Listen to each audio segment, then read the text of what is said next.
to know which heroes make this strong pick even better.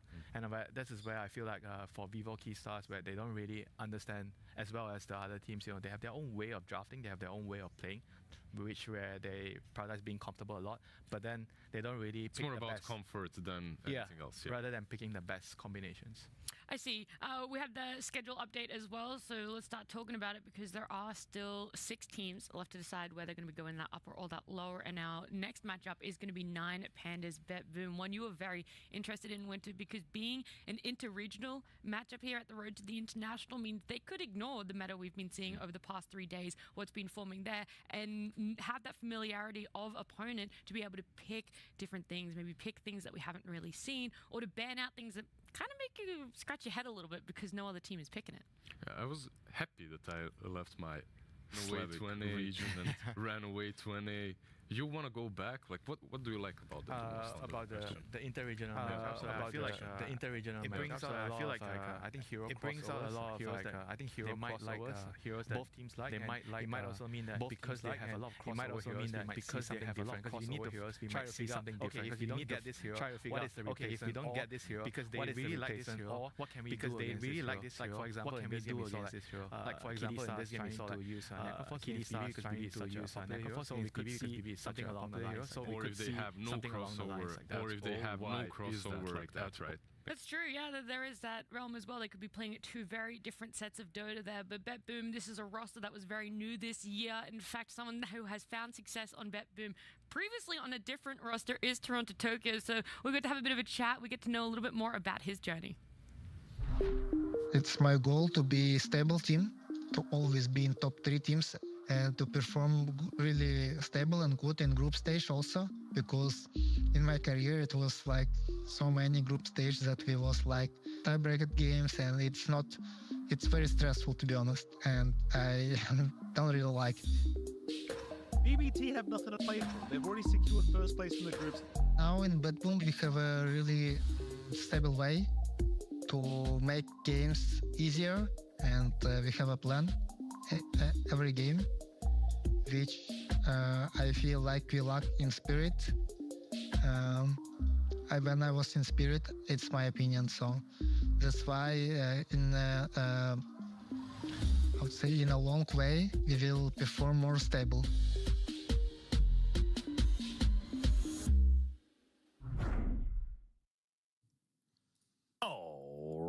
Welcome back, ladies and gentlemen, boys and girls. We have our next best out of 3 coming at you for the road to TI to find out which teams go to the upper bracket and which teams go into the lower bracket. I'm Breaky CPK, joined by Kzu. BetBoom taking on 9 Pandas here. Battle of 2 Eastern European teams. This should be a good one, Kzu. Oh, this is going to be a great one. I feel like out of all the matches, this is like one of my favorite matchup. I think Eastern Europe, first of all, they've been doing very well. You have Team Spirit who topped their group. BetBoom did pretty good in their group. I think they got second. 9 Pandas, they're you know, no cap, they're my dark horse for TI. So I don't know if they're supposed to win this series, but I expect them to do well over this entire tournament. Yeah, obviously these two teams are very familiar with one another. I mean, look at the DPC rank coming into this event. 9 Pandas is on paper the better team if you wanted to look at it from that perspective. But stats don't lie. Series, stats don't lie. Exactly. Nahas would be proud of that. So, but anything can happen. I mean, obviously we're kicking off with game number 1. I'm just expecting a very entertaining series at the very least, and looking forward to seeing what we got ahead of us here. But as you can, we are jumping into it, man. We don't want to waste any time. We got game number 1 and the draft officially underway. And so far, a couple of noticeable bans. That Spearbreaker, arguably the top tier hero. It's the best hero. I think Spearbreaker is borderline. Like, I don't know about OP, but he seems incredibly hard to deal with. I have not seen the best answers yet. Like, some Shadow Demons have worked great, but yeah, the 1500 move speed cow that's charging you at 25 minutes. He'll not be here this time around, so I think both teams probably somewhat happy about that. Yeah, it's a hero that's not surprising to see banned right off the bat. It's just one of those, like, even with a bad start, we still see him just dominate by the time that mid to late game stage comes around. So, yeah, not surprising to just see it eliminated. off the bat here. As far as follow-ups go, you got your Dazzle.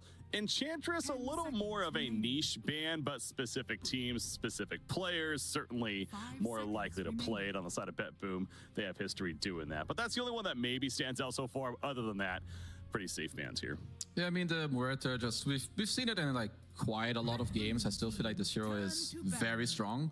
The one thing that I've seen from BetBoom in their recent games is that they actually play with a lot of tempo. Like, they've had a lot of early Monkey King picks. They even played carry Night Stalker, which I think was the only one of the entire tournament. Nightfall is actually known for this hero, both as a carry and when he used to play offlane. So for 9 Pandas, I need them to, you know, they got to be ready for the aggression. Being an Eastern European team, I'm sure they can take the battle towards each other. But yeah, I'm just expecting a lot of aggression and a bloodbath. Absolutely. Wouldn't expect anything less with these two teams, especially going at it. And we got an Undying ban, and we are going to be seeing the Vengeful Spirit with our first pick. Again, speaking of top-tier heroes, up there with the likes of Bristleback and a couple others in terms of the most picked heroes so far on this road to TI.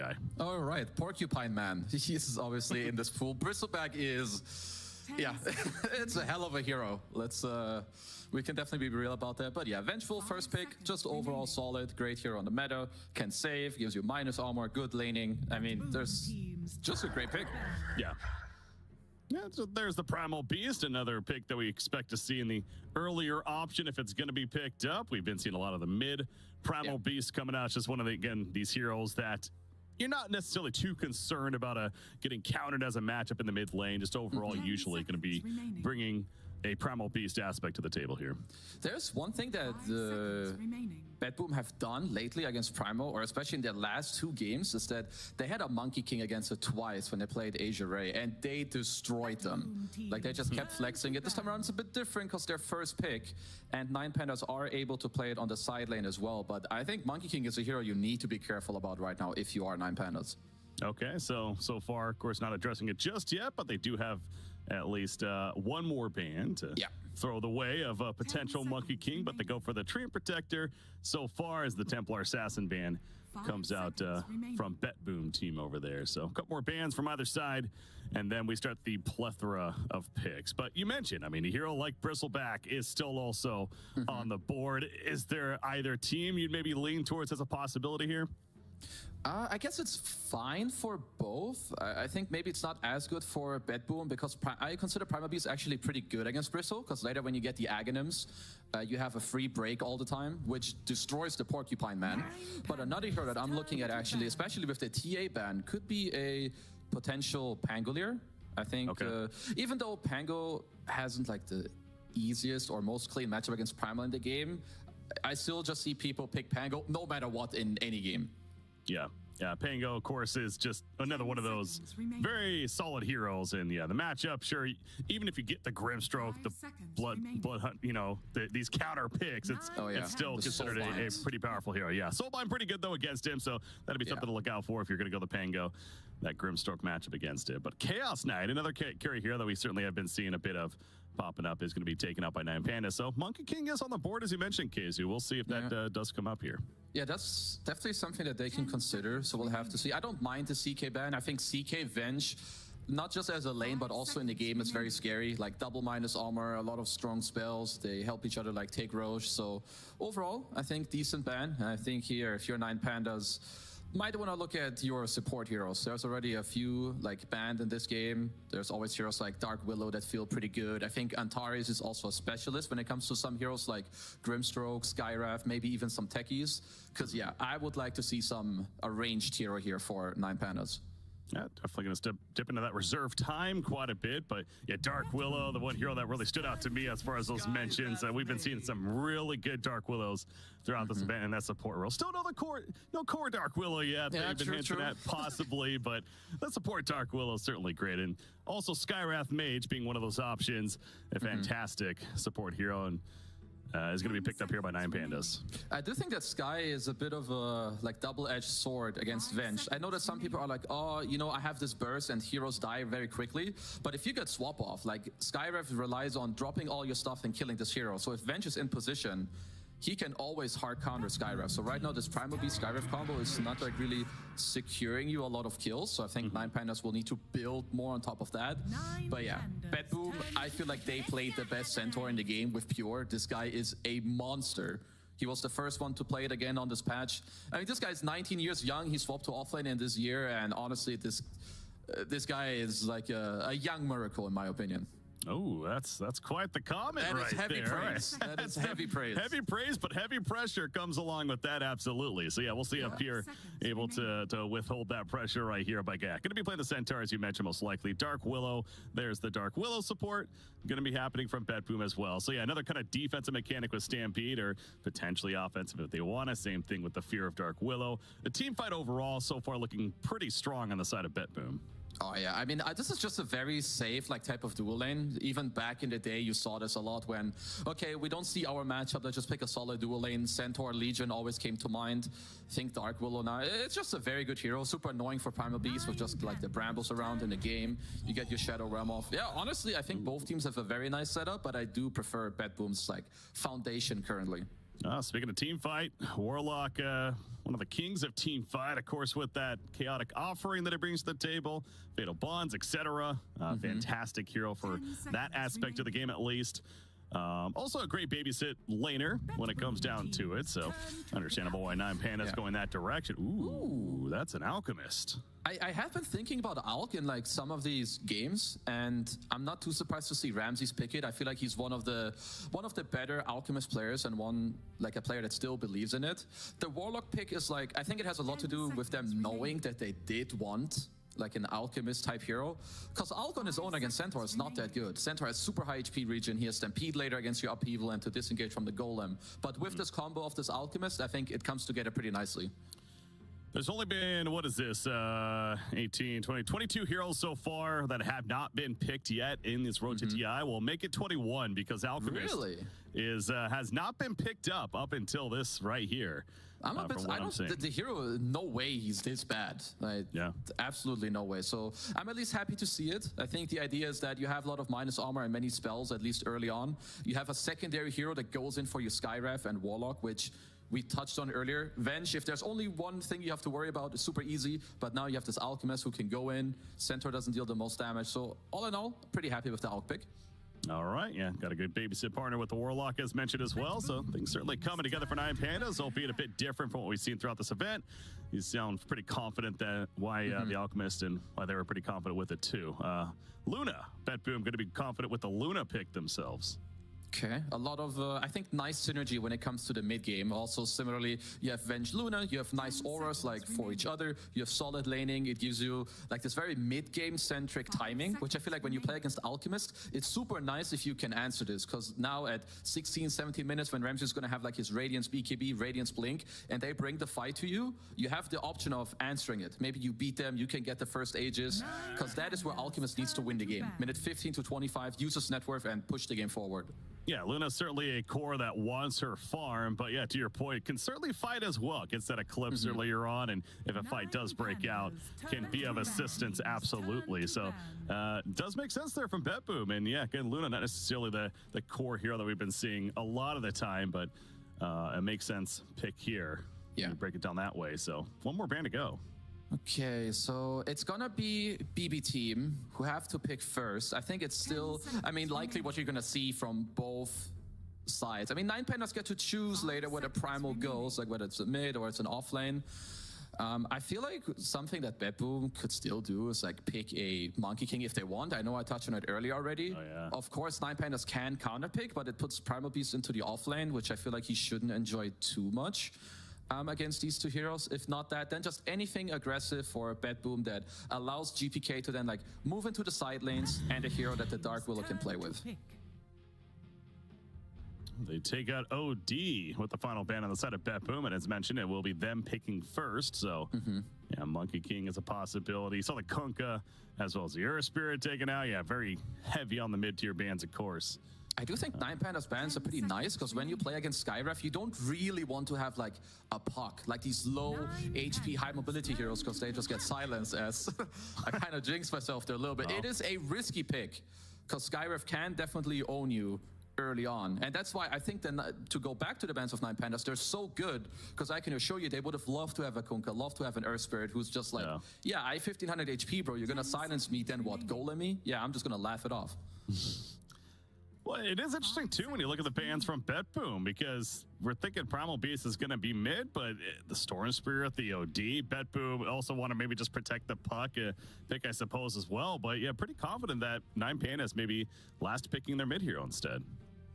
Yeah, so let's see. I mean, a Coil, of course, is great in this game, and you do also have the Venge to swap you out. And apart from the Skyrav, there isn't, like, really too much that can, I guess, pressure you too much. But here you have the last pick, Kiyotaka Earthshaker. Like, if I had to highlight one player from this team, I mean, 9 Pandas are all great, but Kiyotaka has been the standout player for me throughout, like, the entire year when it comes to, like, the new players on the block, kind of. And he always impresses. Yeah, so as you mentioned, Kiyotaka, mid player, he is going to end up on the Earthshaker here, so that's what it comes down to. Miro on the Primal Beast, the off lane. Wake up, Toronto. It's time to play some Dota 2. We got a best of 3 coming at you. These two teams, again, it's a matter of who goes to the upper bracket, who goes to the lower bracket. There's been some interesting results so far, absolutely. And this is another battle here that could certainly go the distance and unknowing of what's going to take place. But with that said, KZU, we got the drafts finished. Are you leaning towards either one here? I feel like it's quite even. I think like 9 Pandas are the type of team where even if someone doesn't like their draft, I always see what their draft can do. Even if they're outdrafted in like the late game, they always have these type of heroes like Alchemist, like in that at minute 15, minute 20, even if they lose their lane, they're always going to have their timings. They're going to bring the fight to you. But I think BetBoom, they have a really nice lineup in draft that can fight back and play exactly against 9 Pandas with what they want. Absolutely. I mean, team fight's certainly strong on both sides. It does feel like maybe BetBoom a bit more of an advantage there. But yeah, the Alchemist timing, no doubt, going to play the biggest role here in the hands of Ramses, of course.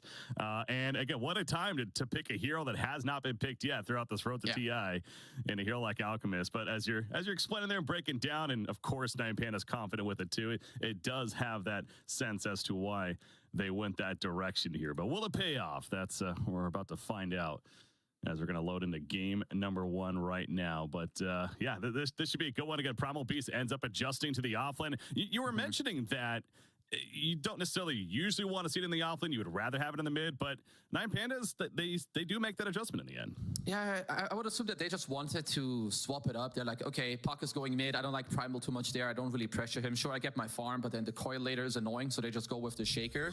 But I feel like BetBoom are the strongest side lane dual lane team, and with them having Luna Venge in the side lane against Primal Skyrath, I think if you make a small misstep here on 9 Pandas, and that lane goes wrong, your draft could fall apart in the early game. All right, so laning phase as usual, going to be pretty important. Well, keep an eye on that bottom lane specifically, as mentioned right there. But both teams going for the early smoke, of course. It's Radiant side BetBoom going for a bit of a wraparound on the bottom part of the map. Miro's in his jungle, if anything, may be able to scout them out if they do try to come up here, but it doesn't look like we're going to have any clashes. Earthshaker saying hello to the mid lane. Yeah, it's the classic. You run mid early, you try to see where the ward is, and it looks like, at least for now, Kiyotaka is guessing the wrong side, as BetBoom's ward is actually on the left. But we'll see if they try for something. But yeah, for now, both teams just getting ready, placing their early game wards, and probably debating and talking about, okay, which bounty rune, what are we contesting? Because they do have Alchemist. They do get double for the bounty runes. No, that's true, yeah. It kind of throws that a little bit of a change of pace there when you put the Alchemist into the game and the bounty rune control, and how much higher of a priority that perhaps becomes for both teams. So speaking of that, the horn blows in about 5 more seconds. And we're going to see the bounty runes coming out. The good luck, have funds as well. It's going to be actually 3 going the way of BetBoom. So that's a pretty solid start for them. All right, Toronto Toki just runs in with the wave of terror and gets the bounty rune. That's pretty funny. I thought like, oh, they got 3 runes. I click him. He doesn't have stun. But either way, I think Kiyotaka, he doesn't want to have Fisher in this lane. He wants to totem in mid. He wants to slap GPK and just rinse him. That's yeah, this hero Vengeful Spirit, it really just reminds every time you see it. Obviously, we've been played a lot throughout this event too, but just how good this hero is. Again, just across the board, so many abilities. That wave of terror, even at level 1, the impact that it has, the damage minus armor, and everything it does It is a fantastic tool. You see off the bat, going to use it right there. As onslaught and reaction coming out from the Primal Beast. But already not afraid to trade blows. Well, in all 3 lanes, look at that mid lane, GPK even getting slightly low. I mean, this is Eastern Europe, baby. Like, they're not afraid to hit each other all the time. This is already Ramsey's like 2nd stun in the top lane. As I kind of like that he did go stun and not acid. I think this way you deal like more damage on the people you actually want to, and mate, you see them fighting back and forth too. So yeah, good luck, Observer. Better keep your eyes open. Well, just keep it on all 3. No, okay, we're not going to do that. That might be a little too much to handle right there. But yeah, the Unstable Concoction leveled up on Alchemist as mentioned, so looking to make some plays with that in the earlier part. Again, not afraid to trade blows and a lot of dueling, a lot of sticks, and eventually Juan's going to be picked up, I'm sure, as well. Top lane, that is going to be a kill. Ramses goes down so much on Unstable Concoction. You know, thinking that he's going to be able to man up right there, and not so much. Oh, that is very good for Bedboom. I did not expect this to happen in this. And you know, Centaur, Dark Willow, they obviously can pressure quite a lot, but I think they caught Ramses by surprise there. Yeah. Obviously not the start you want. He's going to TP back in and make his way back to the lane, but Ramses is still level 1, by the way. That creep wave getting pushed up, so he will get his level 2 as this creep wave comes more to him, but yeah, definitely a very slow start for Ramses in the first couple of minutes of the game. Yeah, it's obviously not what you want as it is for any Dota hero, but what's going to matter a lot for 9 Pandas in this early game is Antares on the Skyrev as, haha, screw you, GPK, this rune has already been stolen. It's Antares and Kiyotaka. If they can get off to a good start and then just allow Ramses to come back and hit creeps as he's still level 1. Oh, he can't be hitting creeps right now. He needs to live, Kazu, and he's going to barely live. No, Centaur cannot find him, so Ramses able to barely avoid death. He does have a salve as well that could come into play right here, but yeah, they are absolutely making it clear that they are not going to let Alchemist have a good time at the top lane. Yeah, thank God Upheaval is a spell, like a good one at that, because Ramses, without that slow, he just gets chip-chopped and he's gone again. He wouldn't even have had a TP, so that was nice play by Solo. Yeah, Warlock, certainly a partner that you want to have if it's about staying alive and, you know, showing off. He doesn't even have his heal yet with the Shadow Word, but that also could potentially come into play. But yeah, needing to kind of find his rhythm because, again, that top lane is absolutely in favor of the Radiant side right now. Pure, specifically on the center, a lot of high praise you gave him. But bottom lane, while we're talking about that, you see Toronto Tokyo taking some good damage himself. He'll live, but brawling continues. Yeah, it looks like they're going to be chilling. I think they did split the Lotuses 1-for-1 in the side lanes. And yes, for Warlock skill build, you probably just have to go Q&E nowadays. I think even if the heal is pretty nice, but you just miss out on too much team fight later on. So, sure, you know, they're going to have to deal with this lane without the heal. There's no easy mode in this game. You got to deal with it. Just got a DWI. Deal with it. Top lane, Ramses. I mean, he's trying to deal with it, but it ain't easy. That's another kill. Ramses 0-2 to start. Okay, down bottom. Trying to live as Miro now as he went a bit too deep for that kill, and, well, he will fall. So diving, not the best decision right there, as Skywrath busy helping out the mid for some mid rune control. That means that's a 2 versus 1, and Betboom takes advantage. The side lanes are a little bit disastrous right now, Breaky. This is not what is supposed to be happening. Like, Alk is very good at, like, you know, kind of going even in the lane. You have Acid Spray, you, like, play on some pushing. They even bottom. They killed the Primal Beast. So the side lanes, yeah, I think Kiyotaka is going to have to do some heavy lifting later on. You see right there, Toronto Tokyo taking the free ride back to base. He'll be up in about 15 seconds. But, yeah, Kiyotaka, absolute pressure going to be on him now. To that point even more. And again, he's doing solid. He's 21-5 against a 25-5 Puck currently. As you say this, he's going to get some good damage in here. Puck, not level 6 though, so no drink health there. But man, GPK getting a lot of damage in there before finally Solo falling back. There's a Shadow round 2. He has sticks. Oh, Cellson! Oh no, the unstable concoction. That's not what you want to happen. Ramses puts down the acid. He's like, screw it, I might as well get some CS. Oh, he dies again though. Okay, in mid though, counterplay by Antares. Nice creep, tower aggro given away. Seems like they will be okay. GPK helping his teammate out. Toronto Tokyo barely alive, but will manage to survive. So yeah, make sure to protect the Earthshaker though. But bottom lane again, you know, Miro's by himself, and well, it's just loot, I suppose. So yeah, Kiyotaka is going to get taken out. GPK does go in. No drink coil even needed there. He must have caught him slipping under the tower or something, as Ramses is going to take another 18 spells to the face. Don't self-stun, brother. Get it out. Oh, no. Okay. All right, we're good. Well, is he? Oh, my gosh. That damage right there. Speaking of damage, double edge from Pure. Not enough for the kill, but both Warlock as well as Alchemist in trouble. Miro will go down once again at the bottom lane. I mean, he was deep there. What is going on right now for Nine Pandas? Well, nothing that's good, at least, because they're losing all lanes. And, like, not just by a little bit. You also have an Alchemist. Your Alchemist is getting destroyed top.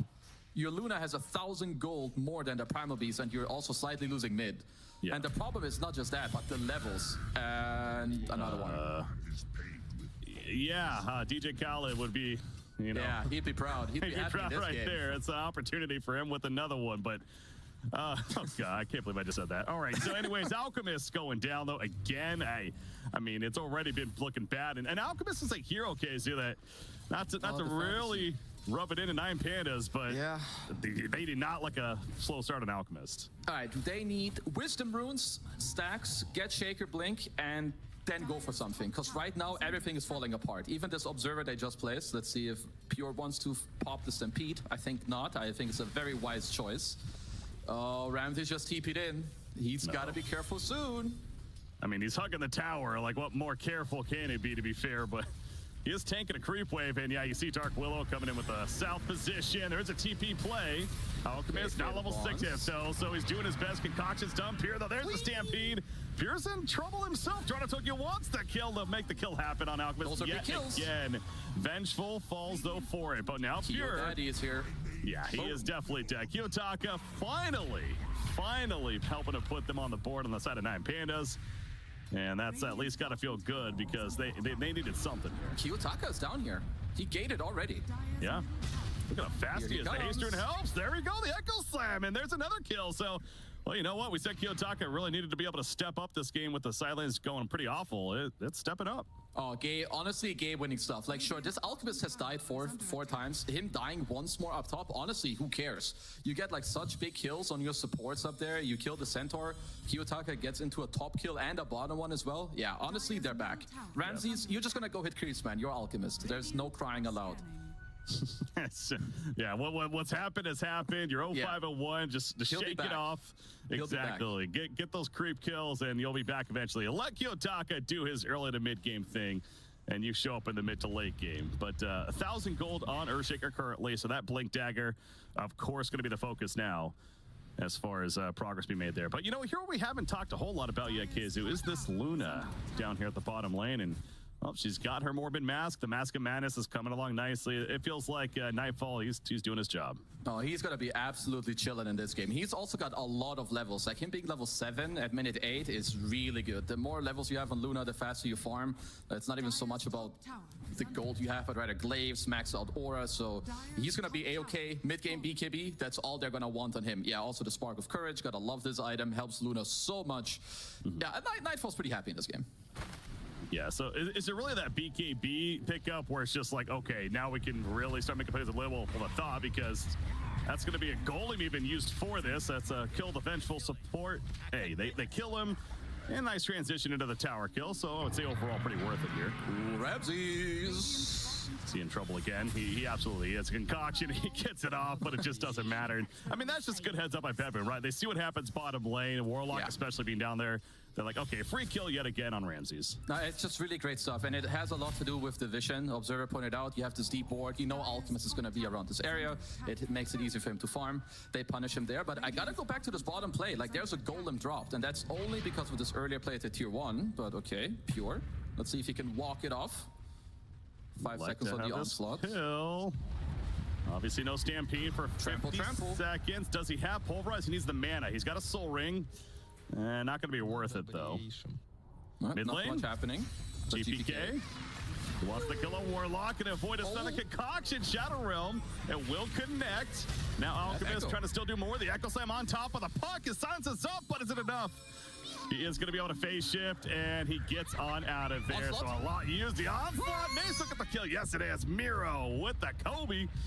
And finds the kill. Toronto Tokyo, is it his turn? He might be in trouble too. The Ancient Seal's up, and the Mystic Flare, yes, it is a kill. on the Nine Pandas are back. I feel like BetBoom are maybe being a little too happy about this game, because I gotta say, it's a little bit of throwing going on. I think even with no levels of Fisher, they're getting some turn kills. Yeah, so BetBoom, I think they can take down the tempo just a little bit. It is kind of crazy seeing them only down 1,000 net worth with how this game started on the side of 9 Pandas. Yeah. I mean, again, you have an Alchemist, so you expect to even be ahead of net worth at this point of the game, but hey, considering the game state, you will absolutely take it. Now, to zoom out, though, KZL, it is top 3 net worth duo belong on the side of BetBoom. Yeah. Their cores are all doing very good. No, they're still incredibly happy, but I must say that 9 Pandas, with how the game is going, they will still hit this mid-game timing that they always have. Now they have Shaker Blink. They can play with it all the time with Skyraf, whoever they find. If Toronto Tokyo isn't like R-buttoning his guy already, this guy's getting bursted. Ramses will recover, get his Radiance next item, and boom, then he will join too. Yeah. So that Blink just being picked up by Earthshaker. The smoke play coming out from the Radiant side, though. It's BetBoom that wants to be aggressive right now. We'll see if this Blink timing of the Earthshaker could come into play, though. Yeah, DD Witchblade Puck, like he's actually a monster hero. Without either of those, I feel like this hero isn't really a hero, but now that he has both at 11 minutes, yeah, he's about to clap some noobs. Yeah, that's 200 damage per hit right now, and Miro might feel the wrath of it. Here we go, the Waning Rift in, the silence is up. I mean, there was never a chance for Miro at that point, although Earthshaker, he wants to make a play still. The swap, Toronto Tokyo, what was that? Okay. Oh no, the Chaotic Offering coming down, so he's going to fall in the Vengeful Spirit. Kotaka trying to live, another Enchant Totem, solo using that Chaotic Offering to do some damage as well. Now Ramsey shows up, and level 8 Ramses, he's like, finally I can do something here to assist. Oh, Centaur? No, he's going to be stopped, and Pure will likely be killed off as well. It's a tanky Centaur, so it might take a while, but we'll get him eventually, folks. Hopefully. For Stun yourself. Stun yourself. Okay, he stuns himself. Oh, don't tell me he's going to. Nah, he's got Blink. We're good. Q Daddy, he's got him. Yeah, there's he got him. Even Miro coming in just in case, but Kiyotaka's like, no, I got him, boys. Don't worry. Even Ramsey's got the kill with the Acid Spray towards the end of it. Yeah, I feel if you're BetBoom, you're still happy with the game. But honestly, with how the early game is going, I feel like they should be up 3-4k gold. So if they do more of these plays, they have to be very careful in like the next couple minutes about how strong 9 Pandas will be in this game. Blade Mill and Primal Beast, that's got to feel pretty good on him, considering the game state again. So what about Centaur, as obviously recovering now from that death? The build of his, he is going to be going into a pipe, it looks like. Of course, the aura build. Well, because Vengeful's going to get jumped, so that's a quick kill right there. Wow. Yeah, honestly, if they just find the Venge, this is pretty good for BetBoom. Every time a smoke comes and Venge is the one to fall, I think you're very happy. I also love that safe rush the Glimmer Cape with the good game he's having against like the Radiance later, the Skyref combo. And to go back with the Pipe too, Pure loves this build. I feel like he's brought it back. There haven't been many pipes, but Pipe is amazing this game. Skyref, Primal, and the Radiance on Ramses later. Yeah, I was going to go with that. Are they lacking initiation, though? But maybe not, because GPK, obviously, on Puck, he is going to be going Blink himself. And speaking of GPK, Earthshaker, that Bedlam combo, man, with the Dark Willow, he just melts. I look at these wards that BetBoom have in, like, the top half of the side. They don't care so much about bottom, but the, like, top one deep in the woods, another one in the main woods, and a third one as well. Yeah, that vision right there is 100% why they were able to get that kill onto the Earthshaker, as being pointed out by the Observer, and as you mentioned, so it's a big kill because, again, that's that carry Earthshaker, the mid Earthshaker, I should say, trying his best to carry, and has been certainly doing his points of it. But I mean, let's look at the Alchemist. Alchemist, see, he's finally starting to gain some ground. He's got the Sacred Relic and on his way to finishing a very late Radiance, but a Radiance nonetheless. Yeah, he's slowly starting to pretend like he's an alchemist, because he's supposed to likely be top net worth, but you know, it gotta, sometimes games just go like that. And to go back about the Centaur item build, I think you don't need to go Blink, because 9 Pandas, they need to speed up the game later when they get their items. They're gonna come to you. That's why I love this pipe pickup. Now, you mentioned the BKB several times on Luna, the timing of that. She is going to be finishing a Manta style first, but then the BKB will be coming. Does that make sense to you? Oh, yeah, I love it. Like, again, let them come to you. Use the Mantas to push out the waves. I think at this point still, 9 Pandas aren't ready yet. They need, like, what, another 5 minutes? And I think by then, use the Manta, farm more. You'll have a BKB in time. Syncs up perfectly. No Vengeance aura yet, so we mentioned that synergy there between the Vengeful Spirit and the Luna bringing those auras, but of course you have to level those up to obviously have impact there, but understandably Vengeful Spirit maxing out magic missiles first. And get in some any Wisdom Rune enjoyers? No, right. Not this game. Maybe they're leaving it for 21 minutes. It's the, you know, you let it ferment. All good. Really buff it up. But for now, the Radiant team gonna push the bottom lane. They did get the top tower kill, that's right. So have the 1 tower kill on the Radiant side. Dire team the same actually for 9 Panda. So yeah, not the most objective killing this game, as we're now 16 minutes into the game. It's been more about hero kills, 26 hero kills combined. It's quite a bit. We're gonna see more here soon, KZ. They're looking for some. He does have an illusion rune, so this is 2000 HP plus illusion rune. I think if you're BB, you would rather go on the supports here. No, the silence already on Earthshaker. Meanwhile, Warlock gets found in the backline. Exactly. Gonna be feared as well. Earthshaker trying to get the Necro Slam off and gets it off, but in a horrible placement. He's just dead. Meanwhile, Centaur, that pipe's helping him. Toronto's gonna help drive him as well. The TP play, that ain't gonna work. Ramses runs in with the stun, puts the stun out on a Vengeful, and they get the kill on him as well as the Centaur. The silence in the background on Puck. Able to get the kill on Skywrath, but now Puck has to be careful. Chaotic Offering chasing Solo. The Warlock himself is going to be able to avoid damage, and the illusion, okay, he's fine. Gets away there. That was quite the clash in the middle lane. It's not the tower taking damage, but a very even one. Yeah, I guess if Bedboom get the mid tower from this, I would say pretty even fight. They did not get the mid tower. I like what Pure was doing there. He has to go on the back line, right? He stood on top of Solo, who made, then it's really hard to save Kiyotaka on the Earthshaker there. So, I mean, this game is very close right now. Yeah. Yeah, of course, Luna doing his Eclipse, the first one of the game, and certainly feeling some damage from that. Puck, though, leading the way in the damage chart. Yeah, the Echo Slam of Earthshaker. It was one of those, I might as well press this button because I'm about to die anyways, but yeah, not the most ideal. Of course, he got jumped initially. Became very difficult. Speaking of jumping. Oh, slightly off the mark. Yep. To be fair, long enough. GPK was pinging it. He kind of knew Toronto was there, so either way, good play from both teams. 9 Pandas try for something. I mean, right now the map is like very open, so you don't have to be too afraid of too much happening. But it looks like Bedboom are preparing something at least. A lane ward down bottom. Maybe they want to also like prepare this 20-minute Roshan later, which will be down. Solo, hello, and bye. Yeah, goodbye Solo. Just trying to maybe get killed by the neutrals, but that's not going to work. GPK 5, 2, and 3 right now on this Puck. You mentioned that Witch Blade he has, and a lot of damage coming out from him with, of course, the blink for the utility. And that gotcha potential. But again, Bedboom finding themselves bottom lane to maybe push this tower down here. But no, they're going to go scouting again in the jungle. Yeah, I don't mind it. Like, Luna is gonna be the only one that really wants to like hit. I mean, Pure can kind of tank this, right, and like slowly whittle down the tower.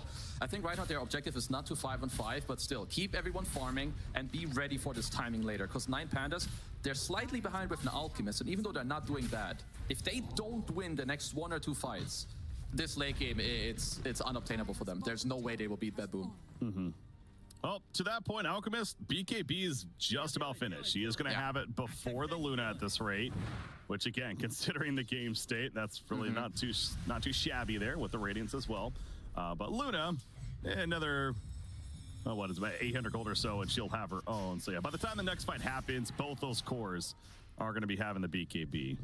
Yeah, it's like this first Roshan fight, I think is going to be ever so important for which team gets to have the momentum after. Because I think for 9 Pandas to later on come back when they have this Ags on Kiyotaka, the BKB on Ramses, maybe he even gets to squeeze in a Blink Dagger before this fight. I feel like they need that because they need the first Rosh of the game.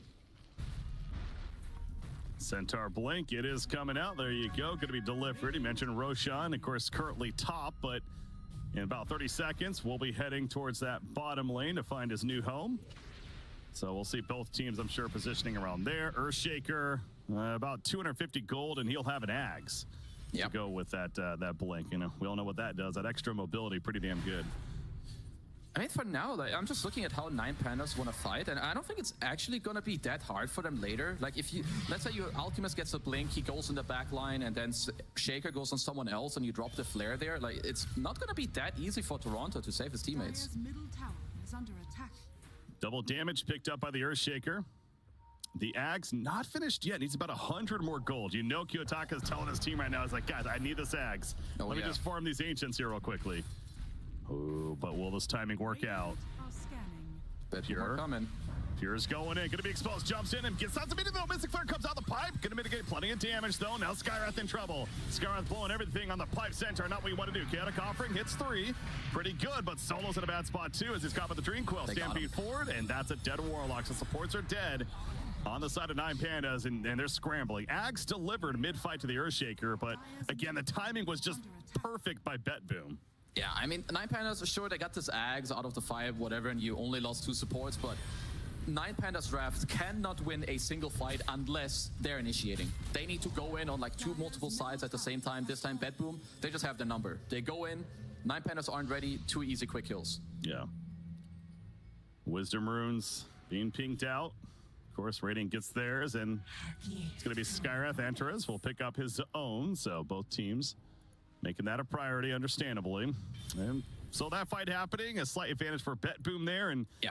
I mean, now Luna's just back to farming. Does that count as one of those fights? Because you're saying earlier, 1 to 2 fights lost, and this game's just going to get way out of hand here for 9 Pandas. And not yet. I think they're holding on okay. Like, it's more like you need every core to be involved. But how, like, look at 9 Pandas have 3 tanky cores. They need to use these bodies. Your supports need to be allowed to play in the back. Like, Miro has, what, 3,000 HP or something with his heart.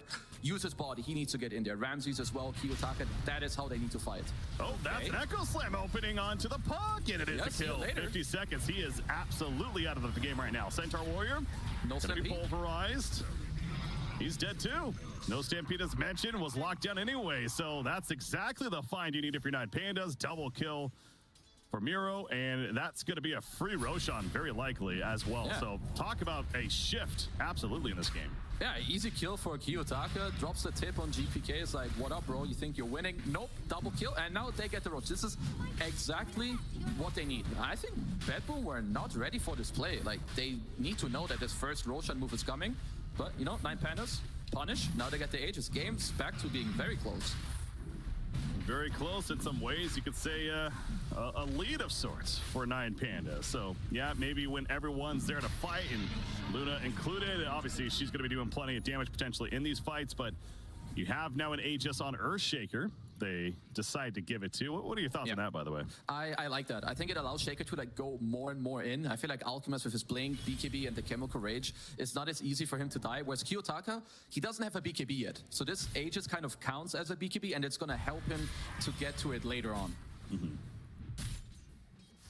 All right, so has that now to work with for a good chunk of time. A little about 4.5 minutes now, as we're talking about it. BKB also going to be picked up on pockets. Oh, gotta wonder. I assume he's maybe going for that already, but especially after what just happened, he's like, yeah, I need one of these too, because I don't want to get locked down and silenced again. BKB is kind of interesting. I feel like most players would want to go like the Sanj here, because you want to like try to live through like if Shaker echoes you and you have BKB, I don't think it's doing anything. True. I think you want to like itemize so that you give more time to your Venge to save you or to like get forced out. But either way, that might be his choice, as both the supports get their shards, very good ones at that. Yeah, Warlock's like, thank you very much, and so is Save on that Dark Willow. So, as mentioned, the Torment is going down, both getting their shards. Got some tipping coming out from Ramses on a pier. I'm not sure if that was a specific moment there or not, but maybe just reminding him that he's still here, and Ramses is definitely recovered in this game. Yeah, he's telling him like, nice laning stage, bro. Let's compare networks, brother. I mean, yeah. He's an alchemist. He's an alchemist. Yeah, let's relax a little bit. But I don't know if that would necessarily be the best play to make right there, but either way, having fun with it. Of course, nothing wrong with that. Kiyotaka, controlling the mid lane. He does have a shield room bottled up currently, by the way, so definitely could come into play here. But yeah, as far as objectives go, I mean, 9 Pandas, they still only killed the 1 tower so far. Yeah. Well, it looks like they should be able to get the mid towers next, perhaps. So Nightfall has Butterfly. I would say when 9 Pandas bring this fight to you, you bring the fight back to them. Like, he's been farming all game. I would say it's time to show up, use your net worth, and help your team out. And it looks like they might want to do just that. Ooh, showing up mid lane. Luna gonna show herself and says, yeah, jump me. Don't worry, I'm by myself. They're not gonna fall for it.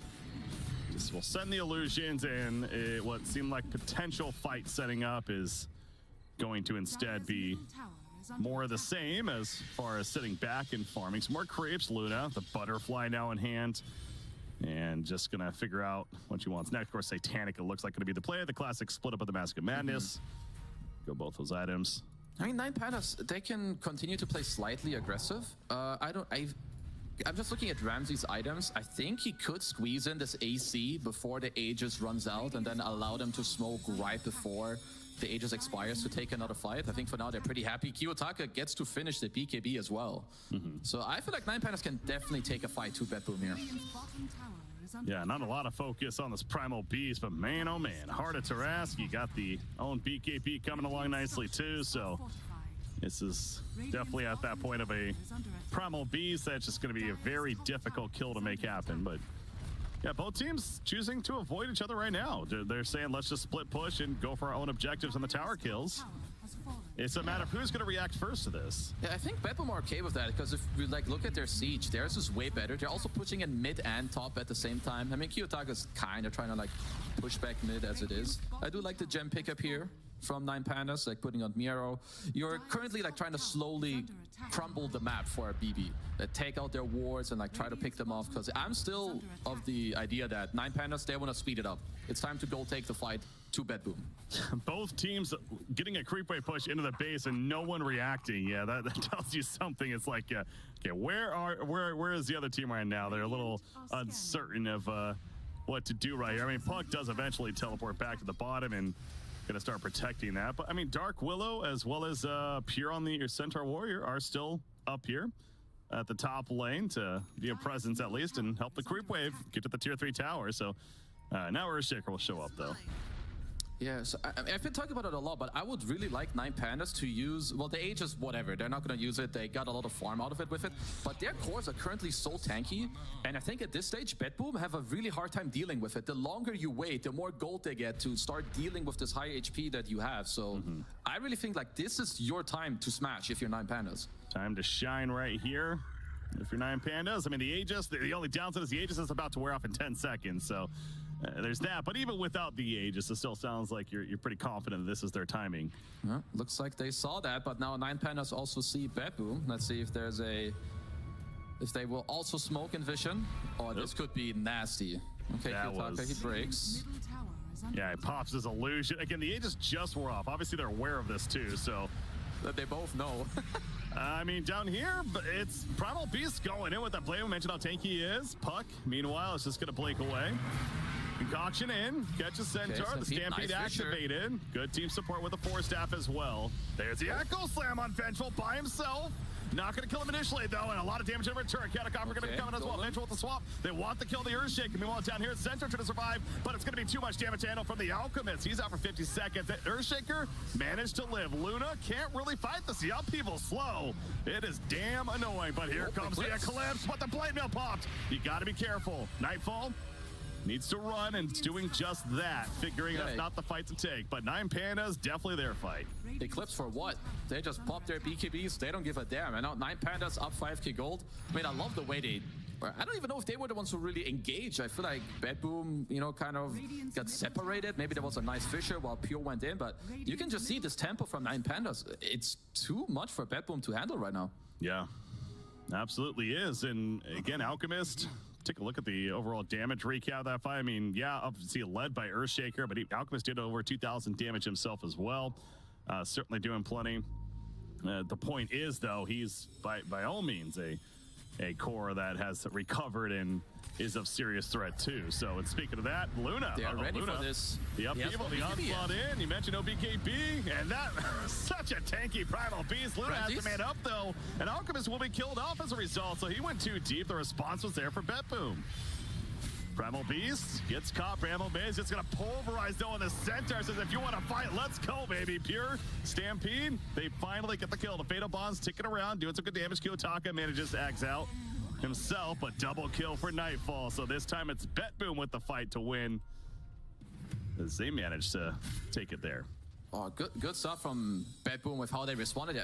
Perhaps overplaying your hand a little bit there as 9 Pandas clump up all their cores in one spot against Nightfall, who just gets to whack away at them with all his glaives bouncing 8 billion times. Oh, Coil. Well, Coil wants that kill on Earthshaker still. Centaur does, so now they know. Yeah, a little hard to chase that, though, and I'm guessing he's getting out. Yes, he is. The TP away, finally, from Kiyotaka, and will manage to stay alive. But yeah, again, big picture, still feels pretty good for BetBoom. You're right. Even without him, the clips, that was just simply the glaives bouncing around of this farmed Luna, and it showed off there. I mean, generally, I see more, like, Pure generally has better, I mean, not to say that he's having a bad game on the Centaur, but generally he's having better games. But this minus armor from the acid spray and the AC, it basically puts him at neutral armor on the Centaur, so he's gonna be a little careful about that. Yeah, it certainly doesn't feel like he's as tanky, especially with that pipe build, as you would expect, but in the end, team managed to have a successful fight the last time around, and moving towards the bottom lane. Roshan, it's at that point where he could potentially be up soon. It's a very long spawn, but it looks of it. As we see, I was going to say, it's a very long spawn, nearly 3 minutes, so it's going to be a while. Yeah, I definitely think that that does favor BetBoom. Like, they're still going to have bigger items coming out. We saw that Nightfall is queuing up the shard. I think the shard on Luna is incredible. It's super underrated. You take less damage, and you're playing against 3 melee cores. The longer you stay around them, it just keeps circling. They're going to take so much damage, and he has a Chrysalis on top. So BetBoom's protecting it. Again, they're not aware exactly when it's going to spawn. As we can see, that was going to at least be 2 minutes. That's going to be a smoke play, though. On the side of BetBoom, want to catch them off guard. Toronto Tokyo getting some Lotuses. BetBoom have some nice vision here, so 9Pandas need to be careful about how they close in. Oh, that's Spirit Jump and Ramses. Good BKB indeed. Managed to stay alive. Nightfall, he has his own still, but not using it just yet. Centaur gonna be swapped out. There's a Stampede as well. Ramses down to take a 50 damage. Nightfall with BKB. Ramses just absolutely melts in that fight. The Eclipse bouncing around. Muro having to choose to go back in, maybe. Pops the Blade Mail. Wants to onslaught, but they are without their Alchemist, so this would be an ambitious play. Too good. Oh, 9Pandas need to still be careful. Absolutely do. Earthshaker having to Ags away with that Enchant Totem. It's good for now, but I mean, still sticking around. 9Pandas, it's a 5 versus 4. Should they be so confident? I guess as long as they like stay somewhat away from the Roche pit, it seems to be okay. I mean, 9Pandas don't know that Roshan is not up yet. So actually, with how it all turned out, BetBoom would have been pretty happy if Roche were to be up now. But either way, BetBoom get to protect the area, and yeah, they are looking very strong. Yeah. This has got to be so frustrating for BetBoom. They keep checking and they're like, come on, what's going on, Roshan? I'm sorry, bros, but this is the longest Roche respawn you could have had. Yeah, pretty much. It's unfortunate for them, but another 30 seconds. Obviously, Alchemist is going to be back up, and it's interesting because you made that point there. 9Pandas also is unaware that it's not up yet, so Radiant's top tower is under attack. They don't see that message pop up for another 30 seconds. It's like, wait, what is going on? Do they start making their way down here again? I think so. That's kind of like, you know, surely Roche is up, but it's gonna die eventually as a random tier 3 token gets picked up by Ramses. So it looks like he's gonna go for an MKB. I would assume that perhaps their plan is gonna change where they try to all in the Luna, even through a swap, whatever, just blast all your shit on Nightfall and hope and pray to God that he's gonna die. Yeah. Roche is up, and I think with the map positioning, that's just a free one. Yeah, there's no way they're getting over now. I mean, this is a very good Roshan killing team as well. The Wave of Terror, just the auras, it's gonna be a quick one. So there, the message will pop up, and that will be the confirmation. Luna picks up the Aegis. Cheese going the way of Centaur. For the time being, but now you have to deal with this Luna Aegis. She's level 23, almost 24. Of course, 25s around the corner now. Silver Edge being built too. I think like Puck as well, like GPK and Pure with like the next items they get. Pure's gonna get more tankiness, which then allows them to deal more damage in the fights. Next GPK items, even the Ags that's coming up on Toronto Tokyo. I think we're reaching the state where every minute that passes by, 9Pandas are loot dropping like 1 to 2%. Oh, calculated, bro. Don't worry about it. Didn't even pop the Lotuses. This guy is just cool. He was confident. Yeah, you're right. He knows. Lotuses for what, bro? He's saving those for later. Love it. All right, so they get GPK as you're talking about him. He also now has the shard to work with as well, so that upgraded phase shift, not too shabby there. Hits level 20, so the waning rift cooldown even reduced by 4 seconds, as we see there too. So yeah, BetBoom clearly they're feeling pretty confident now themselves. The Aegis level 20 on Centaur and his progression. I mean, they're getting some big stuff. They've got the Shard now on the Centaur as well. So Pierre's gonna rack up the double edge stacks and go to like 7,000 HP. But you know, Solo, he gets it. He bought the 35-minute Midas on Warlock. He knows that this game, it's gonna drag. He's ready for the late game. I guess so. That's definitely an item to help you once you reach that point. So interesting investment there. But yeah, you see the refresher orb coming up next, naturally. But obviously that's going to be a bit now. Nine Pandas they're going to have to be clutch. They're up 4,000 gold, which seems to be a miracle to me. Because if I just try to think about how this game feels to me right now, I feel like in terms of how the game is, they're down like 5k, 6k gold. Like Bedroom, they're scaling, and how strong they are right now is off the charts. Yeah, I mean, it's certainly, of course, the Alchemist factor in play there. But I'm with you, though, too. Yeah, both the Centaur and the Puck are 5 and 6 right now as far as the core farm goes, and it does seem a little bit lower than you would expect. But to the credit of Nine Pandas, and all 3 of their cores are managing pretty good farm. But smoke play from Betboom, will it result in something? Or Shaker? Kiyotaka, he's dead. Oh, no chance. That just happened to go to the right place at the right time if you're Betboom. Yeah, and honestly, Betboom already has pretty decent lanes. Top is all the way in. Mid is, they're going to keep this range creep alive too. And Nightfall, he's already here. Aegis on board for 2 more minutes. He's got all the items he needs. They're going to say hello to the high ground here. And we all know what Luna can do, especially once you destroy that first tower. Those glaives will start wrecking the base. So certainly got to put priority into defending the tower here if you're Nine Pandas. Maybe you just go hit top instead of running through this upheaval. Seems a bit annoying, but it's... Ooh, they just want to go way behind. Or you do that. You jump on the Warlocks, they stop it. Centaur. Oh, gonna get stunned out right there. Nightfall, though. Oh, that's one way to cancel upheaval. Yep. Just literally stun him and force him to walk away. Uh-oh. If this tower dies, we all know what Luna does to your base. She destroys it. That Blade Mail. Whew. Blade Mail, you gotta be scared of that. Is wearing off there, but the tower's dead. Upheaval put down, but again, the silence to stop it. And now here come the glaives. Bouncing off heroes and buildings alike. Another fortification going to be used, though. Again, Aegis is still online for another minute and a half. He's got Satanic in 1. He's going to heal up and keep going. All right, what rock do you throw. do? Nine Pandas, they have the Earthshaker buyback this whole time, but they're saving it. Yeah, I think you gotta give... Like, the way Nine Pandas need to fight is it needs to be planned. If they rush themselves into, like, a fight, I think it's gonna be game over. They need to smoke, go around. You either smoke, go around and kill the supports, or you blow up Nightfall in 1 minute on the Aegis Expire. Like, I think your plays are getting very slim, and you need to clutch it out. Yeah. Now, the reset play here from Betboom. We talk about the core, even heroes like Dark Willow, a save, picking up a Lotus Orb to go with the Forest Staff, as well as the Glimmer Cape. So a lot more utility there to work with. You have the Ags on Vengeful Spirit, of course. You play by Toronto Tokyo. Fantastic item there. But look at this scout out. Kiyotaka, he's going to be spotted though first here. Nice goes in. Eclipse sack. No, that wasn't a clear. That was just a Lucent Beam. Anyways, Miro goes in with the onslaught. But Nightfall's running forward. Wants Kiyotaka. Kiyotaka still trying to run away this whole time. BKB's going to be wearing off. Puck goes into the midst as well. The Eclipse has put down the drink call to lock him in place, and they go solo for the time being. But Earthshaker manages to jump on out. He's ready to come back in with the Echo Slam. Wait for that. Alchemist, though, he's just dead in the midst of this fight. And Miros also, never mind. He gets out with the TP just barely. But Earthshaker lived. Took a lot on the bright side. Solo. Well, Solo's died. TPK is just holding a casual like 6 billion gold on Puck. We'll probably look to spend that before the next fight. Nightfall's getting a refresher. I love when carries get late game refreshers. It's just so good. Gotta get double BKB, double Satanic, double whatever you need. And we saw Pure's damage in that fight, 7,000 as well. Yeah. Yeah, and Luna's level 25, so the Lunar Blessing damage that's being presented here is even that much more amplified. Yeah. So pretty good. Yeah, you're right with the refresher. It's like we think so much. It's like, refresher double ultimate, but exactly the items is the big thing. All right, next Drax is going to be down. Nine Pandas, you have one little last fight in you. Ramses has to buy back. They're either getting mega losing or he has to buy and fight.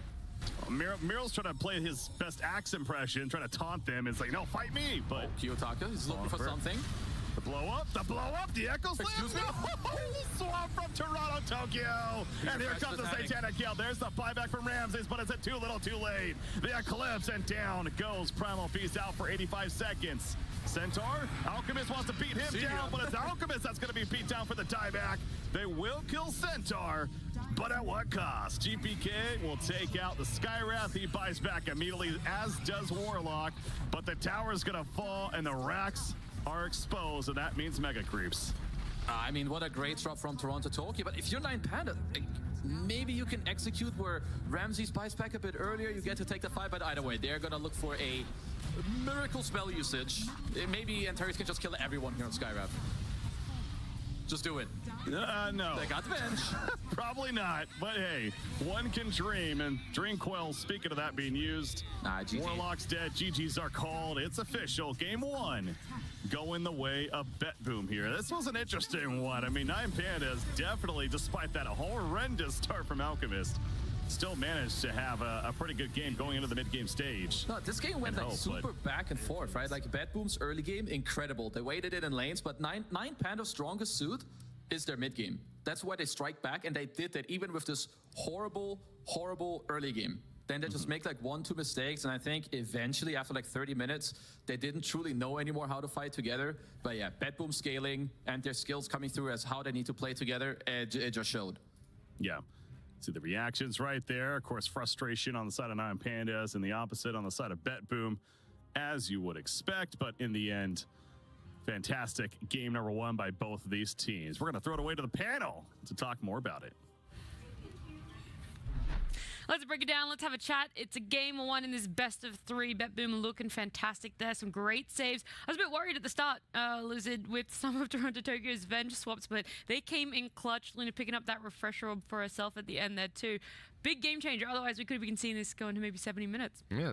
Some people in the green room were calling for the 70 minutes mark. It does happen. I wonder who that one Who could that be? Yeah, with a couple of those nasty swaps that were happening early on in the game, we might have even gotten the 70-minute mark, but no, it wasn't only like that.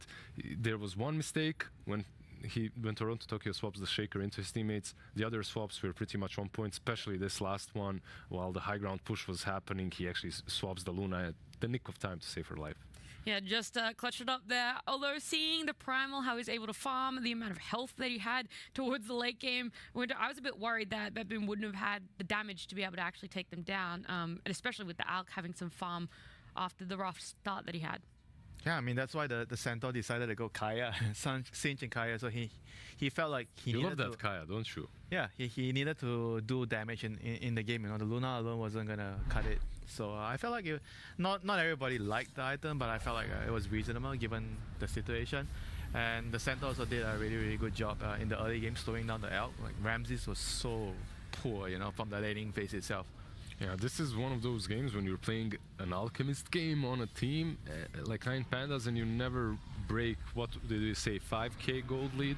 I think that 5k was the max they ever had. Yeah, that's the max, and that isn't even like some early game advantage that they got. No, they got it later on with a couple of really nice executions, really good team fights. So for 9 Pandas, I can say that even though the lanes didn't go that well for them, specifically the Alchemist one, they still did manage to play the team fights quite well later on with the deficit, because being 2k ahead with an Alchemist on your team, that's a deficit. Like it's not enough. Yeah, Nowhere near enough. So the fact that they were able to come in that way, able to get it back a little bit, that Luna just being way too far for the side of 9 Pandas not able to hold it. Still some great team fights taken. And when we look forward towards what's going to happen, actually no, let's keep talking about this one a little bit more, because Warlock as a support, we had a bit of a discussion into how you build on him, why you don't really want to go that heal at all.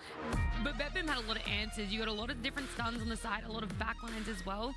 That GPK, I think, was the main person that was trying to deal with this Warlock, so they didn't have this team fight advantage when it came to trying to have all of BetBoom clumped up together.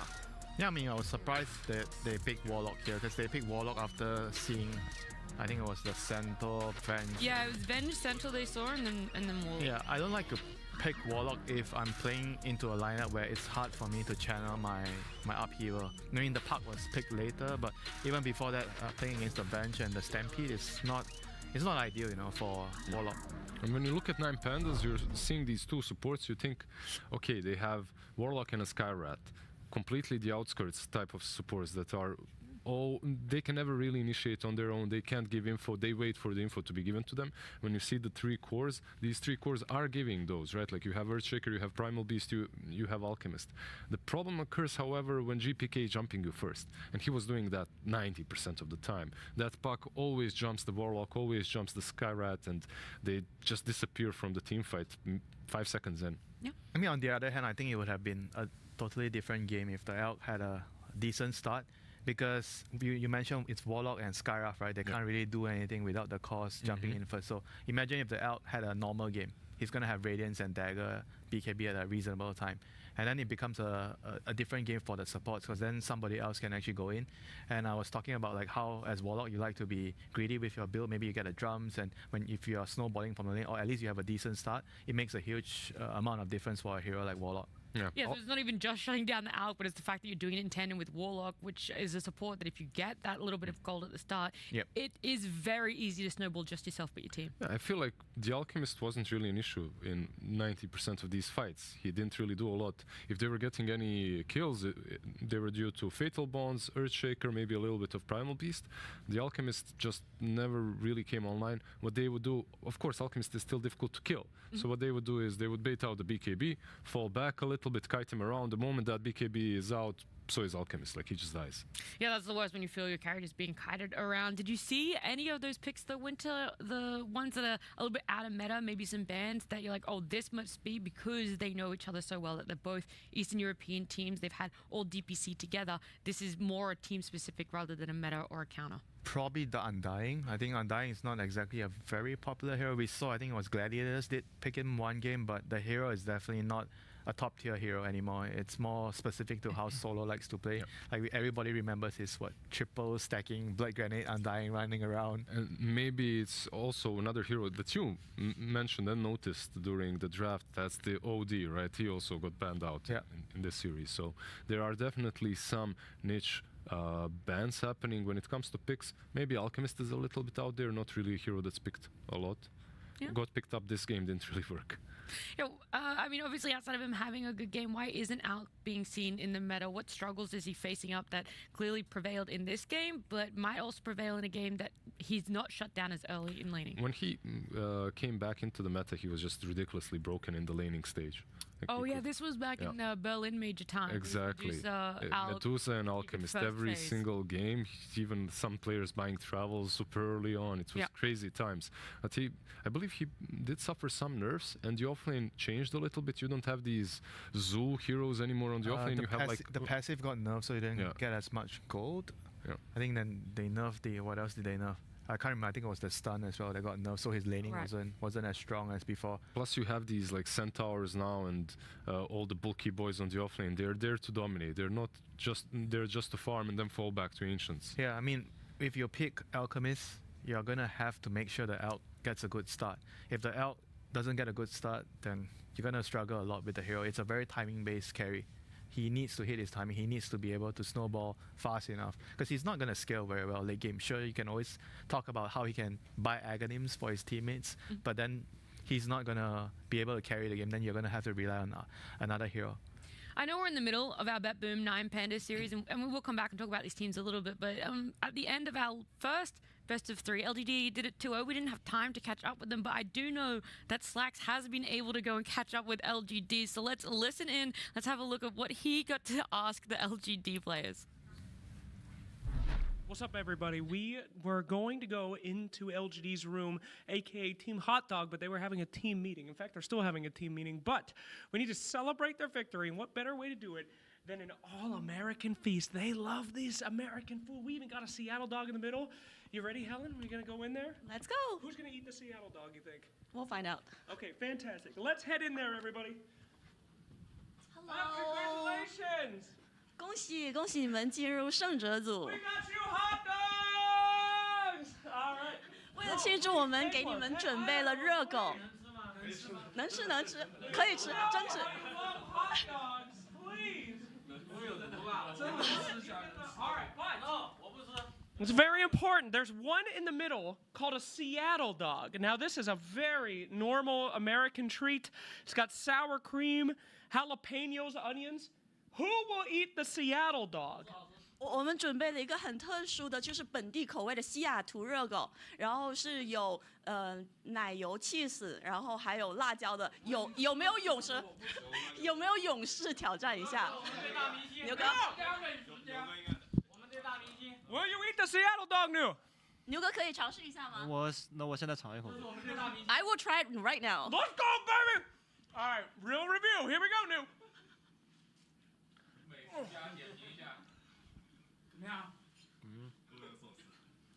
塞的比较满一个。It's a big bite. Wait a bit. Okay, all right. Chew it over, New. You want one, chew it. A little one. I think it's poisonous. Oh, okay. Well, it was. 还好吧，有点咸。 What's that? It's all right. A bit salty. It's a bit salty, everybody. All right. Well, congratulations. Thank you, Mr. Seattle Dog. A pleasure. And that is Team Hot Dog LGD, baby. They're going to be winning some more. Thank you. You want a hot dog? No, it's all right. All right. I'll see you soon, baby. I have never seen a food content piece like that in my life, and I'm not sure I'm ever ready to see that again. Yeah, I'm not sure if I lost my appetite or what is it right now, but Would you, if we got a Seattle dog right now, would you eat it on panel? It's a bit salty. You heard the man.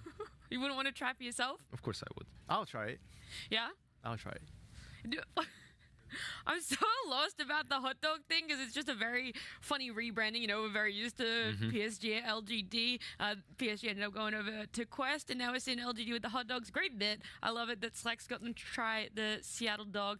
I haven't even tried it myself. What was it? Pickles? Sour cream? Sour cream, jalapenos. Onions? Jalapenos were on it too? I Onions? think so. Cream cheese. It was cream cheese, not sour cream. It was cream cheese. Well, he said sour cream, but okay, cream cheese. Yeah, and a lot of salt. Most of the players are foodies. You know, they like to go around trying food after their scrims. So normally players are quite happy to. What I did like though is that the Seattle dog, the one that's different from all the others, New picked him up. You know, everyone knows who's the boss in that team. He's the true carry. Yeah, he's the true carry. Well, Slacks did ask Xiaoba first, the director. Then he said no. Thought it was poisoned. Yeah, poison. I would never take a hot dog from Slacks either. But we want to circle back to this pet food. Slacks is, hey, buddy. I mean, no one would. It's fine.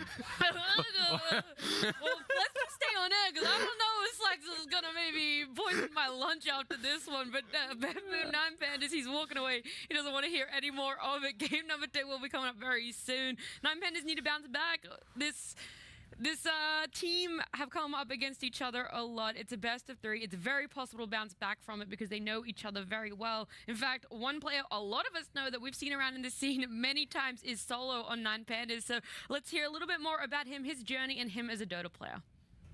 I don't have as much fun as I had when you run home to click find match to play on new hero. But I really enjoy the moments when I feel how team improve, when I feel that things we were working on start to work, you know. I learned that discipline is the most important thing in Dota. Discipline beside the game and discipline in the game. I think this is the most important thing that I got through years. Let's talk about Kiyotaka. He's the youngest guy on this TI. I'm the oldest one, and he's the youngest one. Gleb has so big hero pool. Like usually mid players have pool from 7 to 10 heroes. Gleb can play any hero. This year for him is really, really good. He showed that he's one of the best players in mid lane. I really think that he will be the best mid player in the history of Dota. Maybe it's too early for this, but he has a lot of time.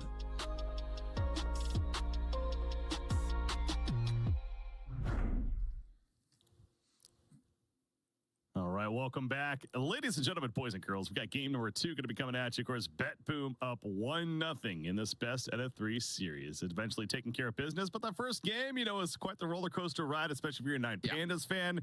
It was a very rough start. It started to look pretty good, but then by the end, BetBoom had just taken control there, KZ. Nine Pandas, they can bounce back. We also just heard it from Solo. You know, he's like the oldest guy in the team, and he has Kiyotaka, which I agree. This guy has like insane potential. You just need like some veterans around him who will help him out. So I think what they talked about during the games just now is super important. They have DM as their coach. He played for OG before. You know, it's time to bring out your Seb speech. You know, you're down 0-1. You say, guys, the game was good. Our lanes were not so good. Let's make the lanes better. And, you know, everything is going to be A-okay, guys. Let's go. There you go. Just like that. Maybe a little more umph behind it with some extra hype as well. But I understand the point behind it, though. Absolutely. So, yeah, hopefully for Nine Pandas' sake, they definitely got some kind of pep talk there because, again, they are going to be down 1-0 now going into game number 2. But it goes back to absolutely the expectations are there that a game 3 is certainly wouldn't be the most surprising thing. But kind of looking back at that game number 1, obviously Vengeful Spirit being the first pick. Overall, Toronto Tokyo did play it very well. It's one of the most popular hero picks in this tournament so far. Is that going to be maybe the adjustment ban, you think? Or? I think what BetBoom did in the game was actually very clever. Like when I think about Nine Pandas, I just think of this mid-game train that will eventually come and hit me no matter what I do. But what BetBoom did is they crafted good lanes, Venge, Centaur, Dark Willow, Luna. Like Luna, Centaur, very strong laners. They give you a good team fight. So I think if you're Nine Pandas, you want to try to break that a little bit. Try to force them into carries that aren't as good laners, aren't as good as the mid-game, and aren't as hard to counterpick as like a Centaur. I think I would focus more on that. So far, things are the same, as we're a couple bans in on either team. In fact, it is actually the same, too, as BetBoom. They're Radiant. They have the first pick. So there we go, though. Nine Pandas will throw that Centaur ban in there. So as you're talking about it, sure enough, Nine Pandas, they take away Centaur. No, I think they understand. It's also one of Pure's best heroes. I said it in the last game already. He's the first one that brought it back. He was also the first one to do the shard, Kaya Sanj into hard build. It looks so good. Looks like BetBoom, you know, with the swap up of bans, get themselves the Muerta. Good on position 1, good on position 4. We see it all the time. They're happy. Yeah, a pretty easy adjustment, exactly. The one different ban was that Centaur instead of Muerta, and shocker, Muerta's picked up by BetBoom. So pretty simple logic there. Now that does mean Vengeful Spirit is left open as an option now for Nine Pandas if they want to go that direction, or do they go the Primal Beast again? We'll see. Okay, so like, Avenge is always good. I mean, Avenge is just solid overall. When you do see Muerta, I think you generally would want heroes that get on top of her. Like, whether she's a 1 or a 4, the hero still struggles against the same thing. Heroes that get on top of you is something you don't like. Looks like Nine Pandas, you know, they're going to stick with their comfort. And Teris is probably one of the best Sky Revs in, probably in the world and in Dota. So, sticking to comfort. Nothing wrong with that, especially down 1-0 in this series. Comfort heroes certainly going to be potent pickups to be making happen here. Yeah. A couple more bans, though, than those picks. So, yeah, we'll see if, again, the Vengeful, the Primal Beast. I mean, what about Primal Beast? Is that a hero that you'd expect to get banned now, or is that one maybe you'll see left open and still see other team picking it up? Honestly, like either or. I don't know if it has to necessarily get banned, but like I wouldn't be surprised if either happens, really. Like maybe if you see some Primal ban, it's more likely that the other team will pick Pango, so you'll either way get some info out of it. But if a team were to pick it, I feel like it's more of a Nine Pandas hero rather than BetBoom. Okay. So far, we see the Brewmaster ban taking place, but now that you have a Muerta pick up here from BetBoom, is there a hero that maybe comes to mind as a again, we don't really know if it's going to be a support or a carry yet, but is there a hero that maybe comes to mind where like, okay, we'll pick up this hero as a response to the Muerta? Generally, I like heroes that just get on you, like maybe Pangos and Earth Spirits, like from mid. Kanka's still in the pool too. That is certainly a hero that you need to respect. I think, you know, we've seen the Cowman come up with Spiritbreaker. I think Water Park, Scenario, Superman, you know, Kanka just seems busted as well. In like these mid games, even if you shut him down, he gets shard Ags. Doesn't matter if it's minute 15, 20, 25. It is so strong. I would be super surprised if this hero does not get picked up.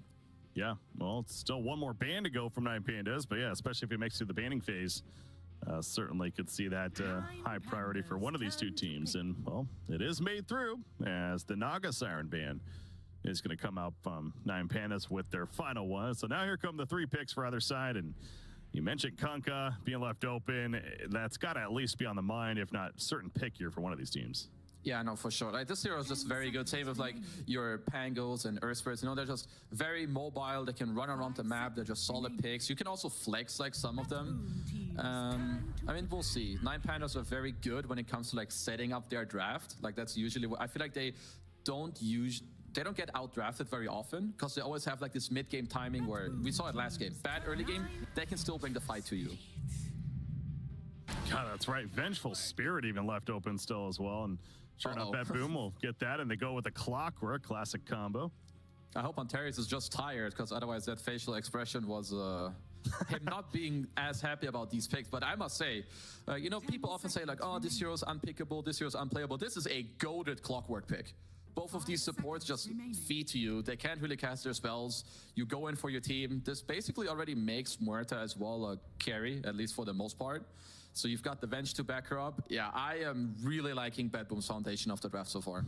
Yeah, feeling pretty good. And maybe not so feeling as confident as you're pointing out there. It's all the expressions on the side of Nine Pandas. But in the end, they still have a couple picks to make themselves now. And okay, we've seen Wraith King make some appearances here and there. And we've seen both a mix of position 1 as well as position 3 Wraith King. Okay, yeah, that is true, right? We actually have seen the flex, so it's very likely that I think if you're Nine Pandas here, you should pick your mid. Otherwise, you lose the flex potential of this Wraith King, which right now I feel like is pretty strong if you can keep it that way. So yeah, I would like a Kiyotaka hero to come out here. Okay, I mean, still certainly a lot of options. There's even that Earthshaker if they still want to go that direction, but Primal Beast, as we've been talking. Oh, that was actually banned, never mind, but yeah, I mean, still plenty of options. Like Kiyotaka is probably like, in my opinion, he's their star player, so giving him last pick would be nice, but I value the flex potential very, very highly here on Nine Pandas. So we'll have to see what they go for. The only thing I'm thinking of is picking this mid isn't easy. So it's either like you man up and you're like, solo, you can pick me this hero. I'm going to smash them no matter what. Or you take the other approach where you're like, I'm not comfortable with my pick. You got to pick the safe or offlaner here. Yeah. I mean, Pango's still on the board, and that's just one of those just solid mid heroes we talk about. Even in an unfavorable matchup, you still expect them to overall have a decent game. So if that's what they're thinking, to really want to save that flex opportunity on Wraith King, maybe they could go that direction. But yeah, they are spending a lot of time on this. Pango's fine. I think Clock is definitely slightly annoying. Like the early game cogs to like redirect you.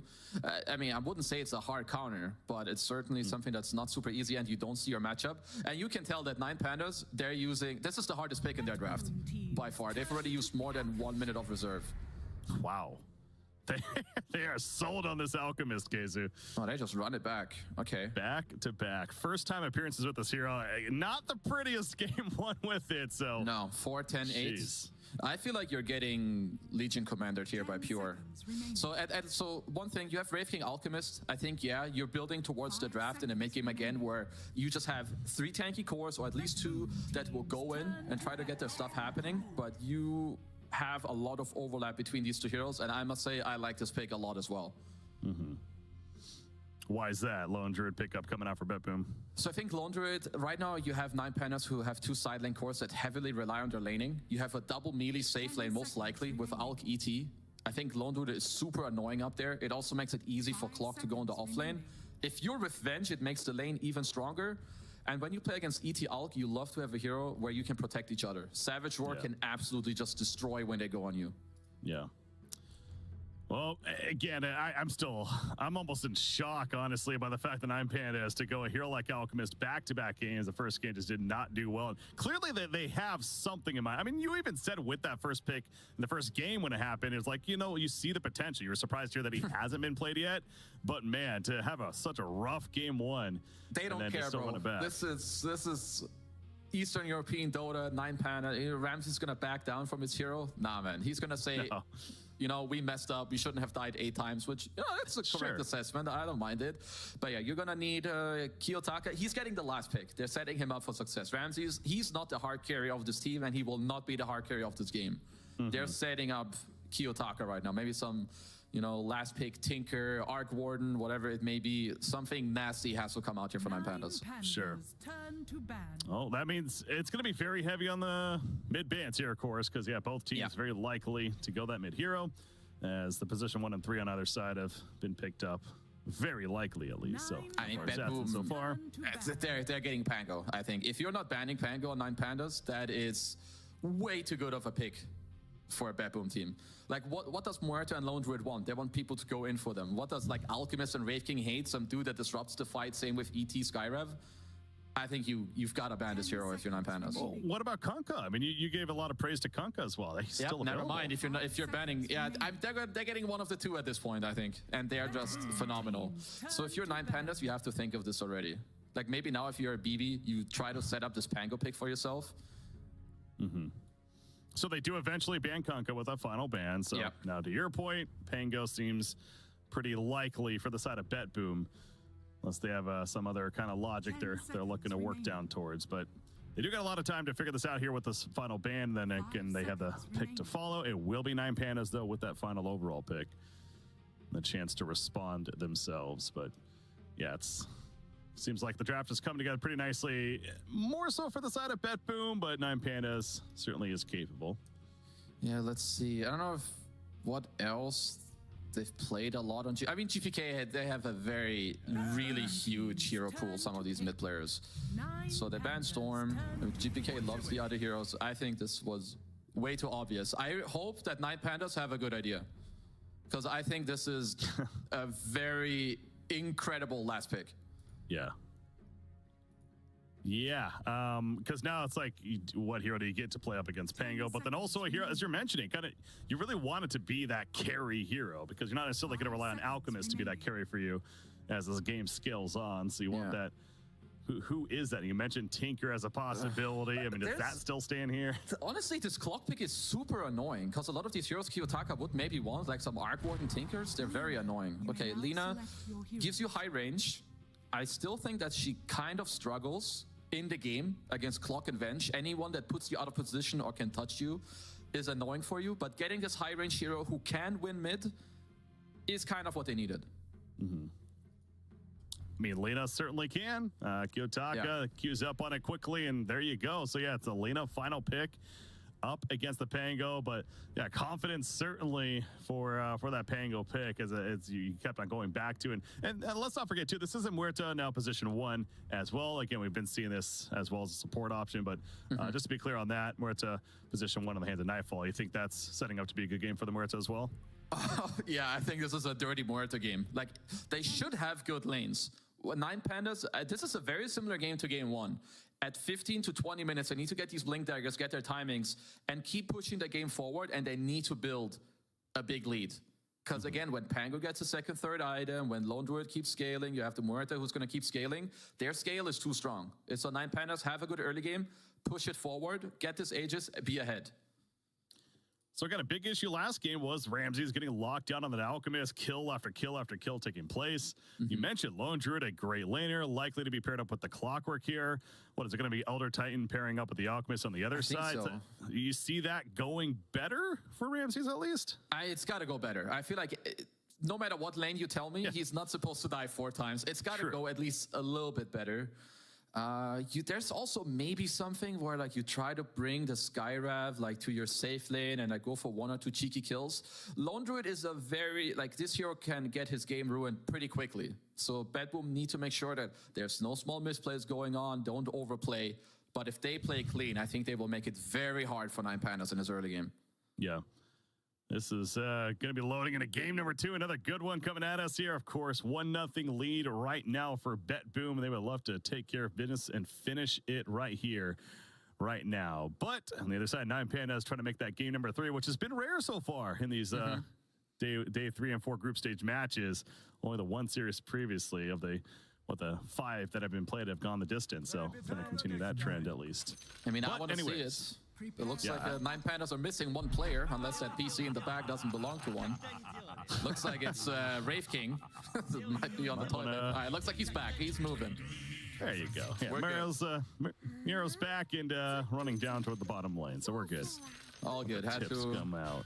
release some of it, you know, take off the pressure. And we already have a smoke coming up, so just, you know, setting yourselves up with the early wards. But yeah, my eyes are on Kiyotaka. He has to deliver hard. I said the same thing in game one, and I think he has to deliver twice as much as he did in game one. All right, scout the ward. Easy D board, well played.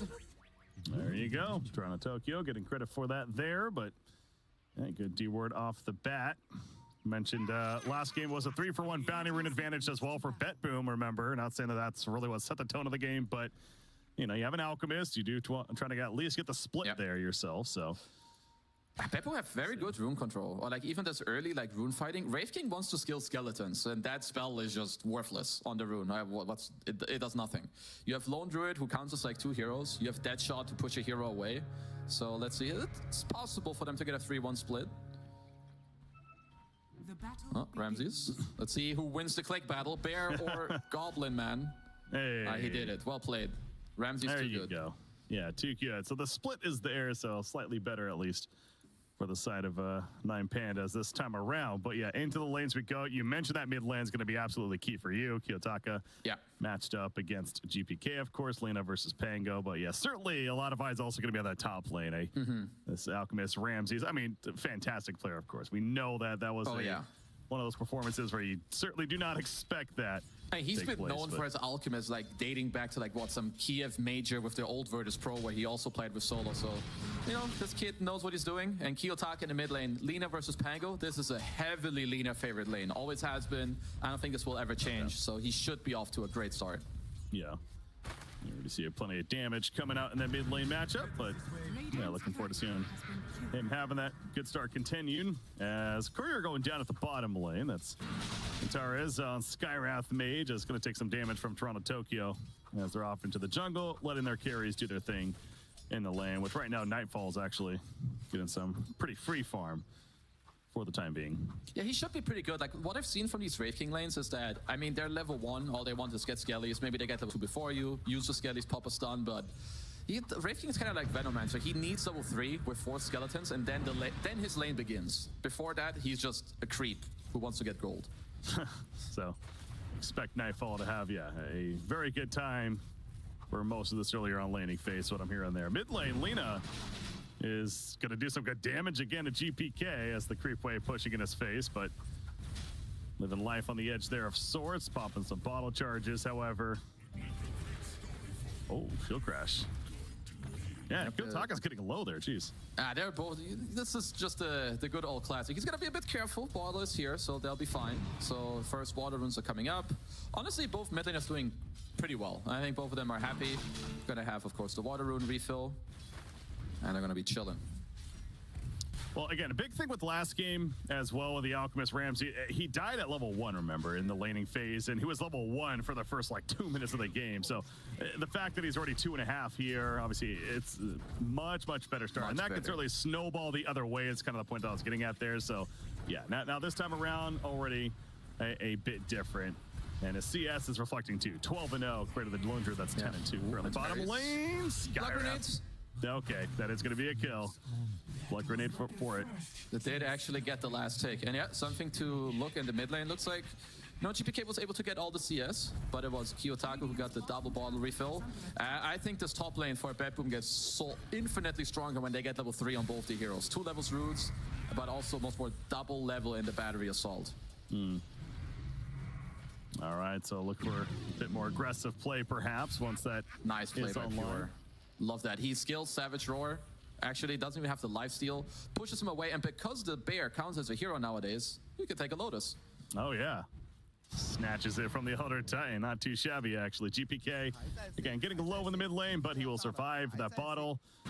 Actually, is going to go all the way back to base. So that's a win for Lena right there, sending Pango all the way back to base to regen and eventually make his way back in.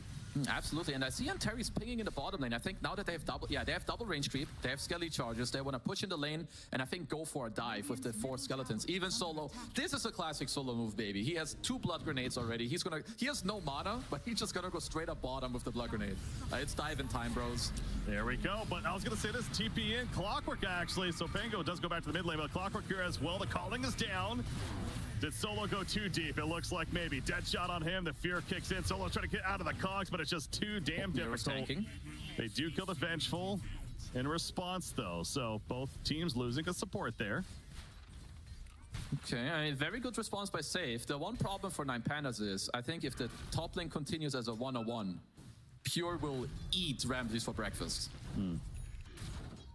Yeah, I mean, right now, Ramses isn't even interested in the lane. Of course, with it being pushed up right here, is going to be doing some jungling for the time being. But mid lane, some bottle support coming out from the Vengeful Spirit. And he did also smoke himself, which is kind of interesting on the Venture. So I don't know if he just wants to place a ward or try to maybe surprise Kiyotaka here on mid. But yeah, Nightfall is going to struggle at least a little bit for the time being. Well, look at this wraparound. Do they have the damage for a kill, though? This is going to be interesting. Magic Missile, Skywrath coming in. There's a swashbuckle. LSA hits. Kiyotaka using the fairy for the one. So Toronto Tokyo wants to finish, but can't do so. The bottle kicks in, and Lina survives. So the answer eventually was no, but it was very close. It's honestly still a very good move. You get Kiyotaka low. They did also, Toronto got to place this ward to the right. They already have a sentry. So this ward that Kiyotaka just plays is going to get instantly dewarded. Yeah. Oh, hello, Solo. Looks like he's going to be okay. So not as crazy of a hero kill game this time around, as we're about 5.5 minutes in now. It still remains 2-1 favor for Bedboom. Toronto Tokyo, Blood Grenade, and one more Arcane Bolt will do him in. So good job by Skywrath there, finding him solo. Any roots happening for Pure? Doesn't look like it.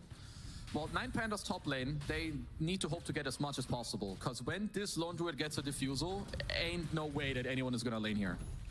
You just get kicked out straight up, and he's only 500 gold off. Yeah, it's coming along very nicely for him. Solo on the other Titan is going to try to harass and do what he can, but mid lane, Laguna Blade used, but GPK rolls on up, and he goes towards the Haste Rune, which he will bottle. Meanwhile, Toronto Tokyo trying to make sure to keep his distance. Not going to happen, though. Got the kill. Good Dragon Slave there. Gets the kill indeed. But now Solo, nice silence. That's actually, he might keep Solo alive. Never mind. Okay, he was definitely dead at that point, but... Yeah. No, still a good silence for try and prevent it overall, but 1-for-1 trade. Active Rune did get eaten up by Mr. GPK, who's honestly, for this matchup, yeah, he's 700 gold behind. Oh, hold it. Just pressuring. Just doing a little bit of trolling. Yeah. Close call there, but yeah, as far as net worth goes, Lina is looking pretty strong right now. As top lane, that's a bit of a dive, isn't it, Ramses? Safe Ramses, my friends. Anyone coming in? No, so far, but he is a little too fast, apparently. No boots on waddles Mr. away. Clock, perhaps. Yeah, only a Windlace. They see him on the ward, though.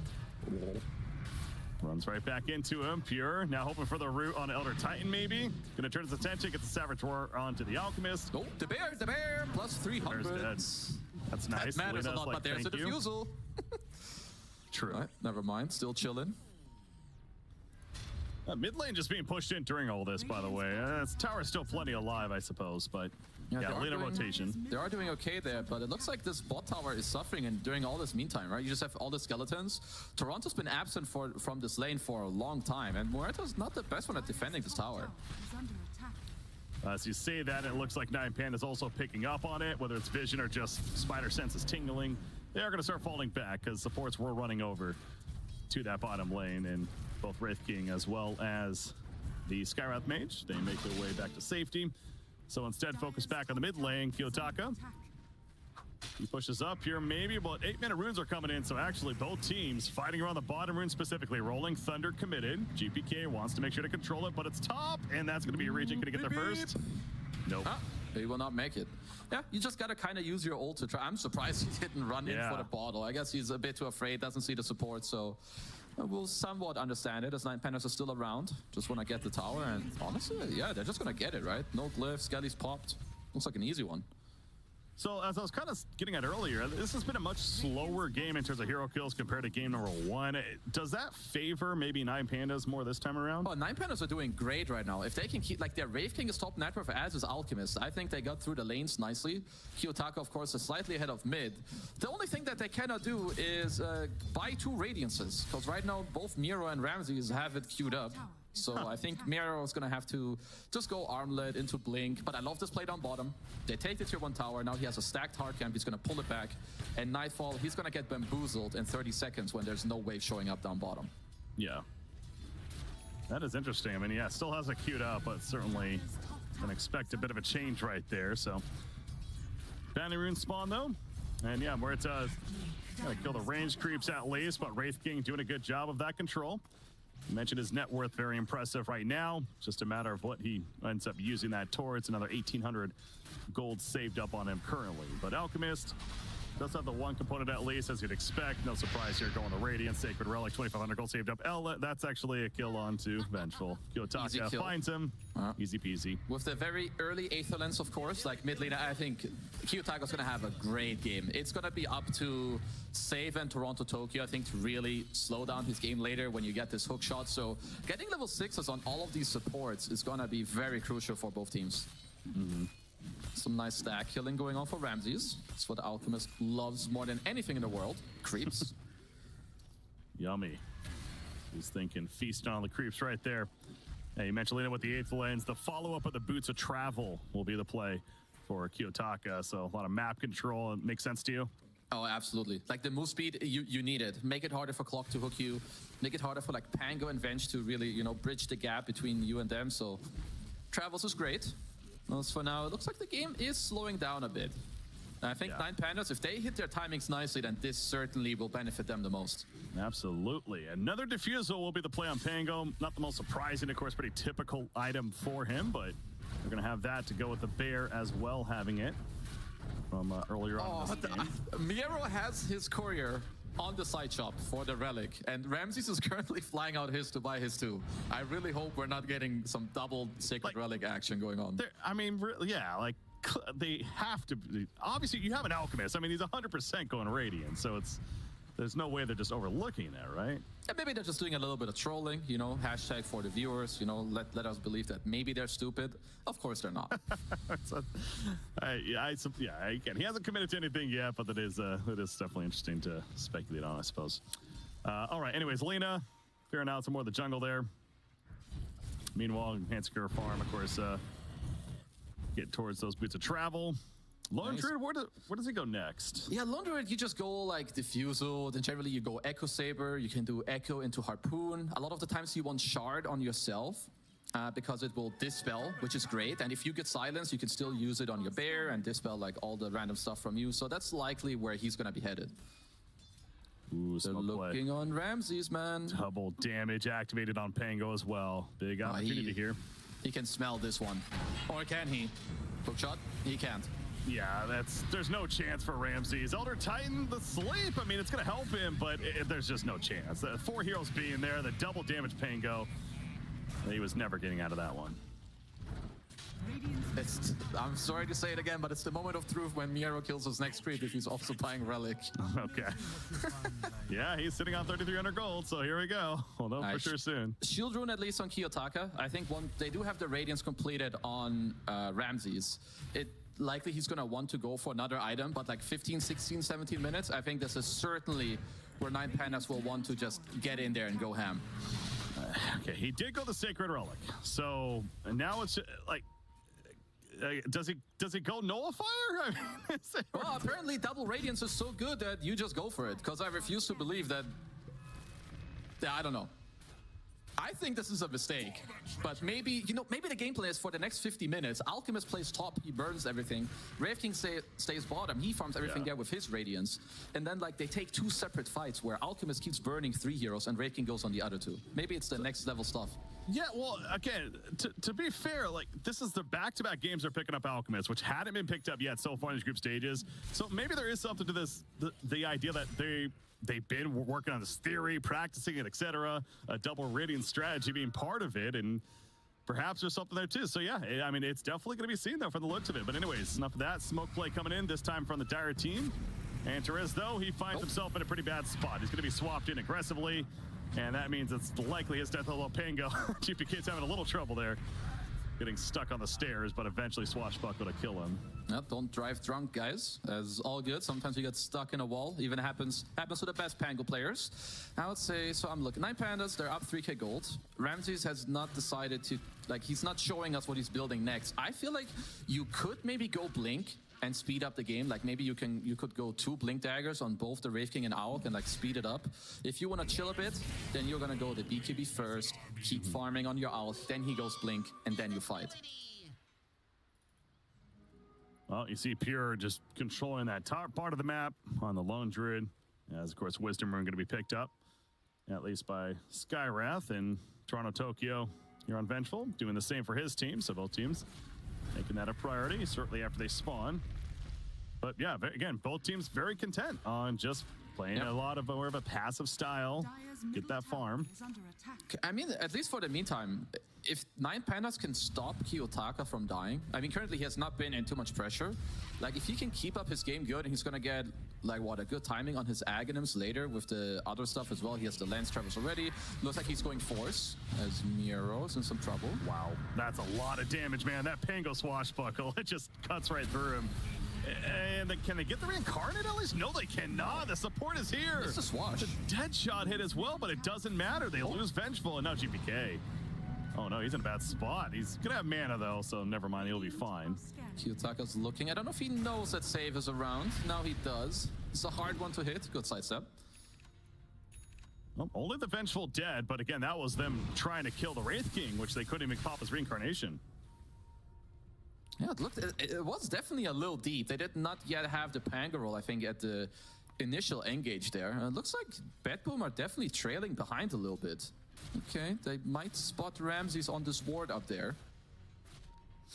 He's got to be a bit careful.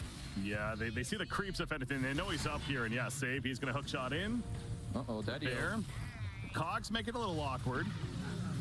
No, you have to throw good stun. fear. Great fear. He tried, but the fear hit, and it missed, though. It is going to be enough for the kill. Bear is dead, and the Laguna play to snipe out the Lone Druid, so an eye for an eye might end up being more for 9 Pandas. Well, that was a lot of gold Kiyotaka's way, and it doesn't stop there. He got the Bear and the last hit on Pure, who had a pretty big kill streak. Man, that's massive. Kiyotaka, he's gone. He's cooking. He's about to go back to base, then TP back. Full mana with his travels. Alrighty, they're definitely cooking. Yeah, they absolutely are. Lena is feeling very cozy after that one. And it's actually on par with the Alchemist, basically, when it comes to her farm as well. So, Kiyotaka, mentioned, cooking. Gonna go Ags with the next item here. So we're gonna see ourselves a Flame Cloak. All right. I mean, it's so strong. Magic Lena nowadays, like, it's back. It was meta for a bit. I think now it's just the best build that you can go for. New Shard is good. Lens feels great on the hero too. I like that Miro's going Blink. I do like when you get this BKB on Ramses and then the double Blink on him and Wraith King. They are so strong, and they can just use his timing to overrun. Yeah, you know, Ramses, he knows that they need 2 Blinks. He's gonna get 2 on his own. Yeah, Miro, to the credit, again, the Radiance build, the double Radiance, not a strategy you see all too often at all for obvious reasons. But if you're spreading out like this, then you can definitely see the value. And he is absolutely using it to his best farm and split push in the bottom lane. And he is going to have that blink shortly on the Wraith King, as you're talking about. So things are definitely coming together pretty nicely here for the side of 9 Pandas. A 5,000 overall net worth lead, even factoring in the Alchemist factor. It's the other cores also are doing very good for them. Yeah, I mean, Pure's got the Harpoon, so they're still scaling very nicely on Bedboom. I do feel that Nightfall might have to... I mean, it looks like he's going to rush BKB. Okay, so I do like this understanding. I think they know that, again, 9 Pandas, their mid-game train is going to come crashing, and you better at least be somewhat equipped to fight back. Mm-hmm. Also worth pointing out, Lena, the first 15 in the game. LSA damage being increased mid-wars. 18 minutes. It's here. Got some mid-wars here. Pango is going to go very aggressive. No fire slow initially in Skywrath, but on the back there's Wraith King. He just jumps on a Vengeful. Trying to isolate the support right there. Pure's Bear. It's in kind of a awkward spot. Barely off the mark. Fine, though. Oh, Bedboom still got the mid tower from that. Let's see if they can hold their own. Yeah, looks like they've also... They're still pretty okay. with this play. I think it was a good decision from GPK to not overplay there and back off. Like when you dive too deep into an ET, suddenly your backline gets jumped and everyone just starts feeding. I mean, Wraith King was starting that as he just jumped on Vengeful immediately and dropped him to half-life with one auto attack, so... Yeah, that's certainly the good call, as you said, to fall back, and ends up being no kills in the end. But Alchemist does continue to farm away, getting ever so close to that blink, as you're talking about. I gotta say, Morita, we really haven't felt the Morita impact yet at all. Yeah, you could... If you said that there's Morita in the game, I'd kind of believe you. Like, Nightfall has not really done much, and, you know, rightfully so. All he's gonna do is scale. Try to keep farming. I think it's not, like... I was questioning whether he should be higher net worth, but he's got a lone druid who's always eating like the top half of the map. His mid is a Pango, so the moment like he gets to this like Hyperstone-ish later for the BKB, that's when he will really start taking off in net worth. Sure. Well, that BKB being delivered out to the Morita, so we'll have that online now. Mid tower though for Nine Pandas, as you can see, they're putting the pressure on. The Skeletons leading the way. Nero not going to play too dangerous. Will blink out as he sees the bear. Harpoon online for the bear here of Pure. Okay, Nine Pandas, like playstyle now, or like how the next minutes need to look for both teams is that Nine Pandas, they're going to get this Rosh. Daytime Rosh on bottom half. I don't know if Bedboom can contest it unless they have a really like miracle play where you smoke up, you rocket flare, you go for like some sick tie, like you just maybe try to steal it with like a Pango clock smoking while the rest keep farming. Because I do not see you fighting into Nine Pandas right now. They're way too strong. Yeah, I mean, Lita's also about 500 gold away from a Aghanim Scepter as well. So, yes, you talk about, we hit 20 minutes, Roshan spawns bottom, and look where Nine Pandas is going. Yeah, nice deny there. Happening, Kiyotaka, he's running away, and he is fast. You mentioned with the boots of travel. That's one of the reasons why I went that. So he's going to join up with the team. So he won't have the X just yet, but they are going to go for Roshan. Here comes the smoke play, though. Bedboom, they're going for it. They need Pango for this. GPK, he's going to have to TP if they want to make this move. Like, without roll, I think they can contest. As Nine Pandas, I think wisely so. They back off. They want to smoke themselves. He's coming over on Pango, but it's going to be a while. He's teleporting it out. Immediately, Vengeful gets blown up, though. Clockwork in the back lines. Trying to be a disturbance is certainly doing that, as Wraith King also gets silenced, as he went in himself up Pure with that bear. But Wraith King's just too tanky, apparently, with a lifesteal. They do kill Clockwork, and now Pure's bear is slow. He gets it out just barely.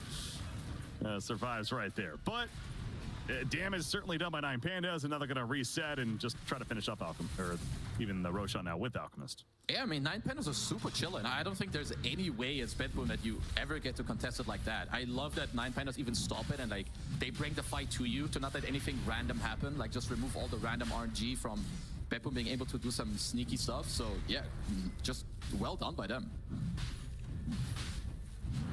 Who do they give this to? It is going to be Lena, yeah. Yeah, I was going to say, I mean, Alchemist, you don't necessarily want to, so. Yeah, it's like, once again, just like in game one, right? You've got the BKB on Ramses, he's got the blink. He shouldn't die, so give it to the other hero who now it allows him to play way more aggressive. Kiyotaka, he's 6-0, 250 CS, he's queuing up the blink next, he's got the Aegis. Yeah, let the man pop off. Yeah, talk about a complete shift from game one to game two. It really is all Nine Pandas right now, it feels like, and Bedboom finding themselves in a very dire place despite being on the Radiant side. The bear, it's working on an MKB now, is the build for Pure, but it's still a ways away before we'll see that, so wants to be able to farm it, but that's easier said than done right now. Yeah, no, it's definitely the correct build. It's similar to last game. Nine Pandas, you have an AK gold lead. I think they need to keep pushing up the aggression. Bedboom scaling, still very good. You've got Lone Druid, once he gets MKB, he'll start dealing damage. GPK is working on his Axe, he's halfway through. And Muerta late game is still scary. So it's all in Nine Pandas' hands to keep pushing the game forward and get a bigger lead. Yeah, certainly going to feel that scary later game. Muerta, at least that's what Bedboom is definitely going to be relying on with how things are shaping up right here. Do see Save farming away pretty deep on his side of the map down here, but managing to get behind the team of Nine Pandas to safely do so. But yeah, Nine Pandas is going to start kind of he's got to TP out if he doesn't want to die. Oh yeah, they know he's here. But I like this play at least. They understand. Okay, all they want to do is delay, keep everyone else farming. Even if Save did end up dying here, it would be totally okay. Kiyotaka, he's scouting. He's Yeah, it's wasting time. And if you're Kiyotaka, it's like, do I really want to keep pursuing this guy? No, because this is totally A-okay for Bedboom. Like, this is, I think now after the last fight, they understood, okay, there's just no way we're fighting into them right now. They need to delay, and 9 Pandas, complete opposite. They need to keep pushing. That timing of the glimmer, I love it. Oh my gosh. He knows he's here somewhere. Flame Cloak's going to be up in a second. There's a jetpack for the Flame Cloak. Oh, the hot pursuit. Let's go. No way. He's actually dude, Save is just outplaying him. He's breaking his legs. He's destroying him. That's a good tip. My man deserves it. He's going to glimmer again. Yep, here we go. Oh, he got him again. Where does he go? No one else played Dota. I want to keep watching this. Yeah, I don't even care what's going on in other places of the map. This is entertaining as hell.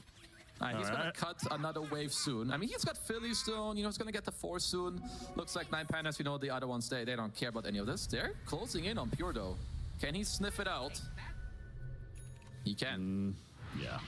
He gets out safely, and yeah, Lena gave up. Lena's just in the mid lane now for the rest of his team. Saved, mission accomplished by all means. And look, now Wraith King's like, all right, my turn. Let me do this. What you couldn't do. He's the Radiance. He's got dust. That's he's just gonna TP out. Oh, someone's coming. Jetpack, no way. He's gonna get away. I love this. The network is still good. All right, 2 seconds on blink. Lena? Oh no! Where is he? The cogs. Okay, now they know. Okay, they actually kill him here, right? Yes. Yes, they will. Honestly, they're still. This is mental damage. I'm not even kidding. I love that he's voice lining too. Like with what's going on, Bedboom are still getting everything that they want. Like 9 Pandas, I cannot stress enough that they need to continue to get a bigger lead and try to stop these Radiant heroes from farming. To that point, I mean, the Bear, the MKB, it's getting there. The Demon Edge is the last component needed. He has 500 gold saved up, so mention how big of an item that potentially is going to be, but also Muerta full Mjolnir. We see now picked up and going to be building into the Dragonlance, but a Mjolnir BKB alone is also pretty potent damage to come from Nightfall. So yeah, they are finding that room to farm, and top lane Ramses. I mean, this is where Nightfall can definitely start to take off, as they don't see this TP yet from safe. Ramses got to be a bit careful. The jump. Dead shot. Dead shot hits. Isn't enough damage, though. No, it's not. Out comes the Chemical Rage of the supports here. Laguna Blade snipes out Vengeful, and Muerta's just running. She pierces the Veil. Look at Pure, though. Pure doing the damage, but Pango's dead, and so is the Bear of Lone Druid. Wraith King rocking and rolling. Going back in. Pure, though, with the resummon. It's the second Bear, remember, but it's doing damage. Miro getting low. He's already popped Reincarnation. That's a buyback. Vengeful Spirit with a buyback. Turns to Tokyo, putting in, but gets silenced immediately. Good silence. Great silence, and he gets blown up for the dieback. Pierre's gonna lose a second Bear. Uh-oh. He ain't a hero, bros. No, Lone Druid's, he's dead too. Both Bears dead, he's dead, and 9 Pandas, they find the fight that they were looking for. All right, Ramsey is just hella baiting them. Full mana for Kiyotaka, seems great. I mean, this Alchemist has got a Scotty BKB specialist array for more stats too.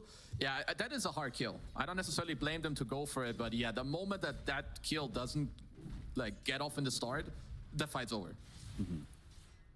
It absolutely was. You could just feel it as soon as he lived, and the response started coming in. And 9 Pandas, they felt in total control, I'm sure, of that fight for the most part. So yeah, glimpses of the Bear doing decent damage, but I mean, I know you keep talking over hyping, but Muerta, I'm really not seeing anything from the Muerta yet. Yeah, he's not doing much, because all he can do is kind of run away, right? He gets double blinked on, and then there's like Kiyotaka with his Agadams, and I love that Kiyotaka's going, like, he already has blink, his next item is Hex. I think he's so close to it, and it's like when the game is in this position where you're far ahead, when you get blink Hex, it's kind of like GG, because all the enemies can do is split push, and now you just continue to pick them off over and over and over again. Yeah. Well, Muerta down here, Nightfall with GPK is trying to get some kind of safe farm anywhere they can. Double damage, though, picked up by Ramses. Scans coming out, none gonna hit just yet, but both pretty aware of where one another is in the area.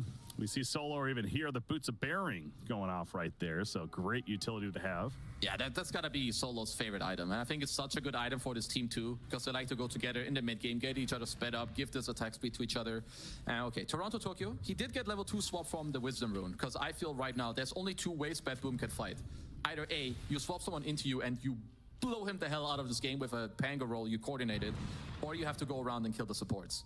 There's no other way of like doing some in between. You will get wrecked if you do that. Yeah, a hero like Lina, obviously going for the blow up on her if he can find her. Certainly feels like a pretty solid strategy, but as usual, a lot easier said than done. Ramsey's even throwing out the tip there to Purist. They take out the mid tower with ease. Pure is farming elsewhere. Oh, they see him. Maybe that's what the tip was for. It's like, gotcha. Beautiful. That's some blow up damage right there. It's just too easy. Nice wards up top. They know that all they can do is split push. Blink Hex comes in. Kiyotaka, he's hella delivering. That was a warning of sorts coming out from Ramses, and Pure did not react to it. So, yeah, Kiyotaka with that kill. I mean, he's out for 45 seconds, no buyback. So, this is, he won't have a bear. This is pretty miserable time for BetBoom right now. 9 Pandas, easy siege coming out for them. I also like this axe that Miro's building. It's so good. Like keeping or you're, getting more spells from your other guys. Even if they die, they're gonna continue to live. Yeah, this win probability is nasty. 93%.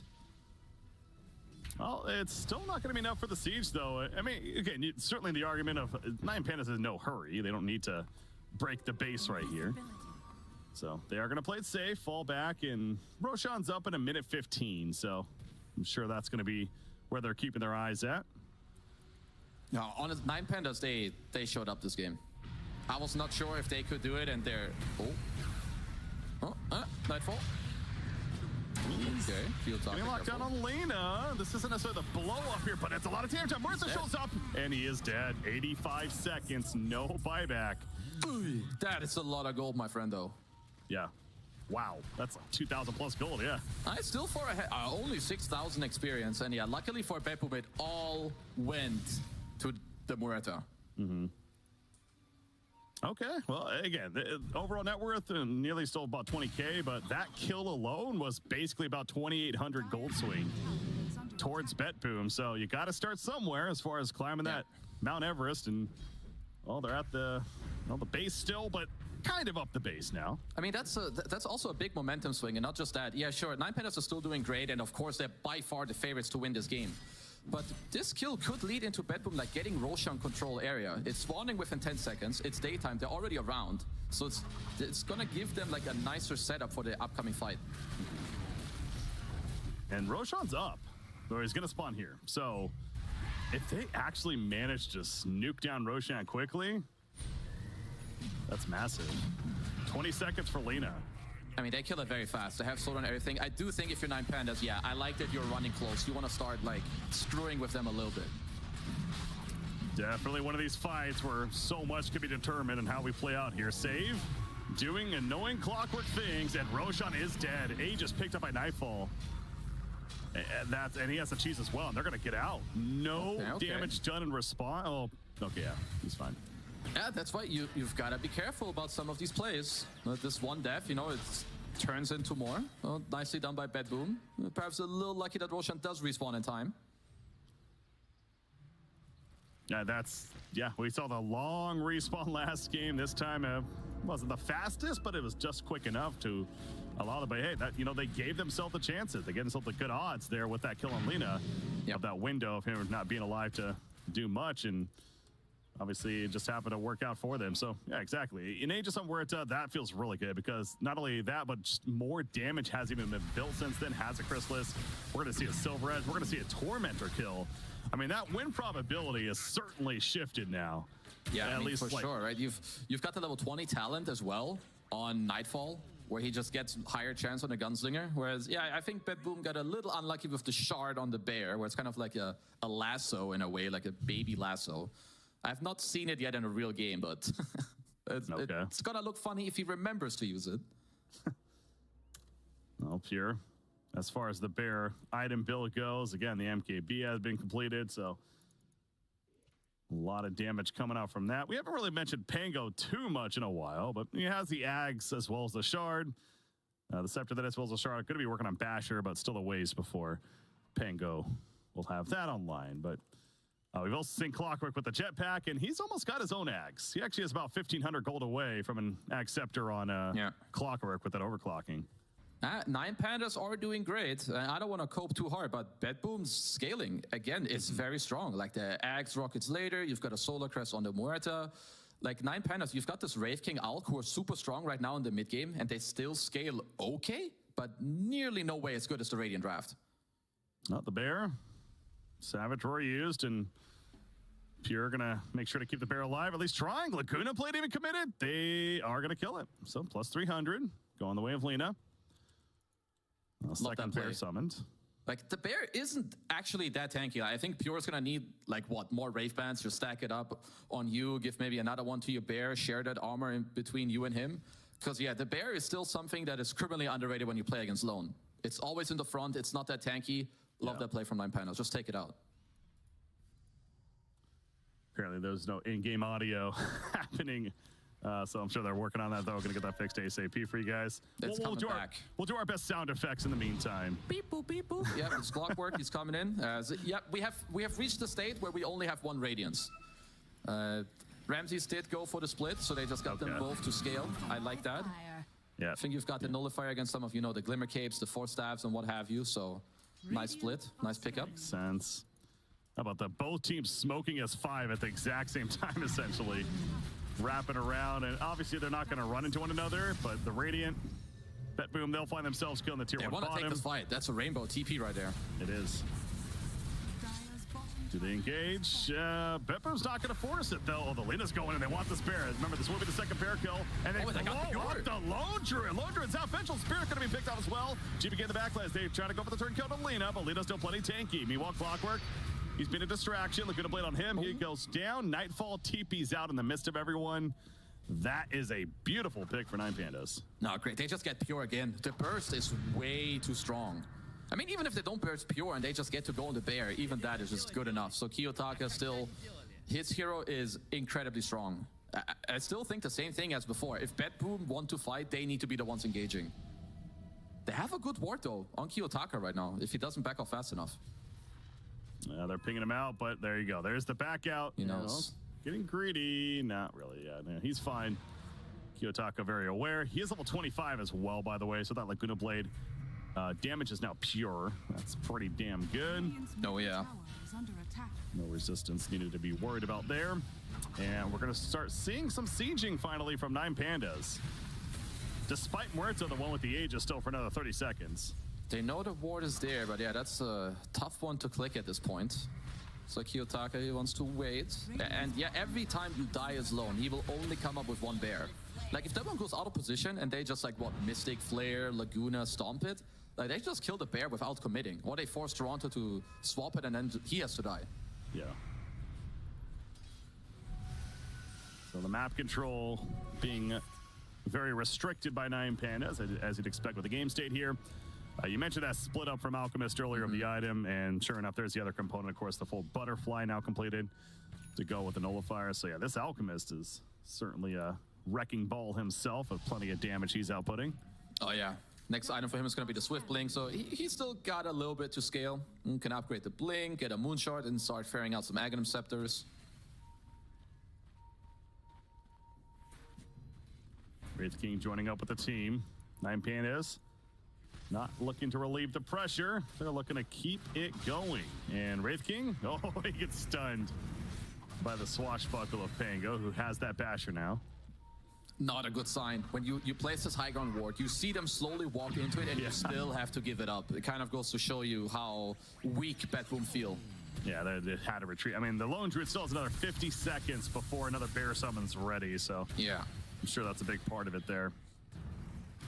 Hurricane Pike for Nightfall. Nightfall wants to finish that at least. He's almost got the Force Staff, so ideally should have that before the next fight. There you go. It's going to be delivered there, so another tool to use at least for them, but having to continue to play fairly defensive here on the side. I mean, Miro he's becoming really annoying on this Wraith King. He's got the Aghanim, he now has the AC, he's gonna queue up the Refresher next. And Kiyotaka, I love the Boots of Travel too. He can farm the whole map up top. If there's any, you know, bystander from Betboom who is like sneaky farming, you're killing him. And with the Boots of Travel too, he can join any and every fight.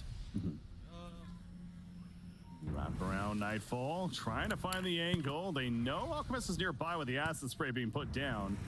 Currently, Lina's not with the team elsewhere, so there's initiation to blow up on Alchemist. Is it enough? The answer is yes. 85 seconds. No Alchemist. All right, that's a good kill. 80 seconds, no ult. You can try to retain a little bit of the map. He even had a ward there. Interesting. Well, just nice spell usage there from Bedboom. You get the roll off, the Deadshot Fear to get the second bounce. All good. Yeah, so Bedboom definitely still showing that if they happen to get the jump, then they can blow you up. So continuing to put that firepower in there to use. Again, the net worth lead still pretty phenomenal for the side of 9 Pandas. And Alchemist is up in another 50 seconds. But the point you made there is the biggest. It kind of relieves a little bit of pressure now for Bedboom. Yeah. They can push out. You see Pure is even pushing out the mid lane with his bear, so getting some fun. We see like Ninja Gear is just such a good item, just like conceptually. You have 3 heroes and 9 Pandas who need it, because positioning and not being seen is just like, it's everything in Dota in a lot of these games. And now that Save has Aghanim's with the permanent rocket flare, he's gonna start being very annoying. We had this in a similar game in the group stage, like even earlier. You don't feel it as much as a spectator, but trust me, the players can feel it. Yeah. Oh, yeah, it's isolated. Skywrath, he's by himself, and you see Martha, when she's able to just sit there raining down damage with those auto attacks. It is impressive. So, yeah, Skywrath gets blown up. He has a buyback, but still, another free kill for Bedboom. I mean, Bedboom are doing good stuff on the map right now. Like, they're regaining control step by step. Of course, 9 Pandas are still doing very great, but the 23k, I think this lead is a little deceptive. Dire's middle tower is under attack. Mention those tier 4 items and dropping. It's a bit loud. The tokens at least. Double damage is going to be picked up by Pure as well on the bear. Huh? Roshan's up in about a minute, by the way. So clearly positioning happening by 9 Pandas to take over the bottom portion of the map. Yeah. And wait for that Roshan respawn. Do I have to be able to hear myself? Try to take it out quickly. It's gonna be time to start saving buybacks. That's okay. Like if Bedboom can go for some all-in play where you use like 2-3 buybacks, but you get to get the Aegis on Nightfall, they're gonna be in a good position. Whereas for 9 Pandas, game is still going great for them. They just need to make sure that they go together and don't get picked off one by one. Or just super loud. Solo's playing the team's ward right now, just sitting in the Roshan pit, waiting to get that information for the team. Clockwork, though, of course, doing clockwork things and sending in the rockets. Does have that Aghanim Scepter, so overclocking's online as well. Because the thing is still, even when you're far behind, when your lineup has the opportunity to clutch someone out of the game, like you swap them in as Miro. Yeah, Blade Mail makes it a bit awkward right there, but it's not awkward enough. And they do get the reincarnation at least. The Alchemist also caught. Chemical range has been activated though, so the reincarnation comes up and they get the kill on a Wraith King. He's got the Scepter effect for now. Bear's dead, number 1. Lone Druid resummons the next. Nightfall, he does help finish off the Wraith King. Meanwhile, Alchemist jumped back in, got stunned initially, but he gets the BKB off after the fact. Chemical range auto attacks, a nice swap for the Vengeful Spirit, trying to keep Pure alive. Pure barely alive, but he is indeed dead. 85 seconds out for him. Pango jumping in, finishes off Skywrath, but he cannot get more. He blows up, and now Nightfall's by himself. Save's going to come over and try to change that. The overclocking buyback on to Pango. Nightfall, now a chance to put some good damage. Yeah, you got to respect it. Pango, stunned initially as he went in. Concoction as well with the follow-up. Nice Lena doing the auto attack to roll up, helping keep him alive for the time being. But Muerta's looking to finish off Alchemist, and one more auto attack should do it. Yes, finds the Alchemist.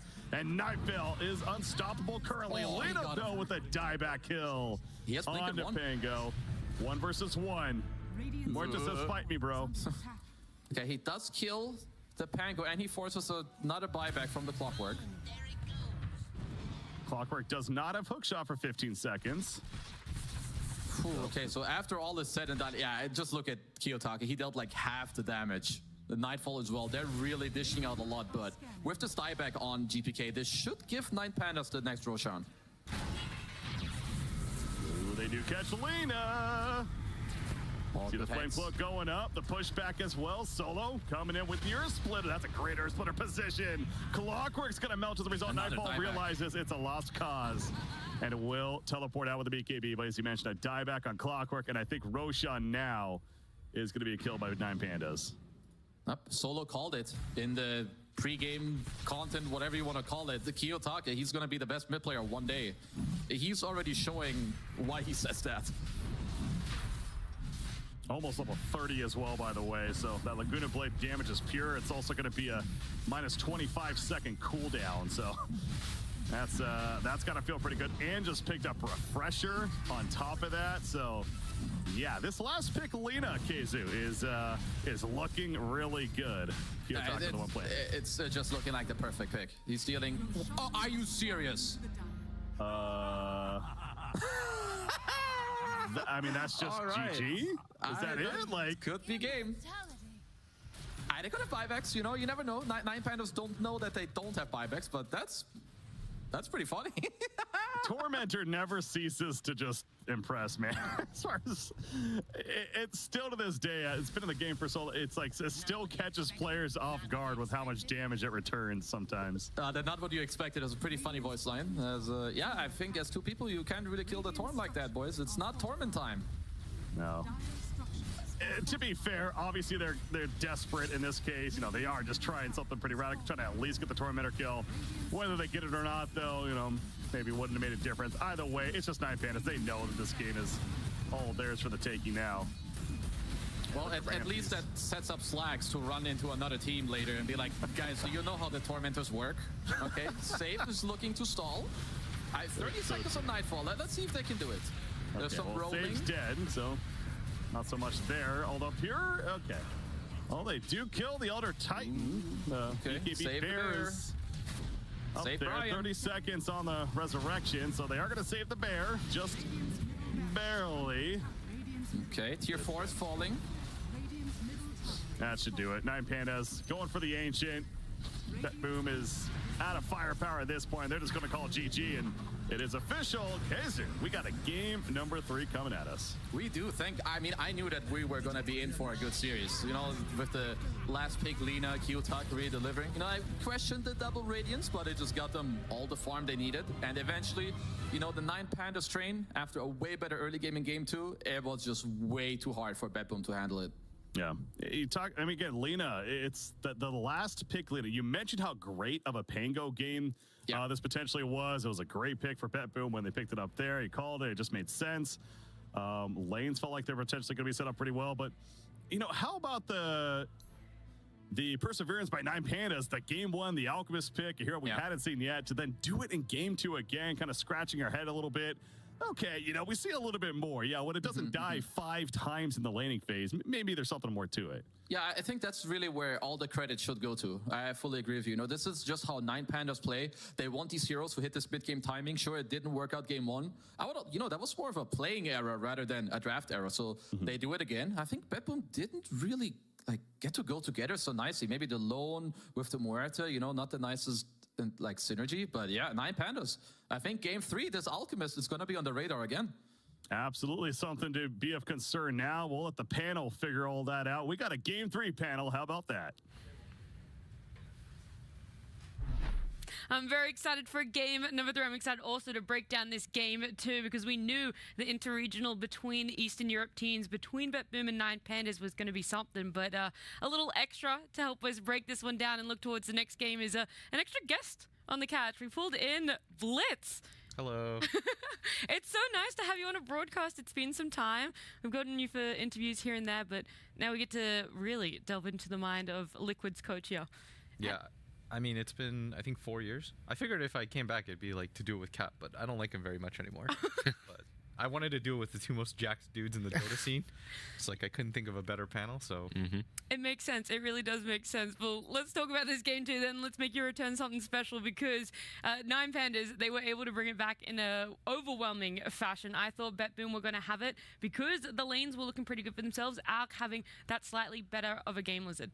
Yeah, for me, I feel like after this game, Bedboom has to win game 3. After watching this one play out, they sacrificed themselves to Tormentor gods in the end. They made the offering, so obviously they're taking game 3. Also, I didn't like their draft. We'll hear more about what Blitz has to say about it, but for me, their draft was very difficult to execute after the laning stage.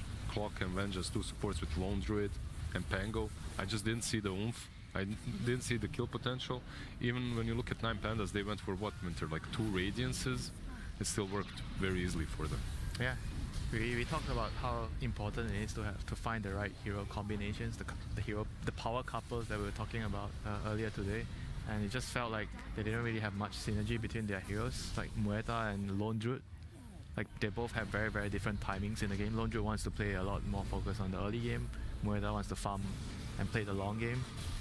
Yep. When I was looking at players leading into the road to the international, into this group stages, I thought we were going to be seeing Lone Druid a lot more, especially in that off lane. It gets picked up. It's not really having the impact that a lot of us would have thought, Blitz.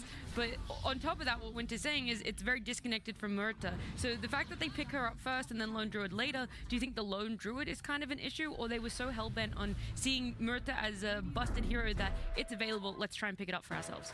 I think it's just kind of BetBoom style of drafting. I think that they don't really care too much about synergy.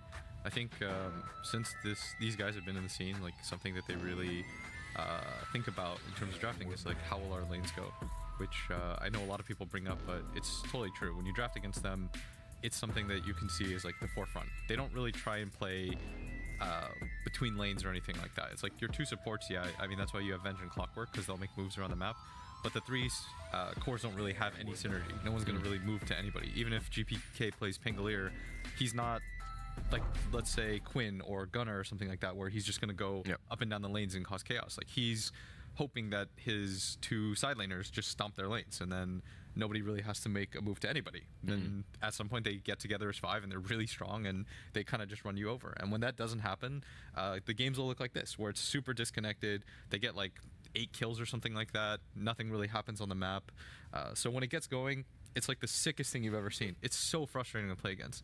I know going into this event, we lost like 8 scrims in a row against them, all in 20 minutes. It's like, okay, well, I guess they're just the best team in the world.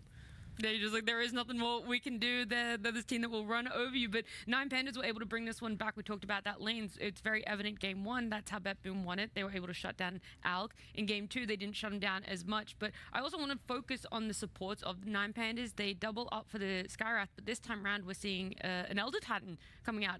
Not really being picked up too much this year. Yeah, we didn't see a lot of Elder Titan in the tournament so far. But he had a couple of really damn good stomps, turning the fight on the bottom lane. I think that was probably one of the crucial moments.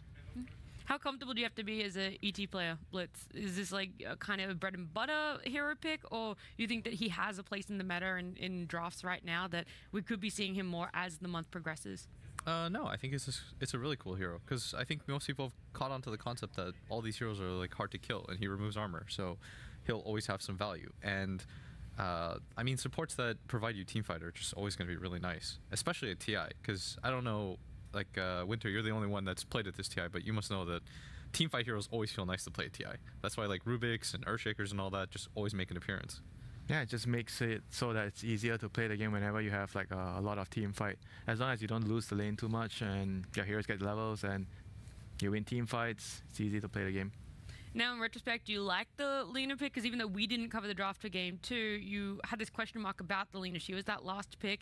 How she's going in mid. It only been picked up, I think it was 3 other times. Yeah. Not looking great. I think the Lina kind of makes sense because they have an Elder Titan. Whenever you have ET, I feel you need a mid hero that can abuse the magic for the aura. And Lina is perfect for that, even though I kind of felt like it was kind of greedy with their tricore setup, having the Wraith King on the off lane, then you have an Alchemist, and then you have a Lina. But it kind of worked out because they were able to do well in the lanes, and BetBoom couldn't do anything to punish the grid after that, even with the double Radiance.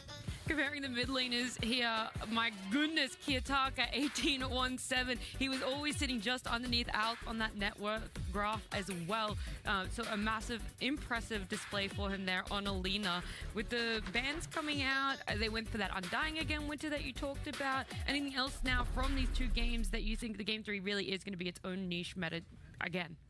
Yeah, probably. I felt like this game, the draft was just very difficult to play, even though maybe they have their own like idea on how they should make their draft work if the lanes went a little bit better for them, but it's difficult to execute. I feel like if I'm going to make an adjustment for them, I'm going to try to pick supports that are going to help me snowball from the lane. Venture and Clockwork are not very, very strong supports. I think they picked the Clockwork as a response to the Skyraf and the ET. They saw the ET coming out and they wanted a hero to just catch the ET in the back line, and Clockwork was the hero they felt like could do that for them, but he wasn't very useful in the lanes to begin with. It should be, in theory, good with Muerta as well, right? Like keep them in the silence, protect her. Like Save did so much. For me, the highlight of this game was the bottom rush pit part when he's juking them for 3-4 minutes straight. No. How would you describe Nine Panda's playstyle then, Blitz? Because you were saying for you, Bet Boom was really tough. You guys were losing a lot of scrims. Do you have a lot of scrims in the past few weeks with Nine Pandas? I don't think so. I don't think we played them once, but really? we've played them like a lot in the season. Yeah. I mean, they're a really well-balanced team. They have a really unique style, like this ALK thing that they do, almost no one else does, and they were the first people that just like kept spamming it and things like that. They have their own unique style. I don't think it's very CIS-y where they try to like smash lanes and then run at you.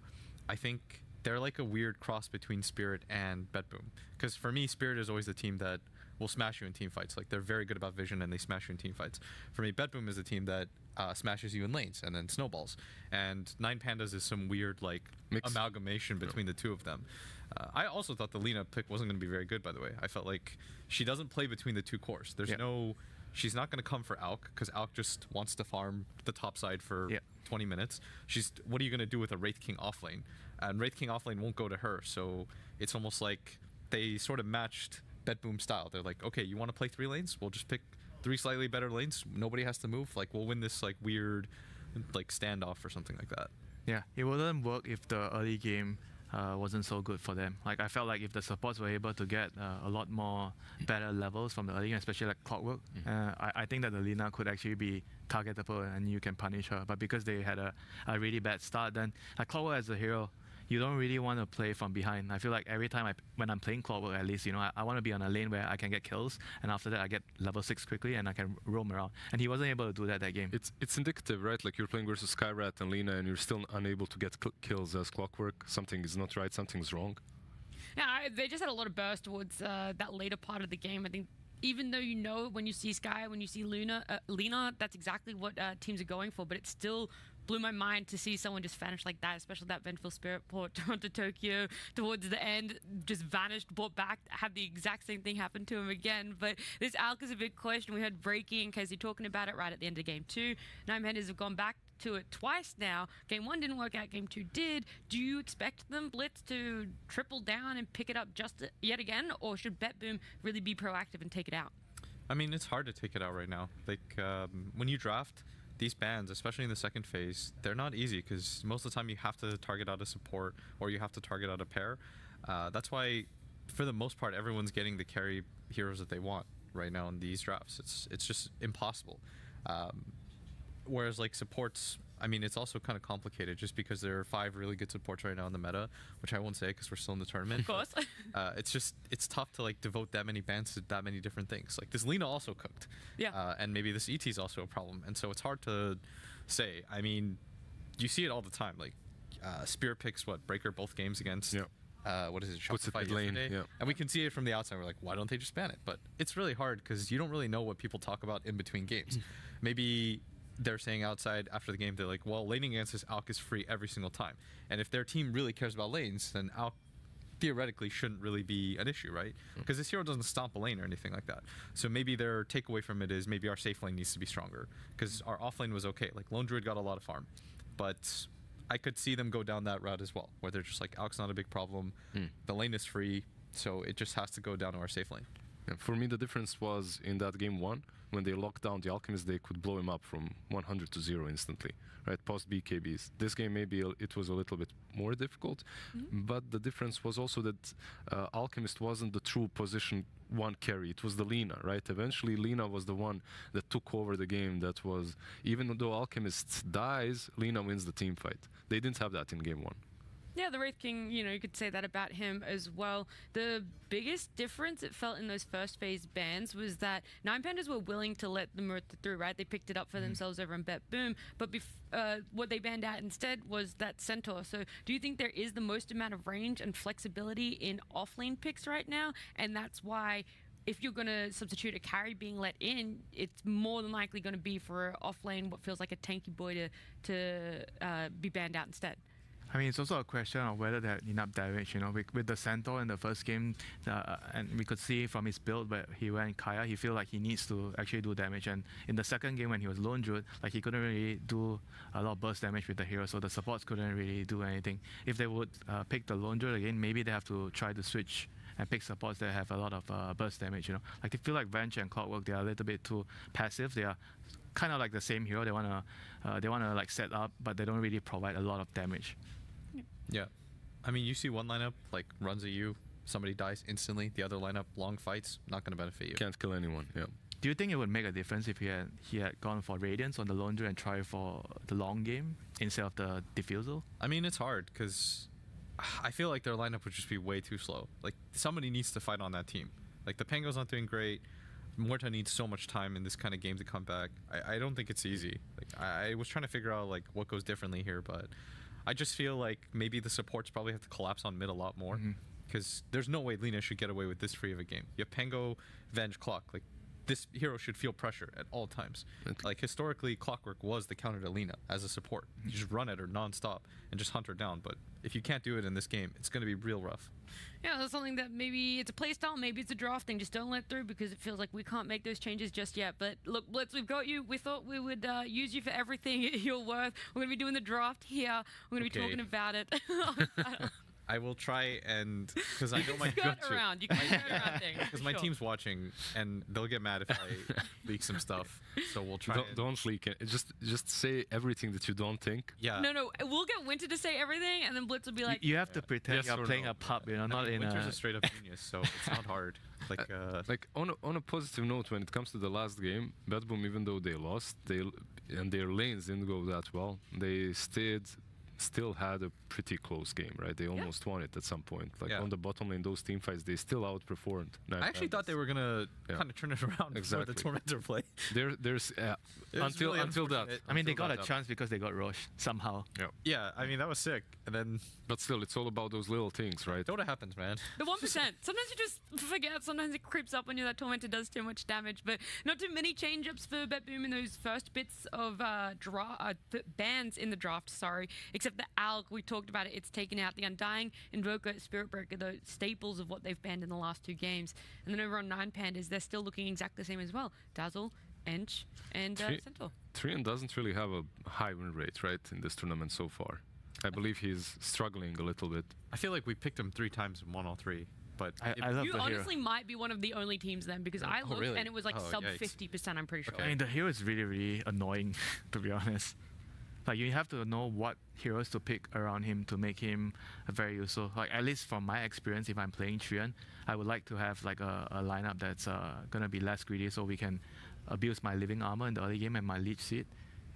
And obviously, you also need like a Trian specialist on the team. You know, I feel like this hero is not an easy hero to master. If you don't have someone that spams the hero a lot, then you might not be so inclined to pick the hero. It's made for these flare position 4s like Matthew and stuff that just want to be invis behind enemy lines 24/7. You know, some heroes are like, you have to be like an enthusiast. Yeah. You know, you can't be a casual. Like, you just like, CM is a casual hero. Right? Yeah, that's nice. You don't have to be like, you can just be a CM player. That's fine. You can be like a Lich player. That's chill. But like, if you want to play Oracle, Keeper the Light, you have to be enthusiast. You really have to it's a lifestyle. enjoy exactly. Like, you just, I don't know. Avengers. I love how you're mentioning Quattle Insania, Oracle Insania. Yeah, because he's a specialist. My boy's a specialist. I love him, but he's, you know, he's an enthusiast of these heroes. Like, he lives that. But, you know, it's like, Tree is also kind of one of those heroes. Like, you kind of have to, I don't know. I don't want to flame Insania too much, but you kind of have to be a little bit of a loser. You know, like, you don't ever participate in any of the cool activities that the kids do. You just hide in the trees and you're just like, what's up, guys? You're just like, you have this global thing that no one really notices, but you can AFK chill next to your tier 1 tower, protect it. No, you have to even know which trees that you can go over without breaking the invis. That's why, like, you have to be a nerd as well. When you buy Ags, you need to know exactly the trees to cut all 3 lanes at the same time. And if you see how many people are really buying Ags though on Tree? Unless it did you're happen. Super late. It did happen a couple of times recently. I mean, if you have a Midas, maybe you can get there. I mean, this hero's really good at late game, so it's like, you know, you think about it. They did ban the Alk, by the way, which I was a little bit. I didn't know if they would do. I would imagine that the reason they didn't do it in the second game is because they're like, well, this lane was super free. Yeah, we dealt with it in game one. Why not? And then on BetBoom, they picked up the Shadow Demon. Doesn't really give too much away. Just a hero that people enjoy right now. He's not. He doesn't have a very high win rate right now. Yeah, he was also really low as well. Okay, so I did look at the tree one. It's up to 52% now. So it was the end of day 2 of groups. That's when it was still quite low, and we're like, what is going on with tree? I mean, I would imagine the Shadow Demon here is to kind of semi-deal with the Treant, because you have the Purge to remove the armor, and you can kind of dispel your teammate as well. 30% win rate, by the way. Okay. For Shadow Demon. For Shadow Demon? Okay. Yeah. That's not a lot. In 23 picks too, so 7 wins, 16 losses. Yeah. I'm really dumb and I don't know how math works, which I'll just announce there. But if a hero is first picked and it has like 52% win rate, it's pretty good, right? Yeah. Yes. This is casual first. That's how that works. Yep. Okay, thank you guys. That's how we would all say. I mean, it's you've revealed the most, right? You should be able to shut it down, pick something that deals with it, and you don't. Dark Willow, they're also being a big favorite for a lot of teams. Is that on Jabs, by the way, to do the math in your team? Yeah, I'm so stupid. Like, I don't know. I kind of just got this job by, I don't know, I just kind of walked into it and nobody really kicked me out. Whereas like Jabs is actually intelligent as a human being. So that's why we don't send him out for a lot of public stuff, because the contrast would be, it doesn't look good for me. He'd give away way too much. Oh, absolutely. Yeah. I mean, do you feel like they're locking down their draft by picking the 2 supports right away like this, instead of like having something like a Kanka? I'm a little bit surprised because their second pick, right? Which means they have to show they have 17 pick, which means 9 Pandas is 18. So no matter what, you're getting counterpicked as a core. So I kind of feel like you should just take a core right there. Have a flex core, right? Yeah, it would be pretty nice to just, or maybe just straight up take your offlane. But that's something that they don't really do. They almost always leave their offlane and their carry to last 2 picks. How do you feel about, in my perspective, like Shadow Demon and Dark Willow, perhaps not the most synergistic of supports? Yeah, but that's what I was saying about this team, right? It doesn't matter, right? I feel like they don't really care too much about it. They don't think in terms of like, well, one support does one thing, another support does another.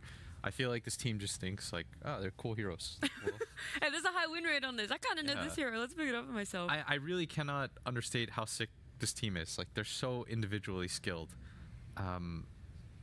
It really can't be understated. It's like if they get off to a good start, there's really nobody in the world that keeps up with them. Okay. It's just kind of like they beat themselves up sometimes. I feel it's like their internal thing goes wrong. But in terms of skill, I mean, they make so many different things work. Yeah. On the other hand, on 9 Pandas, I feel like, not saying that they're not skilled, but they're also getting some combinations within their picks already. Like you can see this Wraith King and Skyrat can dominate the lane if the Sky Wraith King is the offlane. Yeah. Skyrat +3 is a combo later on as well set up. You have Blink Wraith King perhaps to set up, Mystic Flare too. So overall, it feels a bit different, right? The way they opened. Oh, for sure. I do want to ask about the Wraith King, and look, you don't have to answer Blitz because in case you're giving too much away. But is there ever a realm in which we stop seeing Wraith King as offlane? Because when we pick him up, that's all he really is at the moment. But do we see him go back to a carry role? Is that something that is such a specific matchup to make it work that really it should just stay in the offlane for now because there are better options for carries? I mean, I think it's just like carry players find this hero kind of boring. Don't you feel like it's kind of the same whether you're playing off lane or safe lane? Yeah, and offlane players are like, they're used to like boring lives because you know they see Wraith King, they're like, wow, yeah, like, I get to pretend I'm a carry. Like so he's flamed Insania, now he's going for Zai. If you play Wraith King, you're like a Marvel movie enjoyer, you know? It's like you're okay with like the average that life has to offer for you. You know, you've seen every Fast and the Furious movie in theaters. Like that's okay for you, and you're perfectly okay with that. You know, and I feel like carry players, they're sophisticated. You know, they want like some spice. They go for some indie films. Off-lane players back in the day, they were not like this when it was 1v3, you know? It was like, back then it was really cool. Back then I felt like off-lane players had the most flair. And now everyone plays like, you know, this guy's going to play Wraith King. And now it's locked in, you know? He's for sure a Wraith King. Doesn't matter. It's all about the family in the end. That's true. That's true. All right, well, let's talk about Bebas, then let's maybe not blame any more offlaners for their Wraith King pickups, but just know that's exactly what Blitz thinks of you if you pick up Wraith King. The Chaos Knight and the Conquer then for Bebas, how much flex is available for this Conquer being in off lane in mid? Do you want to just wait a little bit longer and that's why it is a good pickup, or is there more in its toolkit that is offering to amplify what Bebas has? I feel like I've seen the Kunkka into Sven a couple of times so far, and it feels a bit difficult for Sven to sustain himself in that lane. He's constantly spammed, either the cleave or the torrent. It looks like one of those better lanes into the Sven. I mean, the hero is just very, very busted once you get the axe, you know, like at a good time, like 15 minutes, if you have a good lane, the hero just does so much in the game. Yeah, it's impossible for supports to play against Kunkka once he gets the pool party. Like, there's just, it's honestly miserable. Do you feel like you have to buy pipe against this hero in order to have a chance to play the game? Yeah, but the hard part is, like, the heroes don't really like going pipe nowadays. And supports nowadays, it feels like neither of them really have opportunities to get it. But I mean, it's a good idea. It's just, yeah, people have to start the movement. That's why Winter's smart. Yeah. You know, he thinks outside of the box. Pro players, the scene is way more, we just steal from each other and no one really pushes things. That's why players like Thompson are so cool, because they pop up with something. I mean, could it also be because pipe is just too expensive right now? That's why people that's don't another do thing too. Oh, that's the mid. I feel like if you have the money as a support to be able to buy a pipe, is it better? You'll never have the money as a support. Exactly, but if you do, there is a significantly better option for either your own game or for something else that you're lacking rather than you ask all the position 5 players, they'll tell you, oh, when I have money, I want to buy drums, I want to buy Midas. Pipe? I don't know. Absolutely not. I feel like it's an underrated thing, because if you play these games 24/7, you're just playing solo queue game after game. You want to do some fun things, and buying pipe is not fun. Like, I don't know. That's why I like going Midas. It adds flair to my life. Yeah, all right. Earth Spirit isn't anything new though. That's not too much flat. It's gonna be seen in the mid lane. Are you guys not excited to see Earth Spirit versus Kunkka mid? I am. Yeah, woo! Where's that enthusiasm, guys? Okay, but the Beastmaster. Like, not a lot of Zoo picks so far in the tournament. What do you think about that? Like, I think he fell off completely. I think they need a lot of ways to lock down, because right now it felt a little bit awkward. There's a lot of single target on the side of Betboom, like Shadow Demon Disrupt, Chaos Knight Stun, to X Torrent. So I feel like they probably just needed a little bit more team fight, and yeah, I mean, they also needed a way to push lanes. They probably wanted something that lane's okay. Like, Beastmaster's probably fine into this. He's against, like, most likely what? Tree and Sven. Yeah. I think it probably comes down to portal plays, if they can mess with this Beastmaster a lot, because it's pretty easy for Sky to just portal in, get like 2 kills. For me, it looks like Betboom are playing a little bit of an older patch in this particular game, like with the Beastmaster pick. Does that give them the advantage though in your eyes? I feel like I still have to stick with them after game 2 and how it ended. Yeah, they lost, but for me it felt that in this matchup they have the upper hand. But I feel like what Will said, the portal plays is going to be very, very crucial, because Beastmaster is a hero where he cannot afford to have a bad start. And this game, as long as they can identify that in the early game and make sure that the Beast gets ganked, once you pull the wave, you're always going to see like the support pulling the wave, and 30 seconds later, the other support from the other lane is going to come over with the portal. If they can do that in the game, it's going to put them in a good position. And do you have a make or break hero on either side, Blitz? No, I think like Winter. I think the Sky, if he can kind of get that moving and their lanes go pretty well, I think that 9 Pandas can win it. If he can't, then I think Betboom maybe just snowballs through lanes and just kind of crushes. Well, I'm excited to see how it plays out. Then thank you so much for joining us for the draft. It was a lot of fun to cover, but it's game number 3 in this best of 3. We've got breaking. Kazi ready.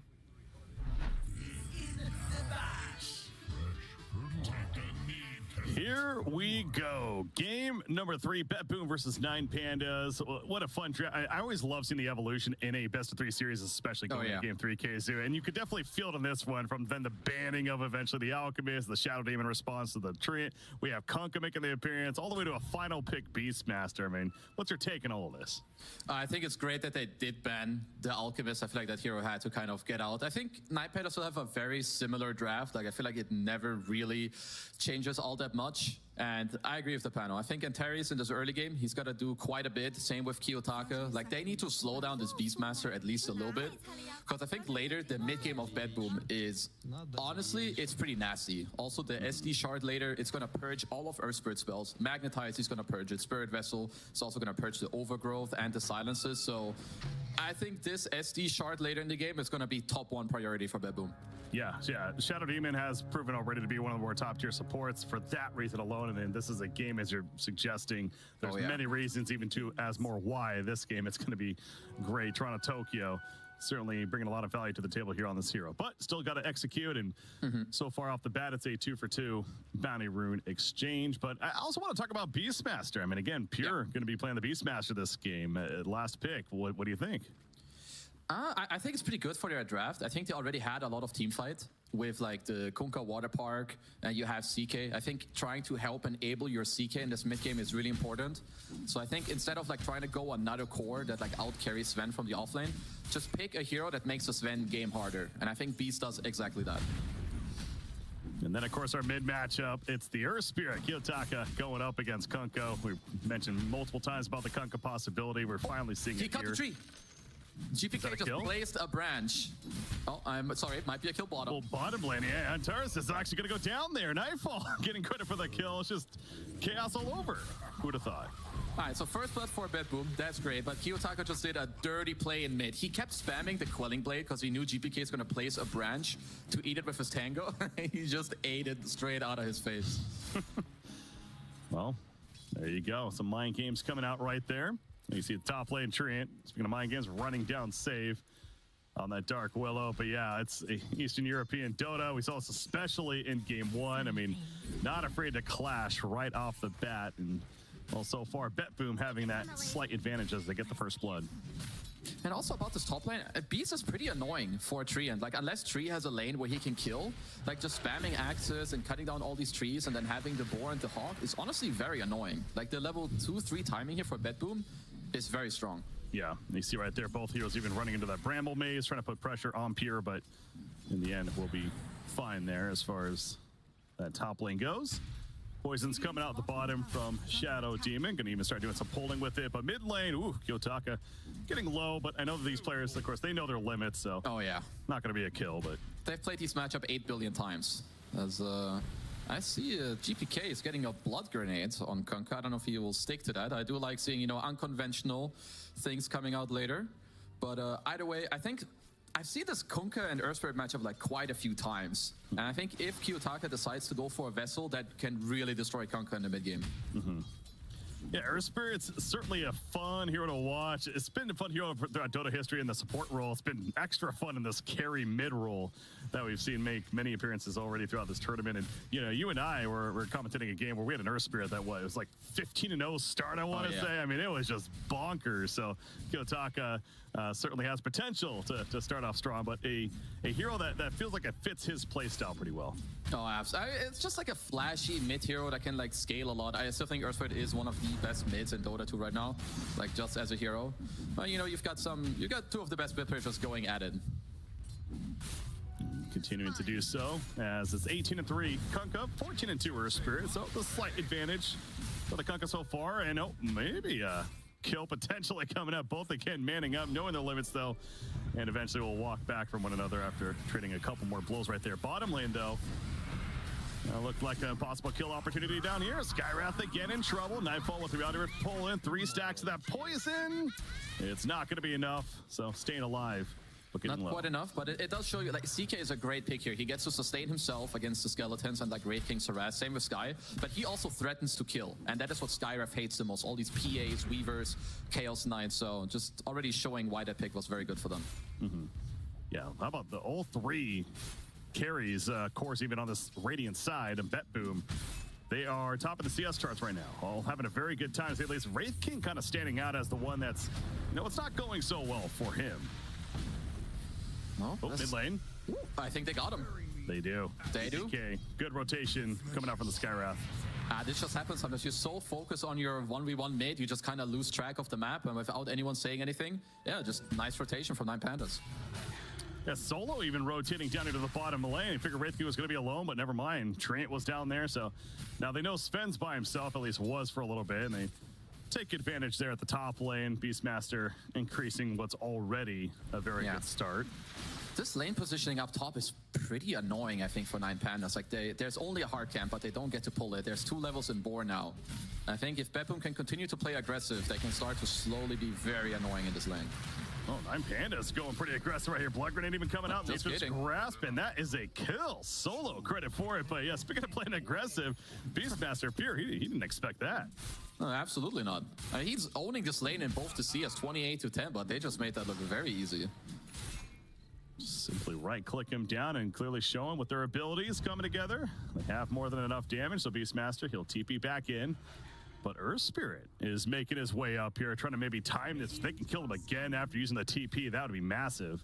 I mean, that would just be a sick kill. He just got the Urn, and they know that Beast TP'd. Even if they don't kill him, if they can force Pure like away from this wave, like, yeah, even without getting the kill, this is doing a lot for them. They did scan the Earth Spirit, so they're very aware, but, you know, the other side of this, too, though, GPK is like, thank you very much, I'll just get free farm middle. He's got the Siege Creep here to take care of, and he'll do so in the meantime. So, yeah, they don't get the kill, but bottom lane could be seeing a kill once again. Shadow Demon, look at Solo, back bottom lane, and this time it's trying to get a Trun of Tokyo. He's got his own support save coming in, cannot save his teammate, though. But Miro may end up falling still. Nightfall, another chaos bolt in 2 seconds. Needs to stay, no, line of sight. Miro doing a good job of going through the trees, and now Nightfall cannot stay in range. Wraith King surviving. Yeah, everyone's got their juke boots on in this series, that's for sure. They're all just cracking each other's ankles. As, yeah, he just gets to walk it off. I mean, if he gets to hit some creeps, you know, he can lifesteal a bit. He also got the Lotus, so it looks like Miro should be okay. Kiyotaka is aiming up top again, but GPK did draw on the map. Love to see an aggressive Tree Protector just moving around. Of course, Save is certainly, or Soul, excuse me, is certainly doing that here on Tree. This is the second time he's been at the bottom lane. We saw him get that kill on a Beastmaster up at the top, and almost, you know, well, I guess they did eventually get the kill also on Shadow Demon down here, and he's still hanging around at the bottom lane. I mean, that's like one of the nice things when you have Sven carry. Like, Sven is still a good hero. He can self-sustain his safe lane very easily because he just pushes it. He's going to hit some jungle and then just goes for a back and forth. He's very tanky, hard to pressure. So, yeah, they're just abusing their lineup to the max right now. Scans coming out right there as the Wisdom runes are about to hit. And it looks like both teams will safely get their own, but yeah, you mentioned Sven. I mean, he's 37-4 up here. Beastmaster, though, 41-13. So Pure, despite that death, is still managing the better CS. And what are we going to see on Beastmaster? I mean, it is going to be the Helm of the Dominator, of course. Yeah, he's going to try to work with that. Is Kiyotaka trying to kill him again? So this is like the 2nd to 3rd time that he's like kind of angling into this top lane. And you can see that GPK is starting to build, you know, a small lead. Only 200 net worth for now. But the faster Kiyotaka can get this vessel, then they could even play through the mid lane. So GPK, you know, you hear the caster start, or the panel even talk about, once again, we've seen him plenty throughout it. The Ags build, it just feels like that's kind of the critical point, that Torrent Storm out. Supports, it's just such an annoying thing to play against. So heroes like Skywrath and Tree in this case certainly not going to be liking to go up against that once Kunkka's able to get it, but we'll need that time. I mean, the Ags are just super strong and very annoying, especially also for like an offlaner like Wraith King. Like, you have no counterplay. Your hero has to go into the fight as do your skeleton. So, like, even just by nature, that spell is just going to do so much. We see that both teams have quite a couple of ancient stacks. So for 9 Pandas, that's mainly going to be the Sven. As for Bad Boom, you know, pretty much anyone can take it, but preferably Beast or Kunkka, speed up their game. I was going to say, I mean, is Mira go for the Radiance again? And sure enough, he does queue it up right there, actually. Same build, so we are going to see the Radiance on him this time. No double Radiance, it's just going to be him. Not this time around. I mean, it would be nice if they can get to that Radiance later on against like CK, as we have a smoke action for now. Solo. Solo by himself. He's one with the trees, but that's not going to matter. Eventually going to be killed off here, and GPK even taking credit for the kill, sitting on top of him. Says thank you very much. I very much like this move from Bad Boom, even if it only does give them the Tree and kill. Because right now, when you have these CK's lifestealers, they're very good at like maintaining and just soaking the safe lane. You're playing against Tree and Sven. You want to kick out the Sven, help your Beast take the top tower, and you can most likely maintain your own safe lane tower.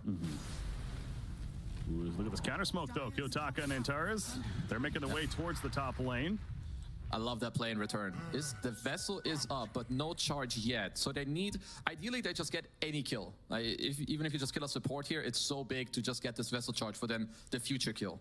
Now, even with the smoke, it's pretty obvious our Spirit is missing middle lane. So obviously, BetBoom has some reason to suggest that, okay, maybe he is heading top, and they are right. So now GPK makes his way back to the middle lane, and sure enough, it's going to be your Spirit also making his way back here. So a good idea on paper, but in the end, the actual making a play with it is unfortunately not there for the side of Nine Pandas. I mean, honestly, just very good reads from BetBoom. Yeah, it's not like impossible to read, but this is what makes them like such a good team, like both individually, but also together, and allows them to get this much farm on all their cores. They're very good at reading the map and getting everything on the map possible.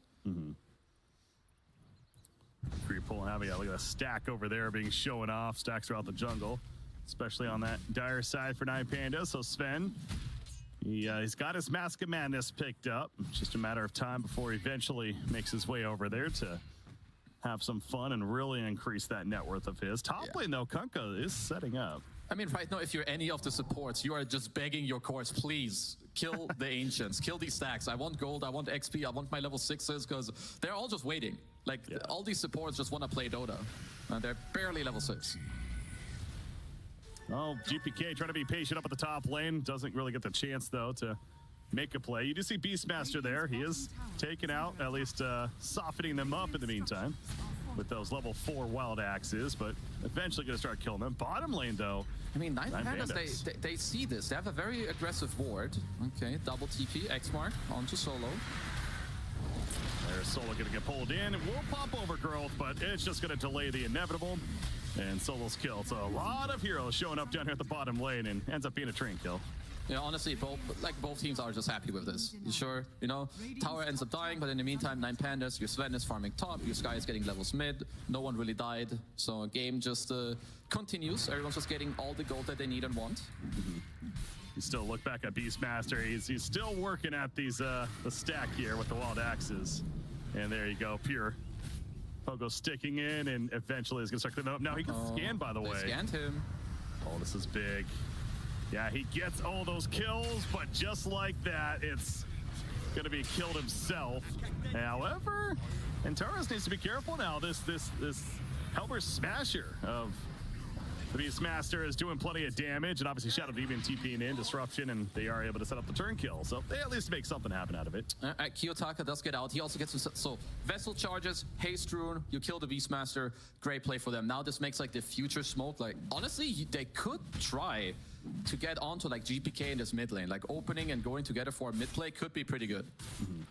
He's going, I mean, GPK doesn't even know yet what he wants to build. Probably a Blade Mail. I mean, generally the builds we see is like Blade Mail, Shard into Water Park.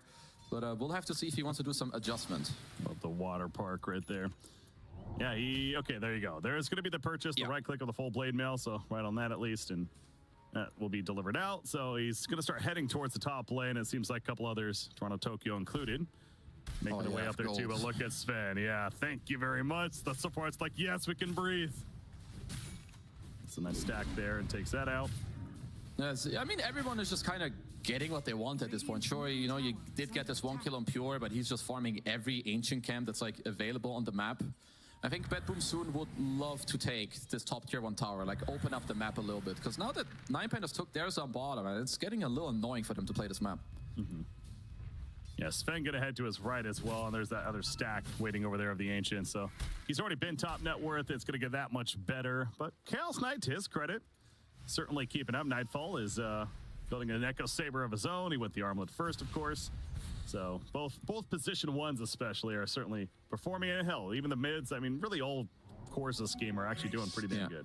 It looks like we're gonna smoke down bottom. They might just get in Terry's, who's looking at the bounty rune. Yeah, Wraith King started heading over, but when he realizes all those numbers there, it's probably not worth trying to help out your support Skyrath. So good call by Miro not to make his way over there, but yeah, easy kill. GPK will take him out, and Miro will fall back a little bit with his own Blade Mail picked up, but he has a ways to go before that Radiance will be online. Oh, absolutely. I mean, I feel like this is a classic TI game. Like, there's a lot on the line. This is your 3rd game in the BO3. You're both just playing towards your timings, and then you just take the fight towards each other. Miro is very aggressive here without any backup. Just gonna say, I mean, he obviously knew that they've been hanging around out here. Perhaps he expected they just fell back for now, but that's gonna be a reincarnation. Now there's TPs there. The response is coming. That's for sure. The ship comes out, Miro. He's tanking up, and here's the overcross out. Now Chaos Knight's in trouble. They're kind of playing Dinas here. Nightfall. He might fall. Silence is up and eventually gets ticked down. Magnetize helping to do the work. Taka through the gate. Goes to the twin gate. Oh no, the twin gate TP. Right, nice well played by Save. But they got the Chaos Knight, so I think 9Pandas is satisfied. A nice play from Miro. I wasn't sure if he would live through that, but I think the living armor just did so much against both the Kunkka there and the CK hitting him, then the blade mail damage. So yeah, beautiful play from 9Pandas. And now, I suppose this could just be a nice transition into a top lane push, but not for the time being. They're actually just not that interested in going for a tower kill. Instead, they want to farm their own jungle and Earth Spirit. Also with the play mail, that blade mail. This is the game of blade mails, apparently. No, I mean, blade, like strength hero meta with blade mails is just so good. And I'm gonna get the hearts after. It's honestly the perfect build. He's got the vessel to get kills. Blade mail is gonna allow him to go in deeper and feel stronger. And then next up, the heart to tank up. Love it. Nightfall mid. Oh, I don't know if I love this one. That's a dead Earth Spirit. Yeah, so talking about that blade mail, it's not going to save him there, even with the use of it. And now BetBoom as a team, they're going to go for an easy tower push mid lane. Beastmaster, only level 1 inner beast, but has a Helm of the Dominator. This should be a tower kill. This is like, honestly, on the 50-minute mark, sometimes you just get caught off guard. It turns into nighttime. There's a siege creep. Do you feed a kill here? And it just gives up the mid-tier 1 tower. And that against a treant. That's a big kill, Miro. Miro in trouble again. Reincarnation's still well on cooldown, so that's not going to come to play. Save has to get away as well. Getting fairly low. Skeletons and even the blast getting him extra low, but not low enough. In the end, Miro will be killed. Disruption used to make sure of that, so Save had to play a little careful, but they kill the Wraith King, getting a little too greedy at the bottom. Yeah, living armor is surprisingly annoying with some of these strength heroes that also have like a blade mail. It took them quite long to really get them killed. So Solo does have a shard. He can be quite annoying now. I do like his skibbled. They have an aggressive ward and they do see Pure. Let's see if he can dodge another gank. Yeah, Save with that level 4 living armor as you talk about that, or Solo, excuse me, level 4 living armor. So yeah, very potent there. Hard to break through. Yeah, Ramsey is ready. It's kind of like he's playing Alchemist. He's just farming 16, 17 minutes. You know, last game it's the Radiance BKB. This time it's the Mom Echo split BKB. He's ready to play. He absolutely is. Ramsey, he's up the top, hoping that maybe an opportunity comes, but instead he'll take out a creep spawn at 17 minutes. But yeah, now they're going to push as a team here at the top lane is 9Pandas. The only one not with them is, not surprising, Wraith King. He is bottom lane, still living down there, but will we see a defense come out? Yeah, I kind of like that he can just play bottom. You don't want to like over 5-man, but the thing is he does not have a TP, so this is only good if 9Pandas do not overplay. Kiyotaka, oh, he overplayed. He definitely overplayed right here. The roar immediately and no chance to get out. So they want him to get the tower kill, and Sven barely TP's out in time as well. So right as you're talking about it, the overplay comes out. Yeah, you definitely got. They are strong. Don't get me wrong, and you know you're forcing all of them there. That's a good play if you don't feed with anyone, and Rafing gets to push in bottom. But now this one small thing turns it into a disaster. Because not only is it the hero kill, but it's going to be a top tier 1 kill, and potentially more. Not just that. If Bebas get to hold this area, this first Roshan until minute 20, it's going to be their control. Well, the living armor making it take a little bit longer, but they will do it. Treant Protector, he's got overgrowth, of course. However, needs plenty of backup. But as you mentioned, Roshan's up. They're going to go right into the Roshan pit, and everyone is up on 9Pandas, but now it's forcing them to make this decision. They should know that this Rosh is happening, right? You see the trajectory of the courier flying through the ward. Solo is scouting. I mean, you will not have Godstring for like 20 seconds, so you would have to delay. So I like that they're coming over and posturing aggressively. This is good. Yeah, Wraith King really posturing aggressively. He just charges in. Fairly blind right there, but I suppose luckily for him, or either way, they're not there. BetBoom had already fallen back. Not worth the commitment, so yeah, choosing not to fight this now does BetBoom essentially. Okay, so it looks like, so Miro will continue, right, to commit to the Radiance. And Ramses is going crit. I feel like until they get those Blink Daggers, because right now, the way I envision fight, if this Earth Spirit rolls in, he's just feeding. He ain't got no backup. And then when Sven runs in, he gets SD ulted. I think you need a double Blink Dagger to help out Kiyotaka in these fights. Yeah, Kiyotaka, mentioned the Midas. playing for a little more scaling as the game goes on here, but there you go. The official pick above the Midas. Meanwhile, Chaos Knight, Nightfall, he's working on that Mage Slayer, which is getting close as well. So more progression being made. Sven on the other side, his own Chrysalis is coming, but we're back in the farm meta of this game right now as we're approaching 20 minutes in. But yeah, Roshan's going to head towards the bottom, of course, at 20 minutes. That's, I'm sure, positioning. In fact, we already see it is starting to happen down here now. Yeah, you can see that Bebas are already looking to run down bottom. I mean, 9 Pandas probably want to continue to... yeah, their time, they feel a little awkward right now. Until Radiance, Wraith King doesn't feel too strong. I think GPK, he's ready to fight. He would love to squeeze in another level of Torrent, as he only has 2 levels for now. Uh-oh, 9 Pandas might get caught out here, and it looks like it. Bramble Maze catching him initially on the Wraith King. However, Antares is able to save his team, and Ramsey's now running with the God Strength, going for Dark Willow. Dark Willow, Glimmer, Cape though, keeping alive for the time being. Nightfall having a BKB TP in the midst of it. He gets out, saves, also going to TP away, and the rest of Betboom keeps on running. Okay, another roll. What a hit right there on a Kunkka. Gets the signs, blade mails up, but Sven don't care. Shredding right through the Kunkka. GPK's out for 45, and they want more, damn it. Toronto, Tokyo, you're next in line. Ramses, well, Kiyotaka with the kill, but either way, it's happening for 9 Pandas. And now do they maybe go back for the Roshan? Well, that looked super awkward. That actually looked good for Bebas in the start, but they just couldn't kill any of those 2 heroes that they found on their own. Now instead, this might just be 9 Pandas Roche. No God Strength, but who cares? Yeah, it feels pretty free. I mean, Kunkka's dead for another 20 seconds, and the positioning, Betboom is no interest in defending this right now. So, yeah, you look at the top lane. Meanwhile, Ancient Black Dragon is up there doing a bit of a creep push. So, 9 Pandas will have to address that top lane, but hey, they're going to focus on Roshan first, get the Aegis for Sven, and then feel confident to fight further after that. Huh, yeah. They're going to have to start using Pure in some of these fights, I think, because he's doing his best carry impression. He is really fat on his beast, but I've not really seen him with his team yet. Love the Aegis on Earth Spirit. Same story as all the other games. Give it to him. It's going to allow him to go in more. Your other cores are going to have BKB. Wraith King already has an Aegis. I love it. Yeah, so might as well throw it on to him. Logic is certainly there, but yeah, Pure Beastmaster, he is very farmed. Tell him the Overlord to that point. No blink just yet, though. That will be next in line, but he wants to get this pipe. Making a priority to go for the pipe on the Beastmaster. Okay.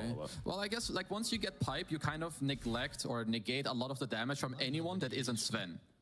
So that will help you a lot. So we have a little bit of a pause going on. Yeah, Ramsey's blink coming up next. Definitely the perfect item. Yeah, you talk about that. Also noticing Shadow Demon, no shard yet. Of course, he's going to go for it next. He does have the Aether just first. queued it up. Okay, so maybe also like you can just go for Tormentor at this time because yeah, I can not talk about it enough. Careful, the SD shard is so strong, and that too. You know that the only Death Nightfall had last game was from the Tormentor. Actually, that's ridiculous. Yeah. Well, yeah, no, I'm sure they'll be on point with that. So yeah, exactly. Go for the shard that way as well. Certainly a possibility. But in the tech pause here, wouldn't expect anything less. Game number 3 with so much being on the line. And I mean, I don't know if the panel mentioned it as well, but either way, again, the winner of this, obviously both teams still remaining alive. It's just where you go in the main event. And the winner of this going to the upper bracket, they'll have to play LGD. Obviously a very difficult opponent there. They've looked so impressive in the group stages on the road to TI, but still, you're in the winner bracket.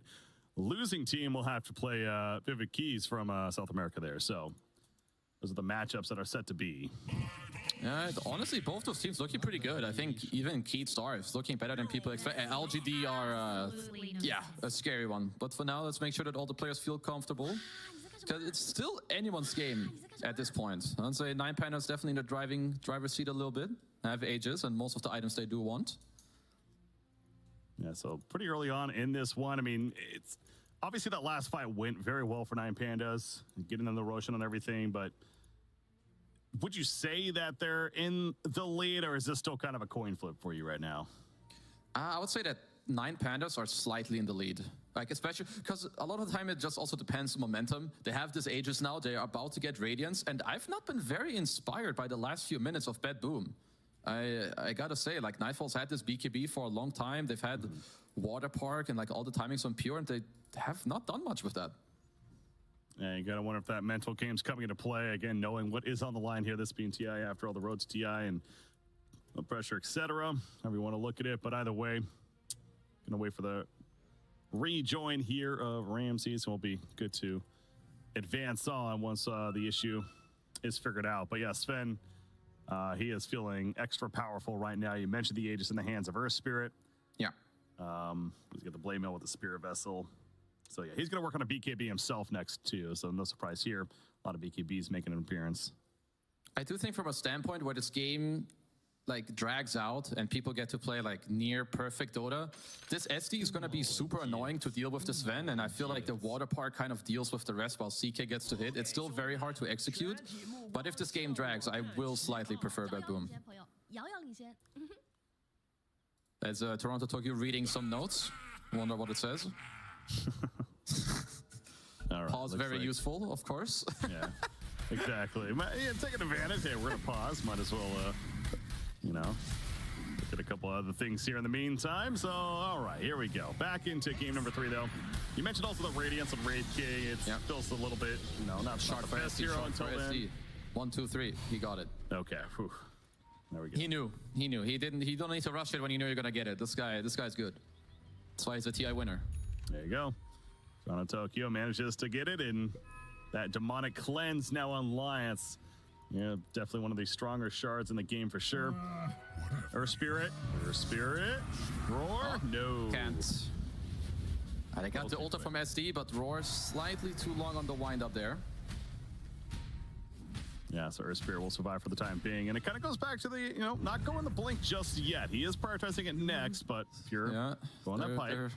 They were still looking. It was kind of close to being caught out, but at least, okay, top tier 2. Trying to force a bit, but Glyph and Living Armor will delay that for the time being.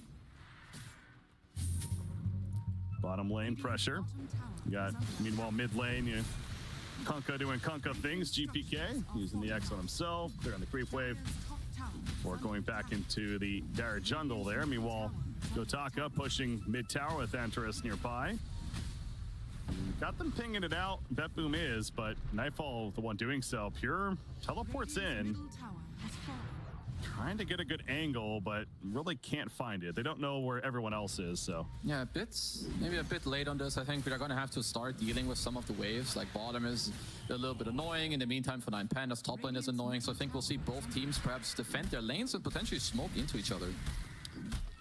We'll see. 9 Pandas definitely has to address this top lane though once again.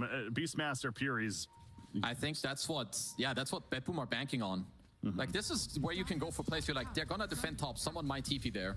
So let's see if 9 Pandas kind of take the bait. Or just even run up there and they're kind of trying to cut them off, get them a little bit dysfunctional. Miro could be a target. There's the opening initially with the X. The ship as well. Kunkka will be counter jumped in response with the ship. Drink of the rum.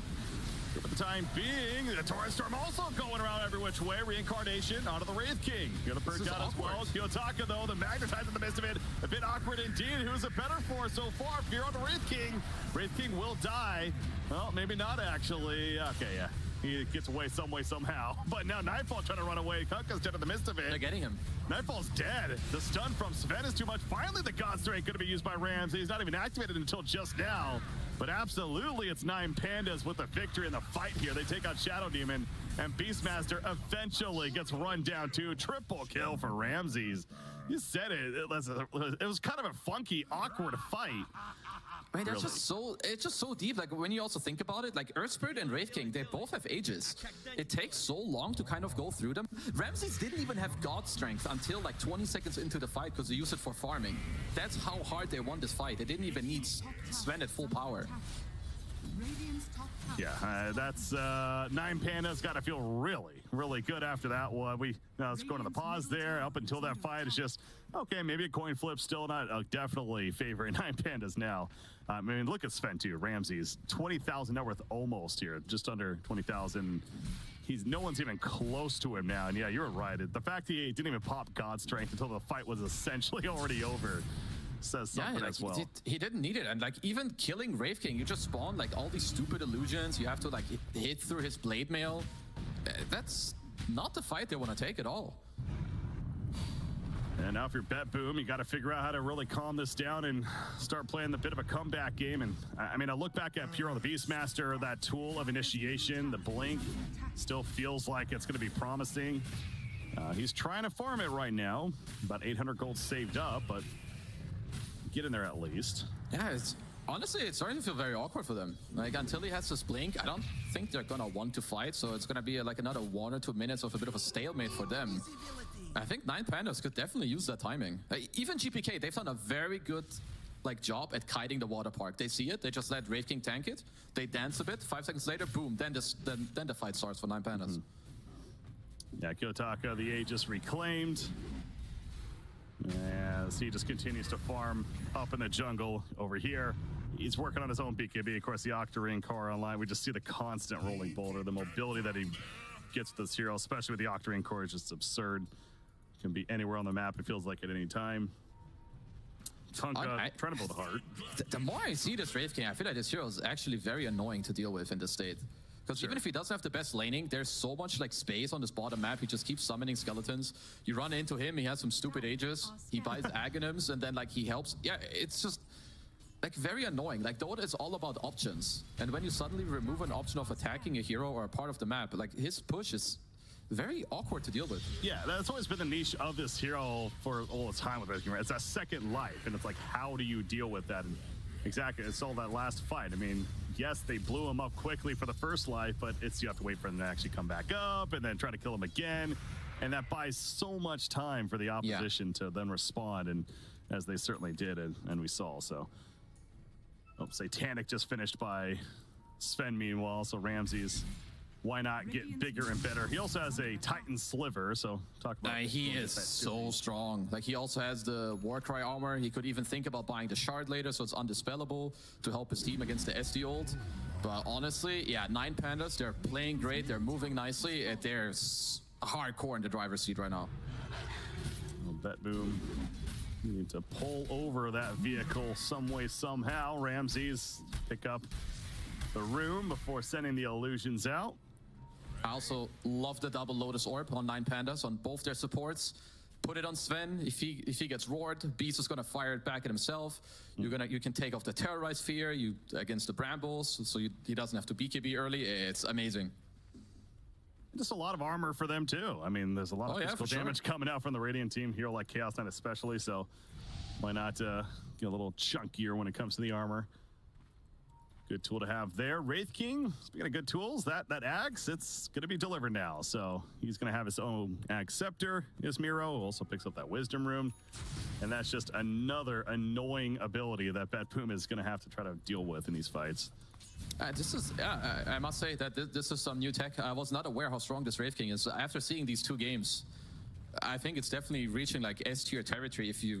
I have not seen a good answer yet.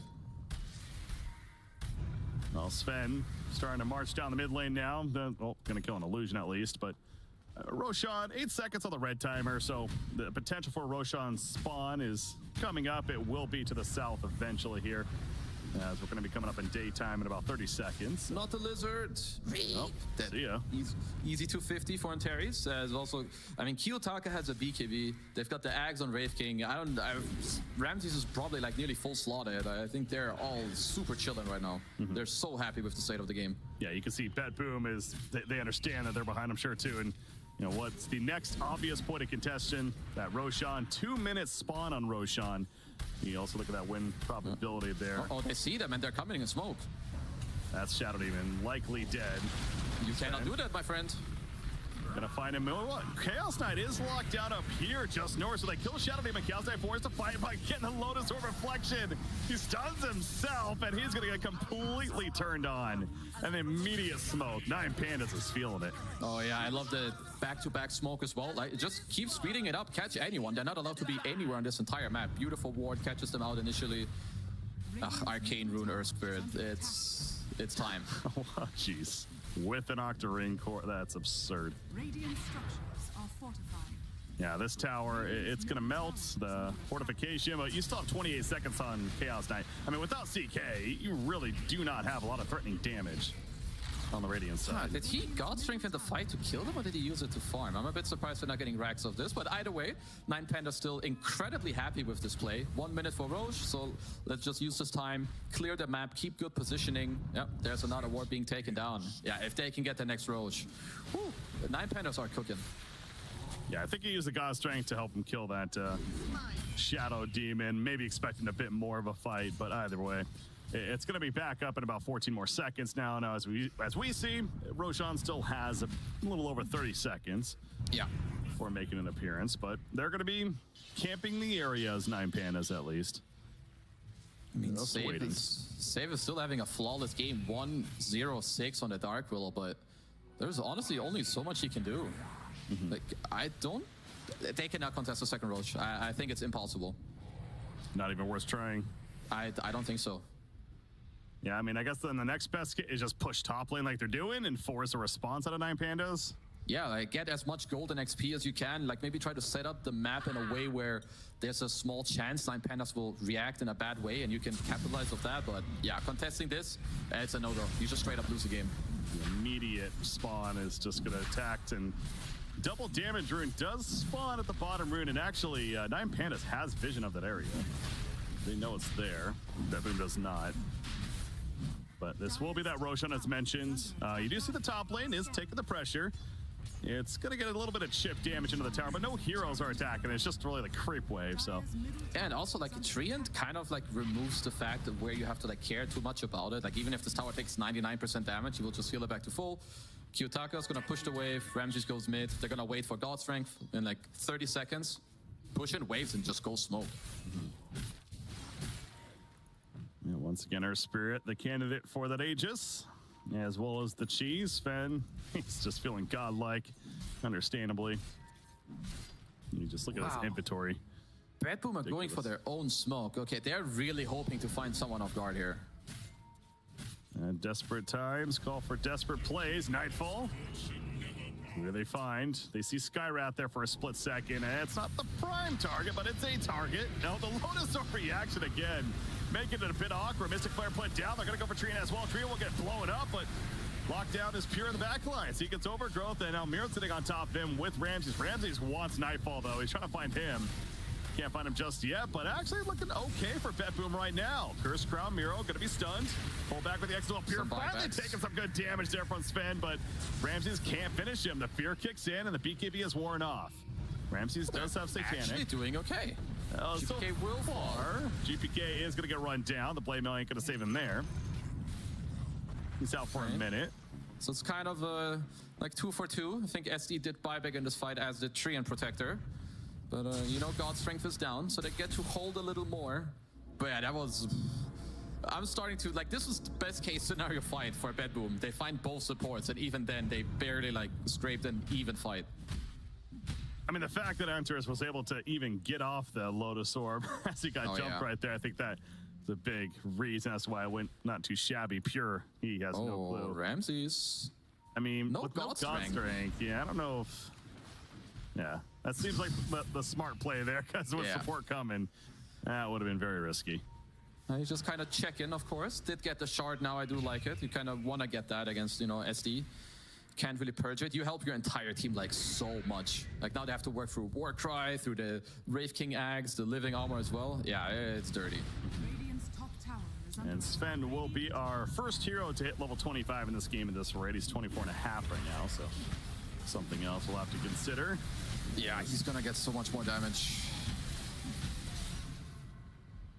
In the meantime, the Tormentor taken by 9Pandas. It's gonna be Skyrath getting his own shard now to work with. Even more armor. Maybe the one game where the Skyrath shard is gonna have impact. If he gets to, like, just blow out his ult to get some armor, you know, the Shield of the Zion. Not the favorite shard of most people, but he will take it. Fortification, or more so even the backdoor protection, has kicked in at the top lane, but eventually it's going to be brought down here as Sven Ramses will stick around and do some damage to it. Miro pushing out the mid lane meanwhile, but even going to commit God Strength to get in this top tower kill.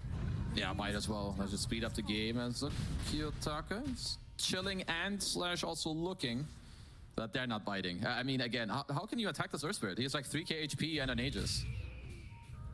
Yeah, it's just not a candidate. You have 4K HP even. It's just not somebody you want to be jumping.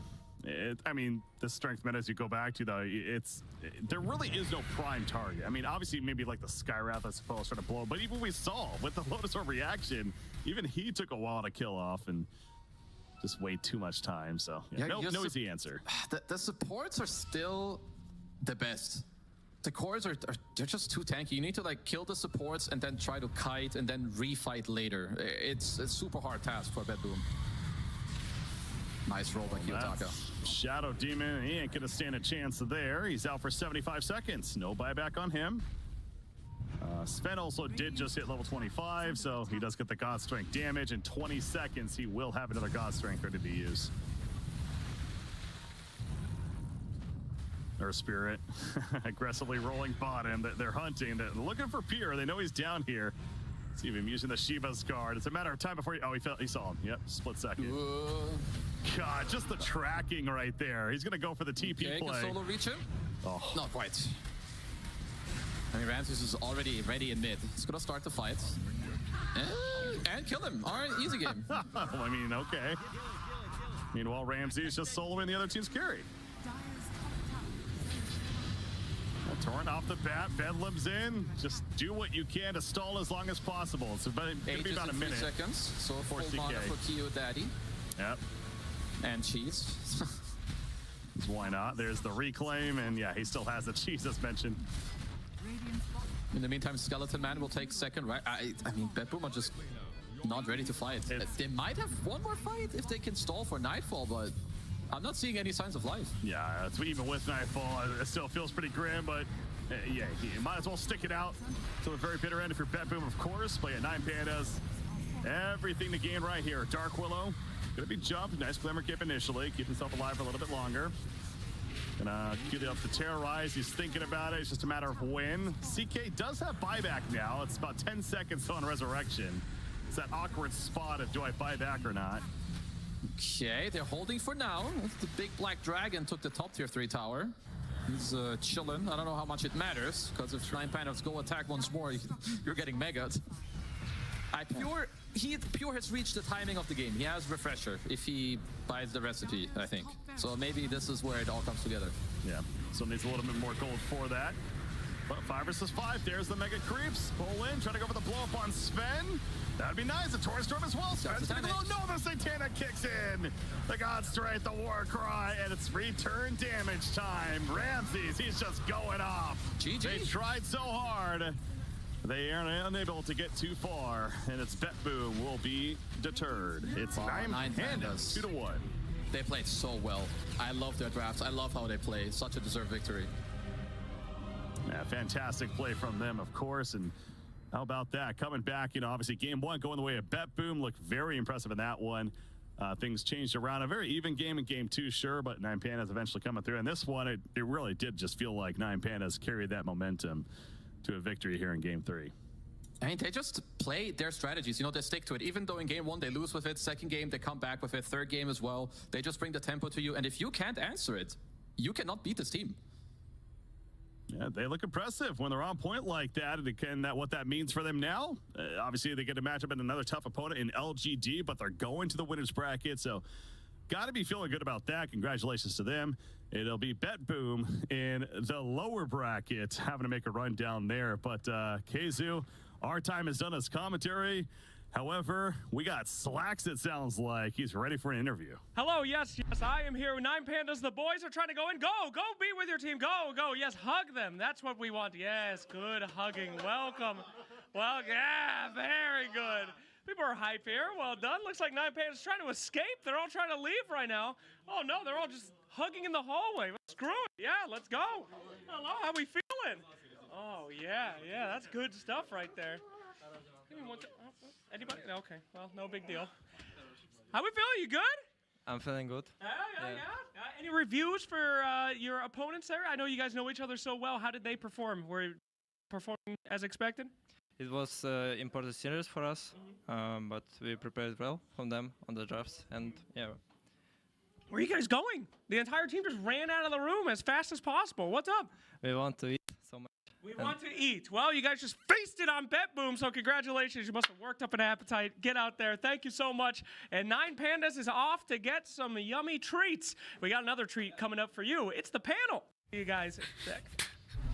Surprise Slacks didn't offer them some hot dogs as well, some treats after the LGD interview earlier today, but 9 Pandas running out of there. They're going to be enjoying the rest of the day for themselves, knowing that they're going to be in the upper bracket. They took it all the way to game number 3, and this third game looked fantastic. They couldn't get their hands on the Alka, but it didn't matter in the long run. That offlane Wraith King farmed and had so much impact along with the Sven. Yeah, he had a lot of impact. Who also had a lot of impact were the supports, I feel like, on the sides of 9 Panda and the itemization that they have made. Like, sometimes you don't necessarily have heroes that bring some things to the table, like purges, dispels, stuff like that. You can itemize for it. You can get 2 glimmers, 2 lotus orbs, suddenly put all of that onto Sven. Dark Willow becomes useless. Was this draft also perfect, leaning into what you were talking about before, Blitz, how they have this conglomerate of both focusing on lanes, but also that later game and team fight ability? Yeah, I mean, I think that if you're BetBoom, one thing you really hate is getting outscaled, like just them as a team. Because they kind of want the game to come to them.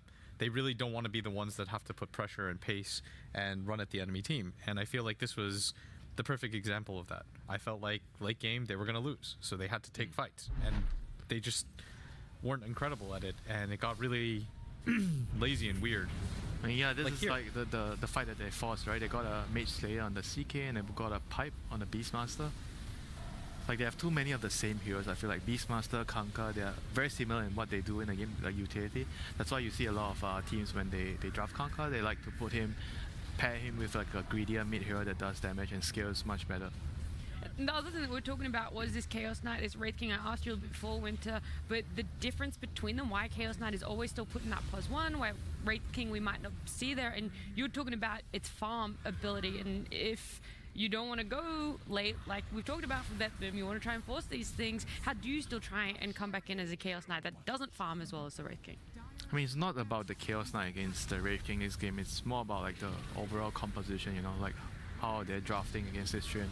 Like 9 Pandas, they just really know how to draft, you know, against BetBoom. They were able to ban out their key heroes and just force them into a position where they don't really like, you know. But I feel like BetBoom, the last 2 games, they got really outdrafted by 9 Pandas, and normally it doesn't really happen in this kind of manner. I mean, this is why when we were talking about the series today, I'm very excited to see this inter-regional matchup, because whenever you look at series where both teams, they really understand each other, you're going to see very, very different kinds of approach in a game. Well, the way that the groups fell with what opponents were chosen, we're actually seeing 3 Eastern European teams in that upper bracket, Team Spirit, Virtus Pro, and now with 9 Pandas winning this one, they'll be going up against LGD there in that 3rd upper bracket series. It does mean that Keyed Stars will be going up against BetBoom in the lower bracket, a position that not a lot of teams really want to be in. BetBoom, do you think that they're a team that's going to be able to bounce back and perform well in that lower bracket, Lizard? I believe that BetBoom have got what it takes to win versus Vivo Keyed Stars, but another one that's really interesting for me is LGD versus 9 Pandas. That one perhaps for me is a bit more of a peculiar series. I wonder, Blitz, what do you think? LGD so far smashing everyone. Are they on some god form, or is it just the opponents? No, they're really good. They also crushed us in scrims. Like they. Wait, so who crushed you? We need to know so we know who to put at the top of our... What's the list? Shopify, we were like 0-6. Bodied. Like, I wake up in the morning, just get crushed. That was That's breakfast. For breakfast. Yeah, exactly. Okay. My lunch Brunch? was quick 2-0 by BetBoom, you know, something light. Like 20-minute game, 20-minute game. Nice. And then for dinner, Xiaowei was just like, that was some of those games where they were really, you know, it's like, what do I... You know that meme, and like it's not heavy. It's like it's time to learn Chinese, buddy. I'm like, I gotta switch regions. I gotta learn from this guy. Like, I gotta get out of here. Like, we are trash. Like, Europe is being taken over. It was sad. So those 3 teams were the ones that just absolutely worked us like nonstop. Yeah, you're like there might be 5 Western European teams, but none of them are getting through. You know, these other teams are just absolutely. That's why I was kind of surprised that Shopify and BetBoom didn't do better, because I was like, man, we must be trash. But then LGD's doing it, so I mean, I think they're onto some stuff. I think it's really cool to see. I feel like Xiaowei is really cooking. Their team is just it's phenomenal. It really is. Can't say enough good things about them. Well, maybe you can give us some more good things about Tundra, because as we look at our schedule, they are going to be the next best of 3 for us. We've already had that LGD Keyd start. We just saw BetBoom 9 Pandas go to 3 games. Tundra and Nouns will be our next best of 3, and leaving Entity and Asy'ari as the last 2 teams to round out our day in a little bit. So Tundra, Nouns, let's talk about it, because I know that you guys have versed Tundra time and time again for Liquid. You've had all DPC, you've had a bunch of majors, Dream League as well here and there. So were they also bodying you in scrims? Did you get to scrim them? I don't think so. I feel like they claim that their schedule was filled up, even though we tried to book with them like 2.5 months in advance. 2.5? The schedule just didn't make sense. So, and then we tried to scrim them here, and they said like it just can't it can't work out. I feel like they put some weird restrictions. It's like, yeah, we can scrim when it's like 7 a.m. if you guys are. It's like, no. Are you playing? Well, that's on you guys. Because you guys were here, right? Were Tundra also on? Yeah, they were also on the West Coast. I believe they were in Seattle, so there was a lot of opportunities for us to play them, and it just didn't shake out. But I mean, I think they're truly an incredible team. I know a lot of people say that they're boring, snooze team. I hear all these like allegations, and it's absolutely true. No, I'm just, no, I mean they're good. They win a lot. What can I say? Yeah, I mean, it's tough. Everyone kind of wants to hate on winners. Sometimes you want something a little bit fresh, but Skidder is very used to winning, and we have some more information about his journey and him as a pro player. This DPC, we managed to qualify to the first major in Lima. We didn't really do very good in there, and I kind of self-reflected afterwards, and I realized I have become complacent after winning TI, and now I didn't have as much of a drive, and or at least didn't realize that I'm not putting as much effort as I did before. So that tournament personally woke me up, and I try to do better again. At the same time, we kind of had a meeting after the whole TI run that, at the end of the day, we all want to do this thing, and we want to make sure that we are gonna put as much effort as we did all the other previous years. We haven't really won anything big. We are still trying our best, and trying to be proud of the work we are putting in. We like to tell ourselves we are the hardest working team. That itself gives you a confidence that you can proudly say that, and that's kind of one of the fundamentals we always had.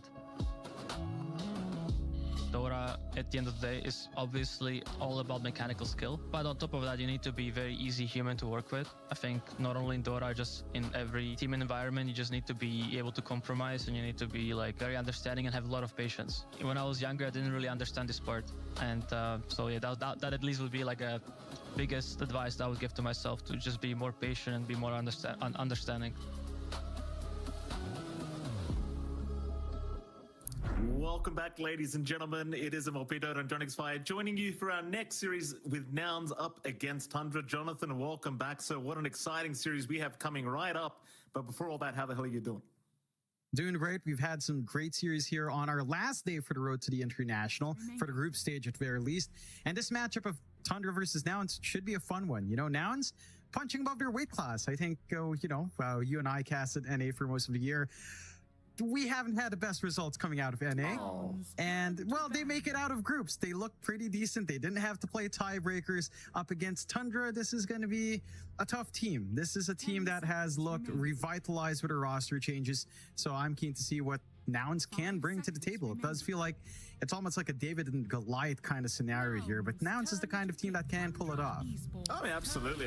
They are up against a TI-11 champion, so it's going to be the hardest matchup potentially that they have here for Nouns, but if they could pull off the victory, it'd be absolutely amazing for their side of things, starting off in the upper bracket. But again, it's Tundra. We know they're the favorites in all this, and I believe in the group stage, they only dropped one single game, so it's going to be a very, very tough matchup for Nouns, but already starting off with that signature AA pick for our POS5 Yamsun.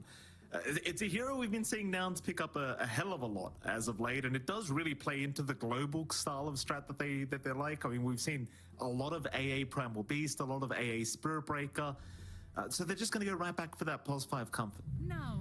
I like it. I think if they can get away with maybe trying to go for their Skyrash Mage on top, they don't quite have that Primal Beast on hand, to kind of play off of that single target control to kind of just gank with your Sky if they do draft that in. But it's all about the minus magic resist, right? It's magic amping. You can kind of take a mid laner that plays off the back of that. I love this response out from Tundra, straight into the Earth Spirit, something that can rip into the back line. AA can't really stop an Earth Spirit in any sense. The Ice Blast is always annoying for any hero, but you have no way of hard stunning already from one of your supports. So that puts a big burden onto your next support pickup here for Nouns to kind of try to counteract that. And I guess Skyrat could do that. It's also at risk of just getting run down if Thompson manages to find an angle to finagle himself in. So we'll see. I think there's still an avenue here for Nouns to fall back into that ridiculous support duo if their core lineup is correct for it, if they manage to get enough control elsewhere to disrupt this Earth Spirit. But already, Tundra, this opener is really safe. You know, we've seen a lot of Earth Spirit wreck face. We saw it in the last series just now. And it just doesn't care about Ancient Evocation. Straight into the Phoenix as well. So already, you know, one support's not going to be able to right-click it down. If they do go for that magical focus on the side of Nouns, that tends to not have the highest right-click speed as well. So that Phoenix Egg is going to be effective if Nouns does decide to double down on, say, an AA support with, say, a Zeus or Lina mid for Gunner, anything along those lines. Yeah. Going back to your point about the Earth Spirit as well, John, I feel like you missed the most absolute important part of the analysis of the Earth Spirit. It's Joel's favorite hero, Jonathan. Obviously loves the spinning heroes, and Joel's very happy to see the first pick Earth Spirit being picked up here by Tambah. Yeah, you know, it fits perfectly. It's going to be Earth Spirit mid. That's right by the river. Yep. There are lots of rocks in the river, so there you go. Joel fans, spin away. Those fishes will spin right by, and he spins as well.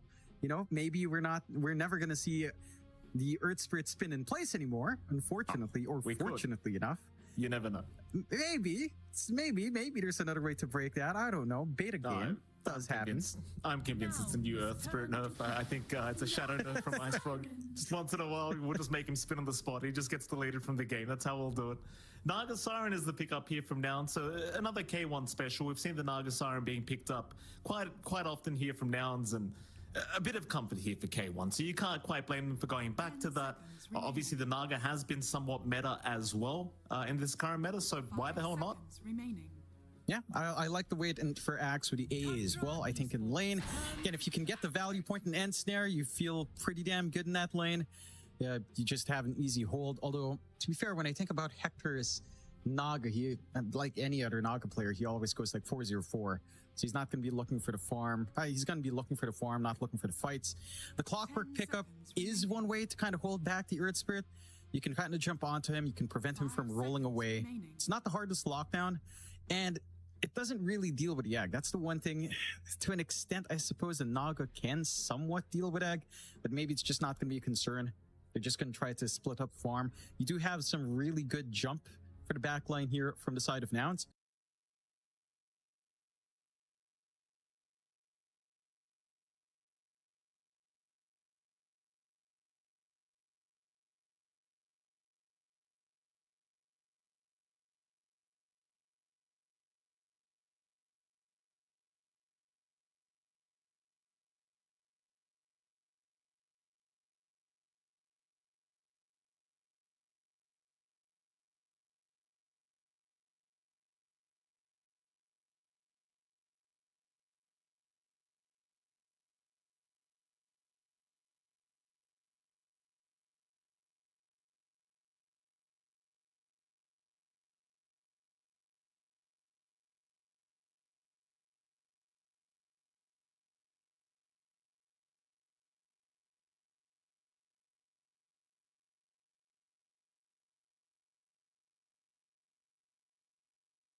couriers flying all across the map. Just gives away where people are farming all the time.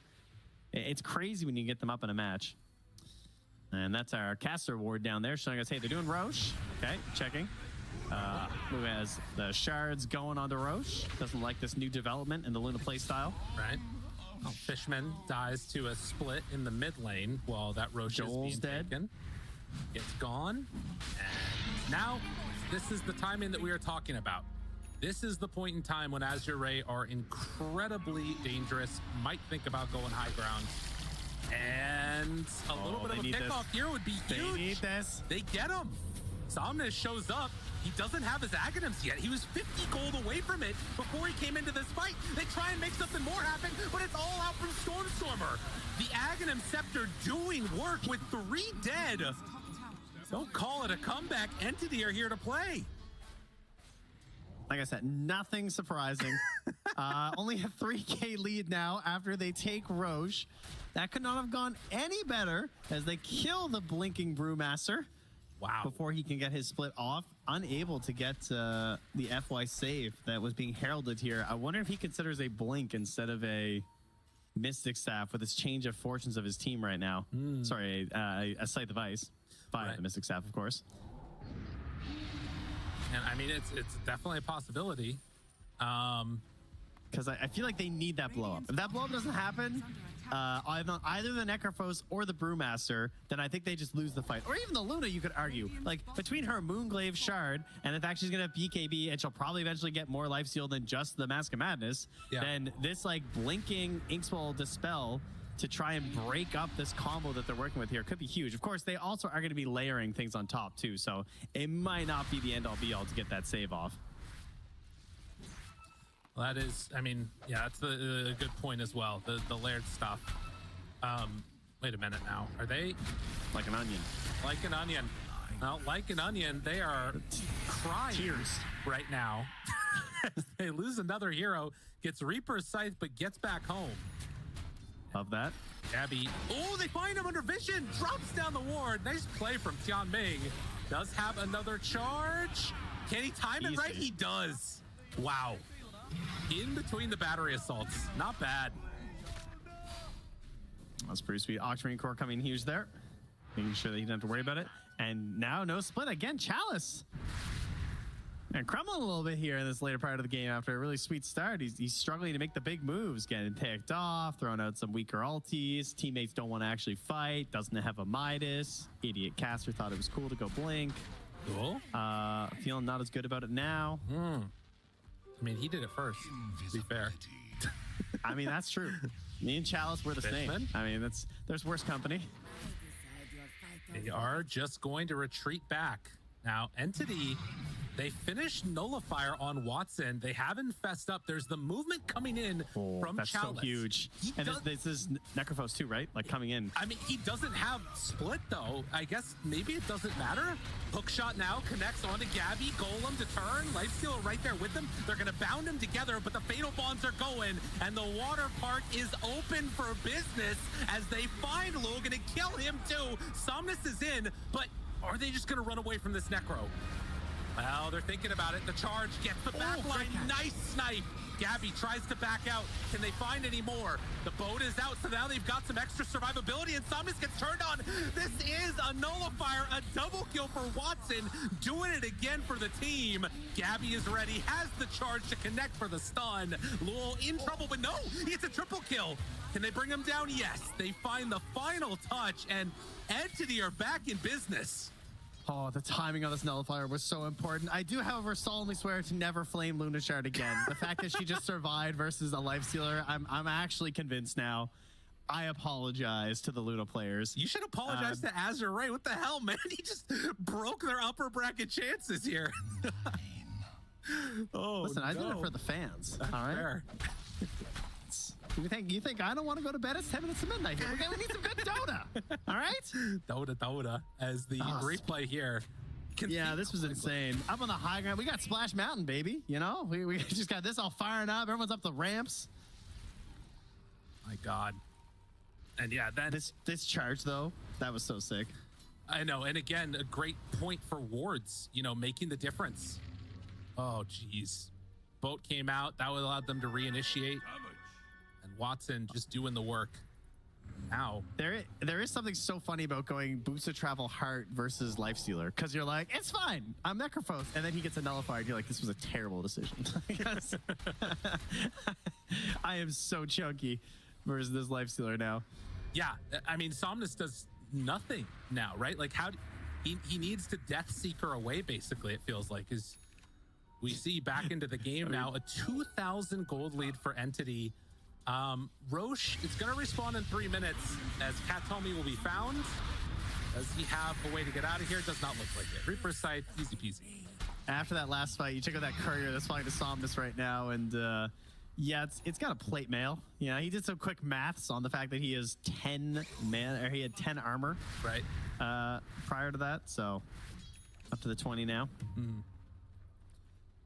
Jeez.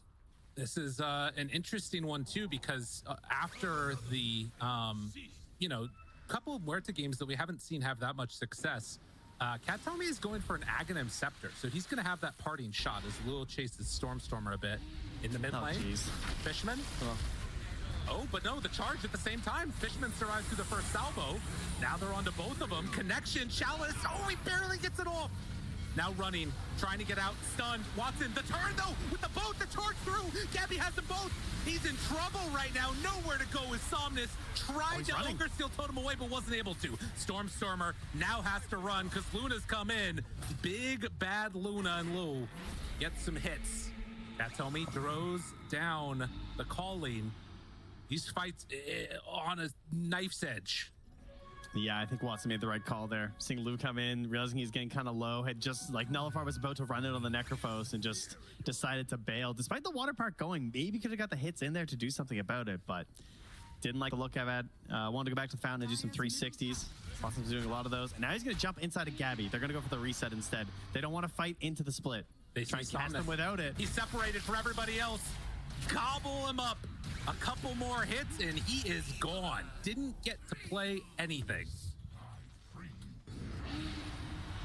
I mean, look, it is what it is. You got heart, even with the plate mail. Can't survive against this Watson Lifestealer.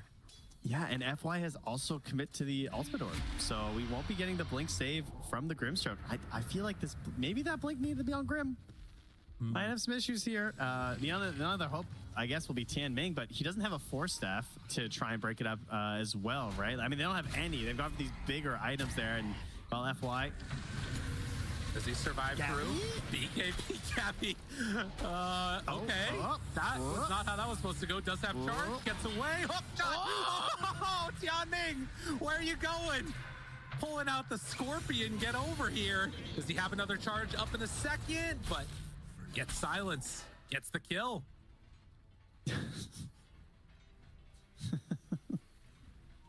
That was kind of greedy. I mean, a little. A little. 8-second BKB. You wanted it bad. Fishman. Oh. The other danger here is that if you lose a fight against Luna, you might lose your whole base. Fishman in trouble. Fishman dead. Oh, this is bad for Entity. They need to get back. Do what damage they can. Fishman has Golem back up in 15 seconds. They find Fishman. Space. Be careful. Fatal Bonds connecting. 40 seconds until the Spirit Breaker is back up. Fishman is dying to Glaives. They want to keep going for more. Chalice gets the lift up. The boat's there. They don't have Golem. Gabby, he buys back.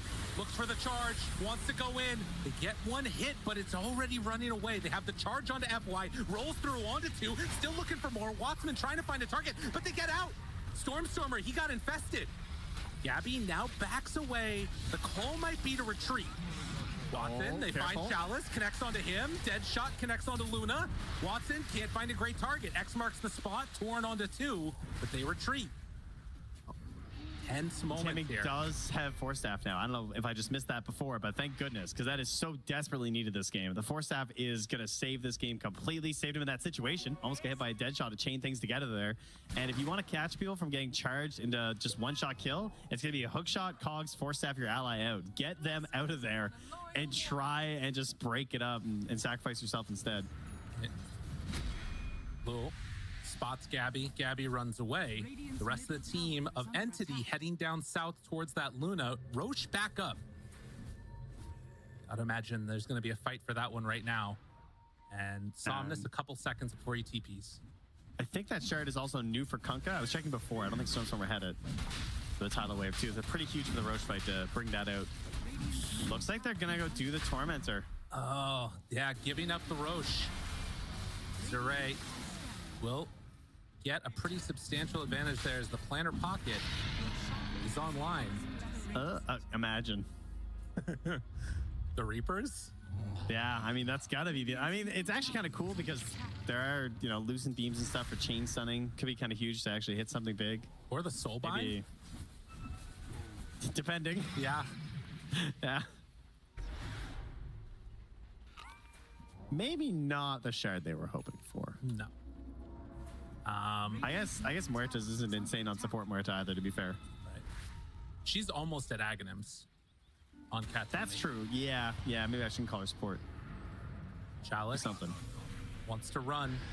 Okay. Clockwork looking for the angle. Finds him. They got him. Immediately pops the rage. Wants to run. I mean, he's gone. They find and kill.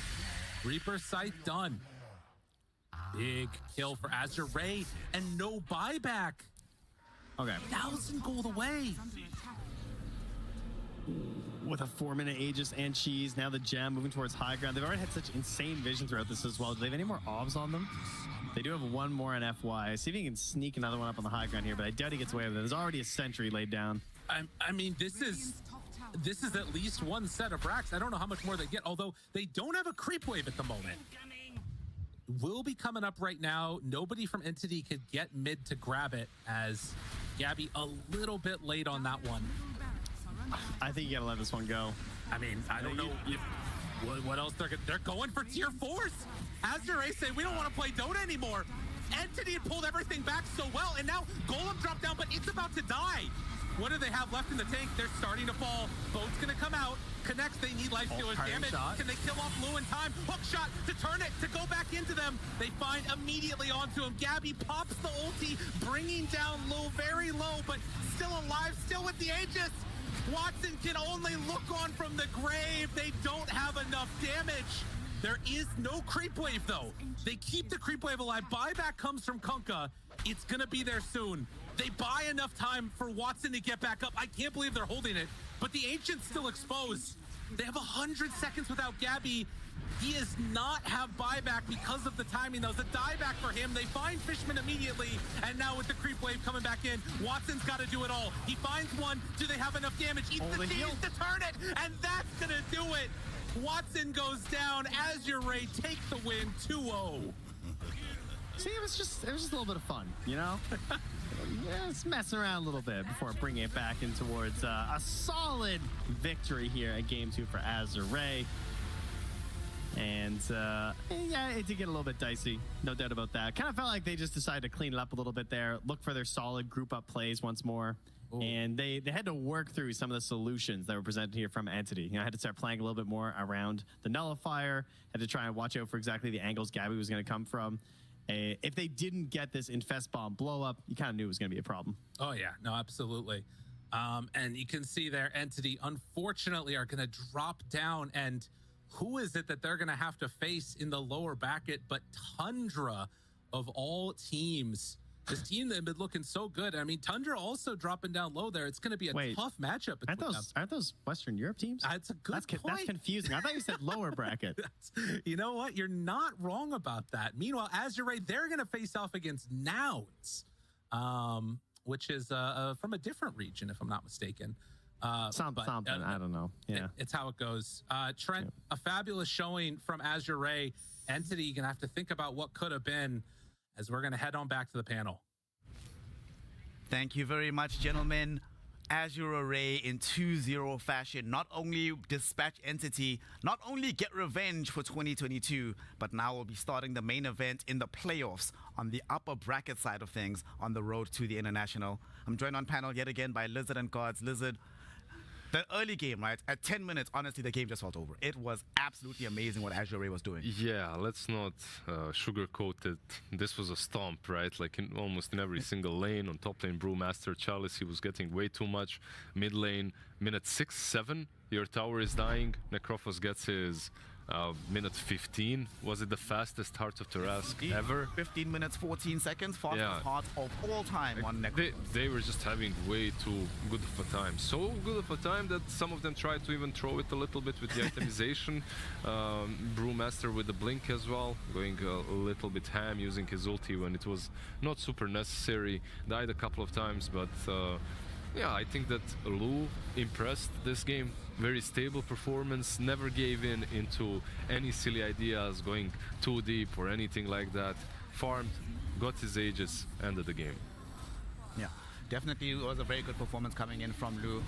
Not to take anything away from Watson though, because God, in the situation, it's very similar to game 1. You made the point that at some point it felt like entities had like hands off keyboard, Watson carry us. And when you look at all these replays, there's a distinct difference when Watson is able to be in the fight, nullifying up Somnus, dishing out that damage, and when he isn't, wow, it feels like Entity just can't do anything to this Asy'ari lineup.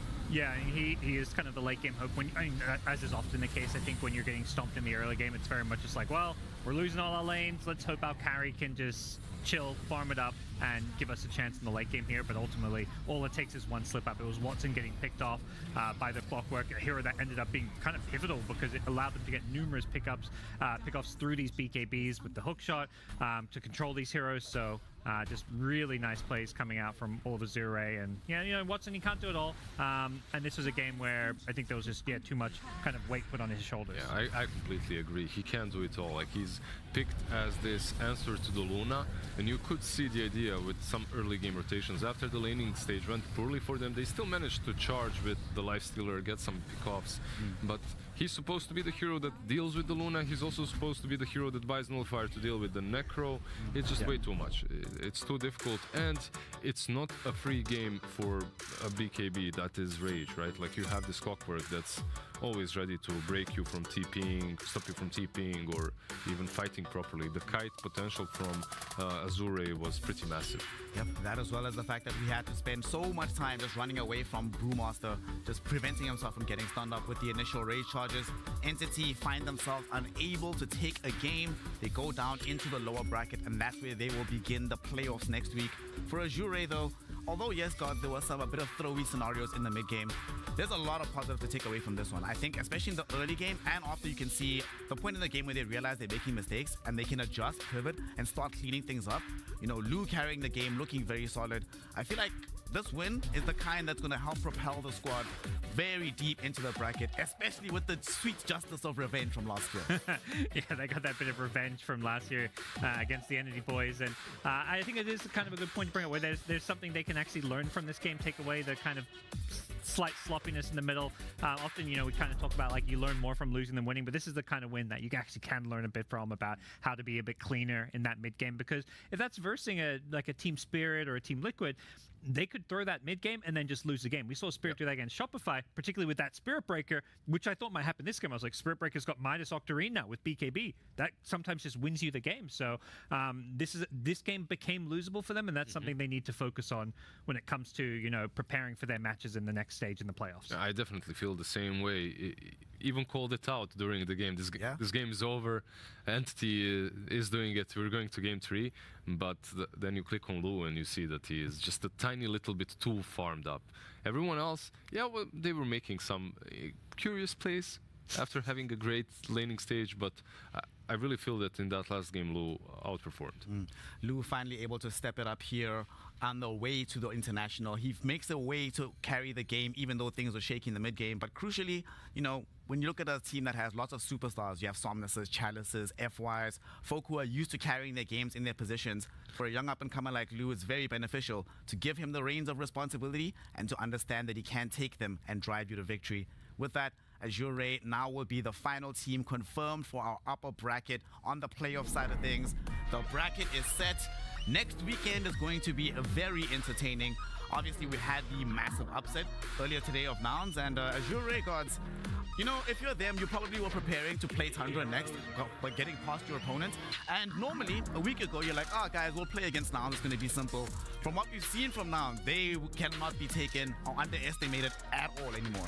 It's cool to see those two teams play each other because I feel like both have their kind of signature heroes that are different to what everyone else is doing when it comes to the drafts. You know, we've seen Asy'ari bust out the OD. We've seen Nouns bust out Offlane Witch Doctor.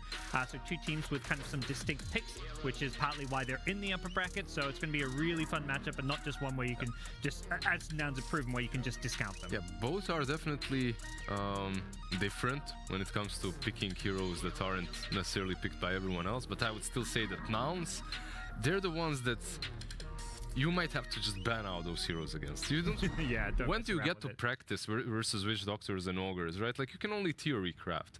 Like, these heroes, I've heard, have been drafted in a couple of scrims. Like, teams are playing Ogre mid. It wasn't the first time. It wasn't like a super surprise, right? But still, you just don't have experience. You don't play versus that every single day.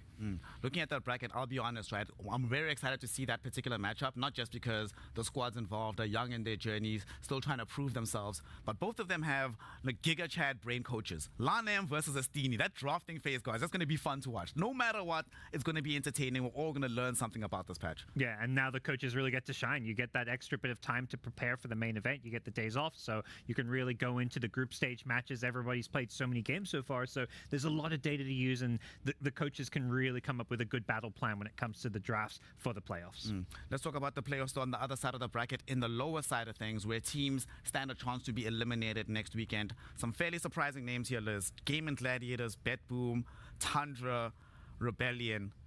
They could all be going home on the first day of the playoffs. That is not something I would have expected coming into this tournament. Yeah, EU in shambles. And it's fun. We get some of those regional matchups. You know, Tundra versus Entity. We've got Shopify versus TSM. So, you know, each region gets to, you know, figure out who their champion of the lower bracket is maybe going to be. Although EU also has some teams in the upper bracket as well. We still have, what, Liquid? Yeah. Yeah. Nice.